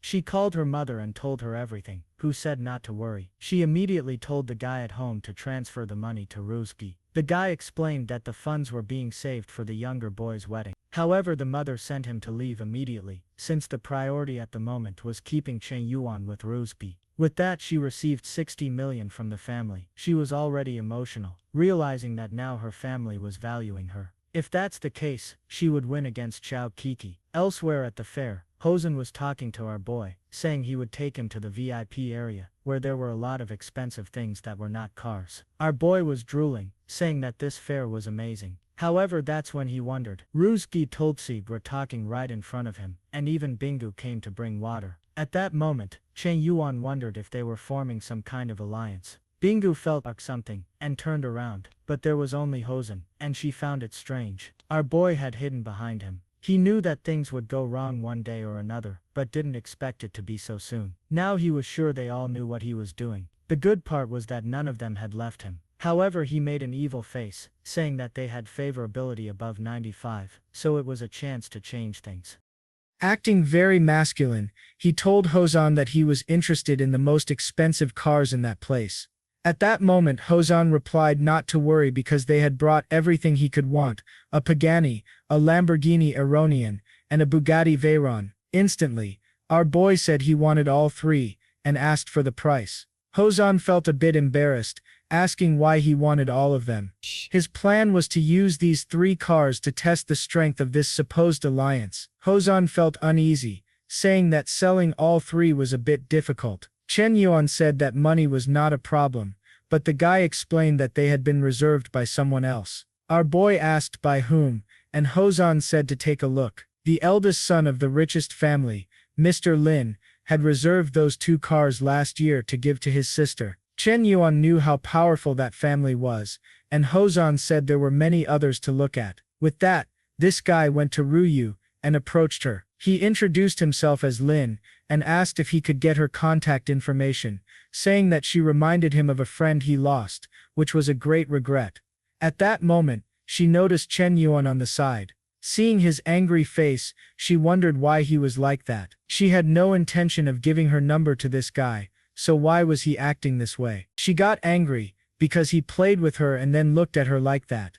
Because of this, she gave the guy her number instantly. She looked to the side, and Chen Yuan had disappeared. She wasn't sure if what she did was right or wrong, but she felt bad walking around the event. Hosan asked if he knew the girl. He said he knew her a long time ago, but didn't know her anymore. He told Hosan that he would pay much more for those cars than Mr. Lin, and asked if 1 billion was enough. Smiling, he said he didn't expect this to interfere with Hosan's business. At that moment, Hosan smiled, saying the guy was an idiot. When talking about 1 billion, anything could be done. He was excited. He would profit 100 million more than usual just because of the fight between the two, and that was perfect. He knew that Mr. Lin was important, but not more important than 800 million in his account. The card was swiped, and our boy was now confident. Hosan asked if he wanted anything else, and our boy said he wanted to prepare something for the exhibition at the event. Ruyu was still looking for our boy. Suddenly, some guys came and placed a piano in the middle of the event. Everyone was confused because this sort of thing wasn't common. Then, out of nowhere, Chen Yuan started playing, and she wondered what song it was since she had never heard it before. The sound was melancholic, and she began to cry. People at the event were all emotional, saying that it felt like seeing a distant person. Shiki remarked that Chen Yuan didn't seem very happy, and Bingyu asked if it was because of what Ruyu did.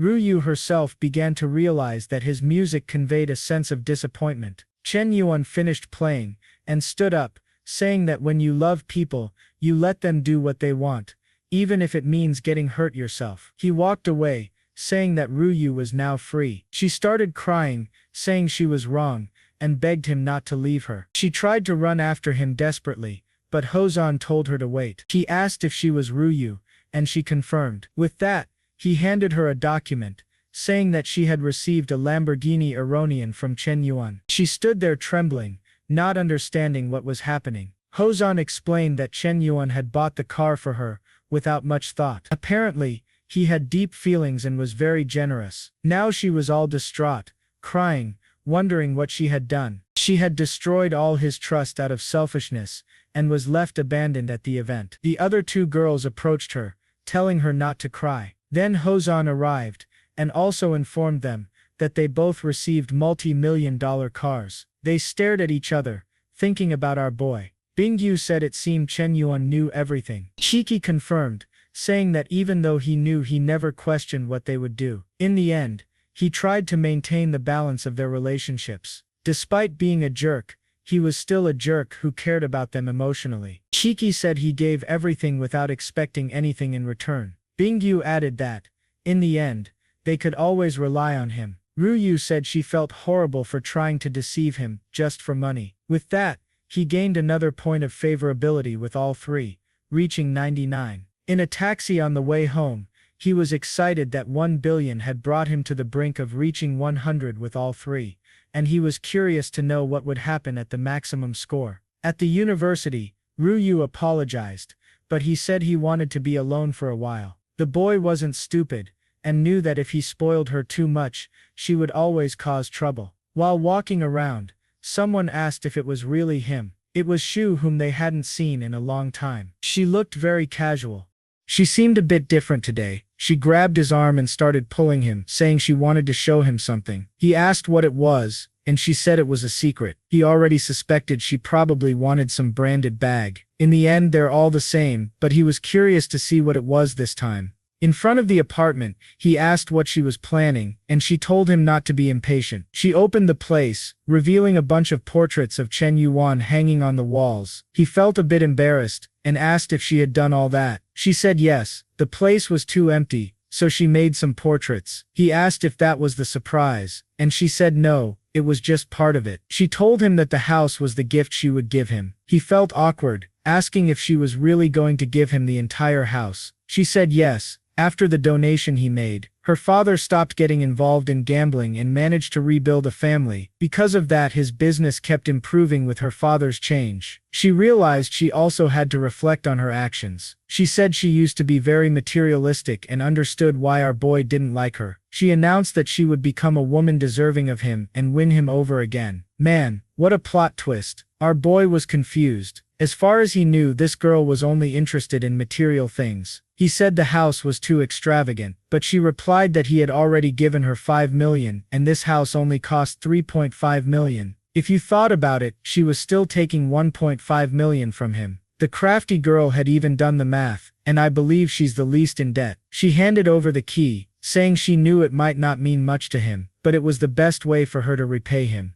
Our boy became thoughtful, understanding why she hadn't been in contact recently. Of all the girls he had been helping, she's the one with the poorest family, yet until now, she has taken the least amount of money from him. Our boy smiled, saying that this kind of woman aligns with his intentions. With that, he accepted the gift and immediately received a call from his friend inviting him to dinner. Upon arriving, the boys were impressed that he brought the legendary Shul. He apologized for being late and introduced her. Everyone, the guys introduced themselves. The one with glasses was Lao Keth. The one in the white shirt was Lao Keth. The one in the white shirt was Lao Keth. One also introduced Shul, but the guy said everyone already knew her, so there was no need. However, the one with glasses had a serious question and wanted to know the nature of their relationship. Both of them felt a bit awkward, and everyone stared at the guy, surprised by his boldness. Shul said she wasn't quite sure about their relationship. She was chasing after Chen Yuan, but he hadn't agreed yet. She was willing to give him a warm place to stay inside every night, known as a house, but she hadn't been very lucky.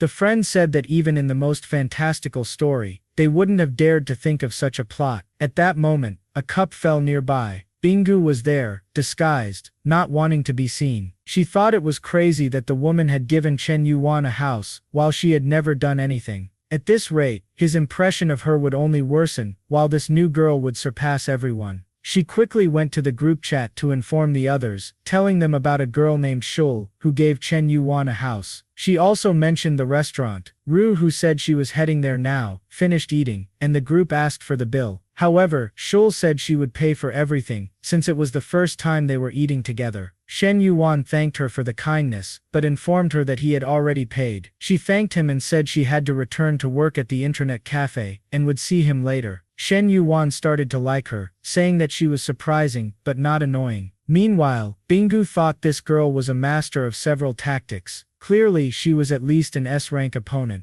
The friends approached Chen Yuan and asked when he developed this legendary charm. Our boy explained that he could teach, but the person had to want to learn. The friend said he was joking, but warned that he thought Shul was a different kind of woman. However, after meeting her, he just hoped his friend wouldn't hurt her. Chen Yuan said not to worry, because he was the type to always give his all in love. As they were leaving, they saw a guy named He pass by. Chen Yuan got excited. It was him who had been passing information about our boy to the girls, and it seemed he still didn't know. At that moment, a Rolls-Royce stopped in front of the restaurant, and he wondered if it was real. The car's window rolled down, and out stepped a furious Rubo, but the idiot Liuan was smitten. She walked towards Chen Yuan, and he was sure she was going to scold him. However, she hugged him, crying and apologizing, saying she had been doing everything wrong. She informed him that she had deleted that person's number, and never wanted to see him again. She just wanted forgiveness. Seeing her using heavy spherical tactics against our boy, the guys were astonished by her skills. Leon was seething with anger, as he had been bad-mouthing Chen Yuan to her behind his back, but in the end, she was there licking his boots. Our boy told her not to worry because she had never been wrong. They really had no relationship, and he shouldn't get involved with whomever she befriends. She said she didn't want him to think things were like that, and that she had chosen this gift for him.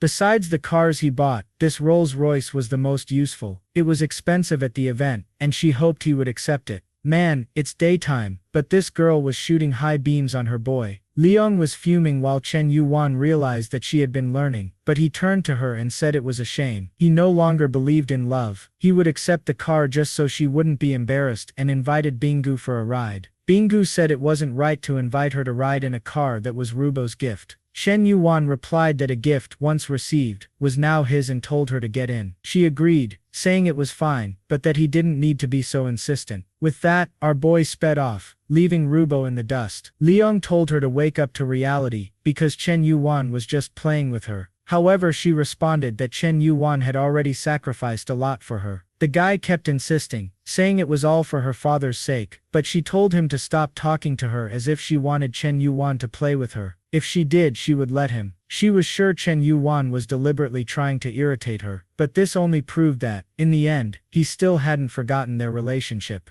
In the car, Bingu asked why he was treating Rubo that way. He replied that she hadn't become what he expected, and in the end, he was disappointed. Apparently, it was his mistake, not hers. Bingu said he seemed to care and questioned if she was his first love. Chen Yuan laughed, saying that for an ugly guy like him, there was no such thing as a first love. She laughed, and he felt a bit embarrassed. With that, she said she had a question and wanted a sincere answer. He said he was all ears, and she asked why he handed over 1 billion in koi fish shares. Chen Yuan asked if she wanted the truth or lies. She told him to be sincere, and he said he had no feelings for her, and only did it as a favor. She said that didn't make sense, and asked what he gained from it. He said there was something he wanted her to do. She seemed confused, and he sped up the car. He then said he received his system with many trillions, but could only use it to impress girls. She told him to stop reading manga, and tell the truth. He then said he spent money because she was beautiful, and he wanted to take her to bed. She felt a bit embarrassed but thought that if it was Chen Yuan, she wouldn't mind. Our boy was confused. This woman had changed a lot. Apparently, she had some sort of personality issue. Chen Yuan dropped her off at home and left. She stood there, thinking that she had never had any physical action, but it was strange. If he really wanted to throw some punches on the wall, she was sure he would have done so already. If that was the case, she knew his intentions were not that simple. Then she received a call from Rubo, and asked what it was about. Rubo asked what Chen Yuan had said about her, and if he had revealed anything.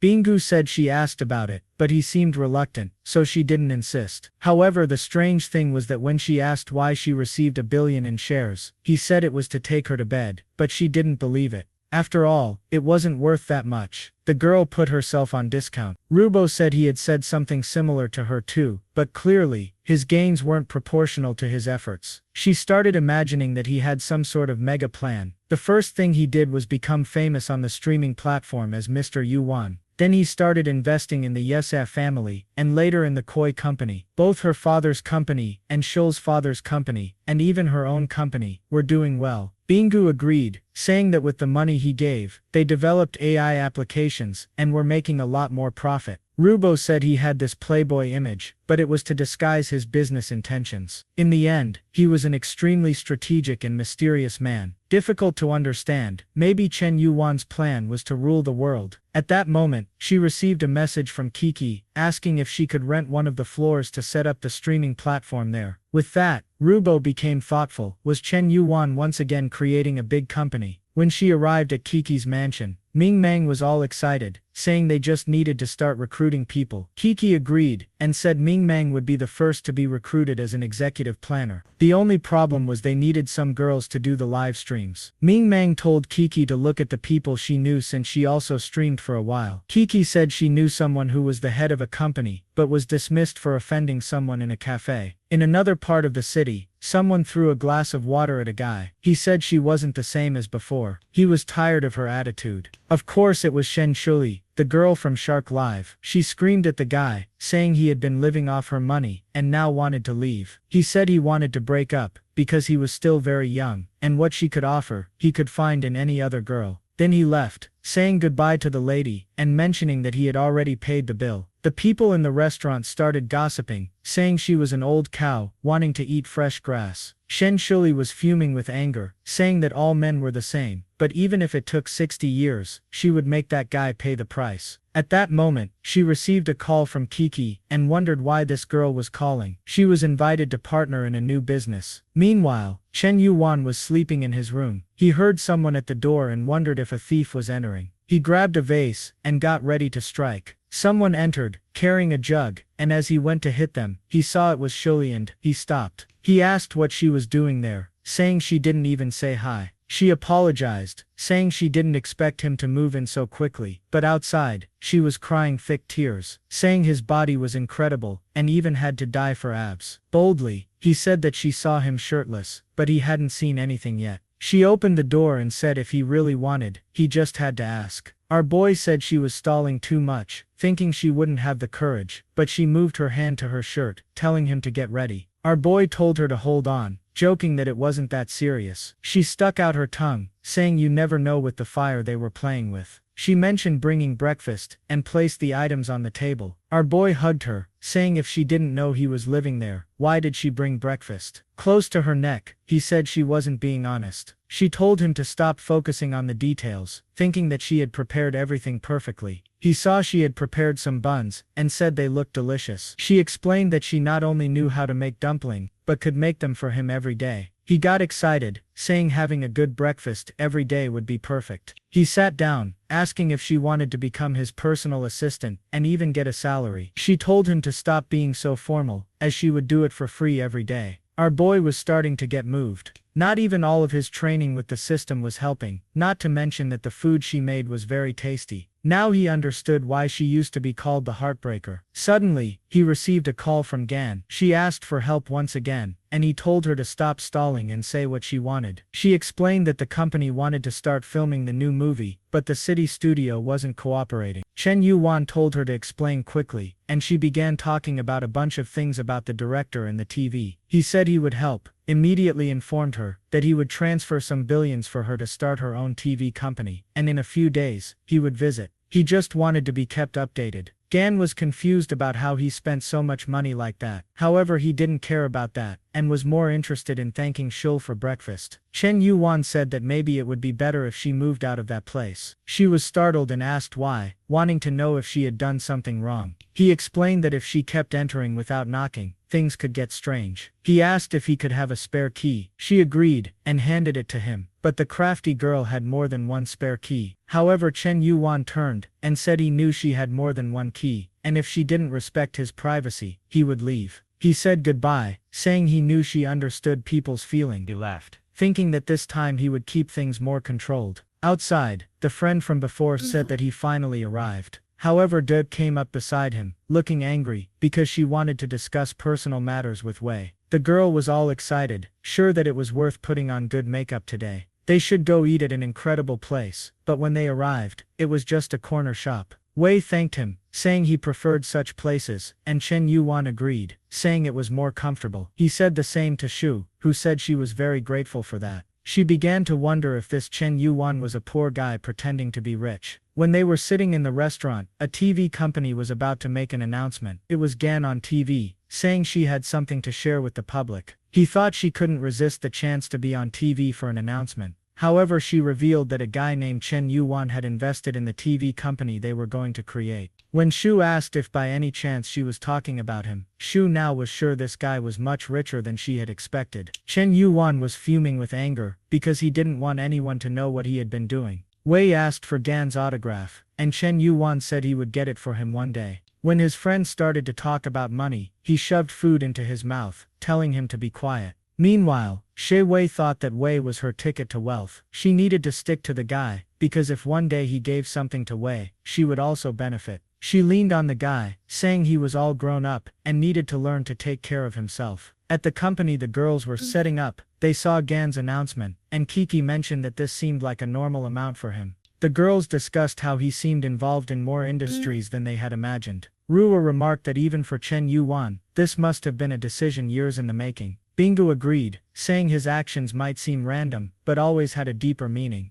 Ruwa began to remember everything he had done, wondering what his plan was. In the end, she had no idea. Meng Meng suggested that Kiki tell everyone that he was also an investor in their company, which would attract more people. She knew that having a billionaire investor would completely change public opinion about the company and attract many sponsors. Ruwa thought this must be part of his plan too. They began to think that our boy was very intimidating. Just then, Shen Yuan approached and asked what they were discussing. Kiki said they were talking about Gan and the investor, Mr. Yuan. Embarrassed. Shui asked who this Mr. Yuan was. Meng Meng explained that it was Chen Yuan, known by everyone there, and he was also an investor in their company now. Poor Shui was trembling, asking if she could resign from her position. Kiki told her to think carefully, because they needed her help in the company. However, Shui explained it was because of Mr. Yuan.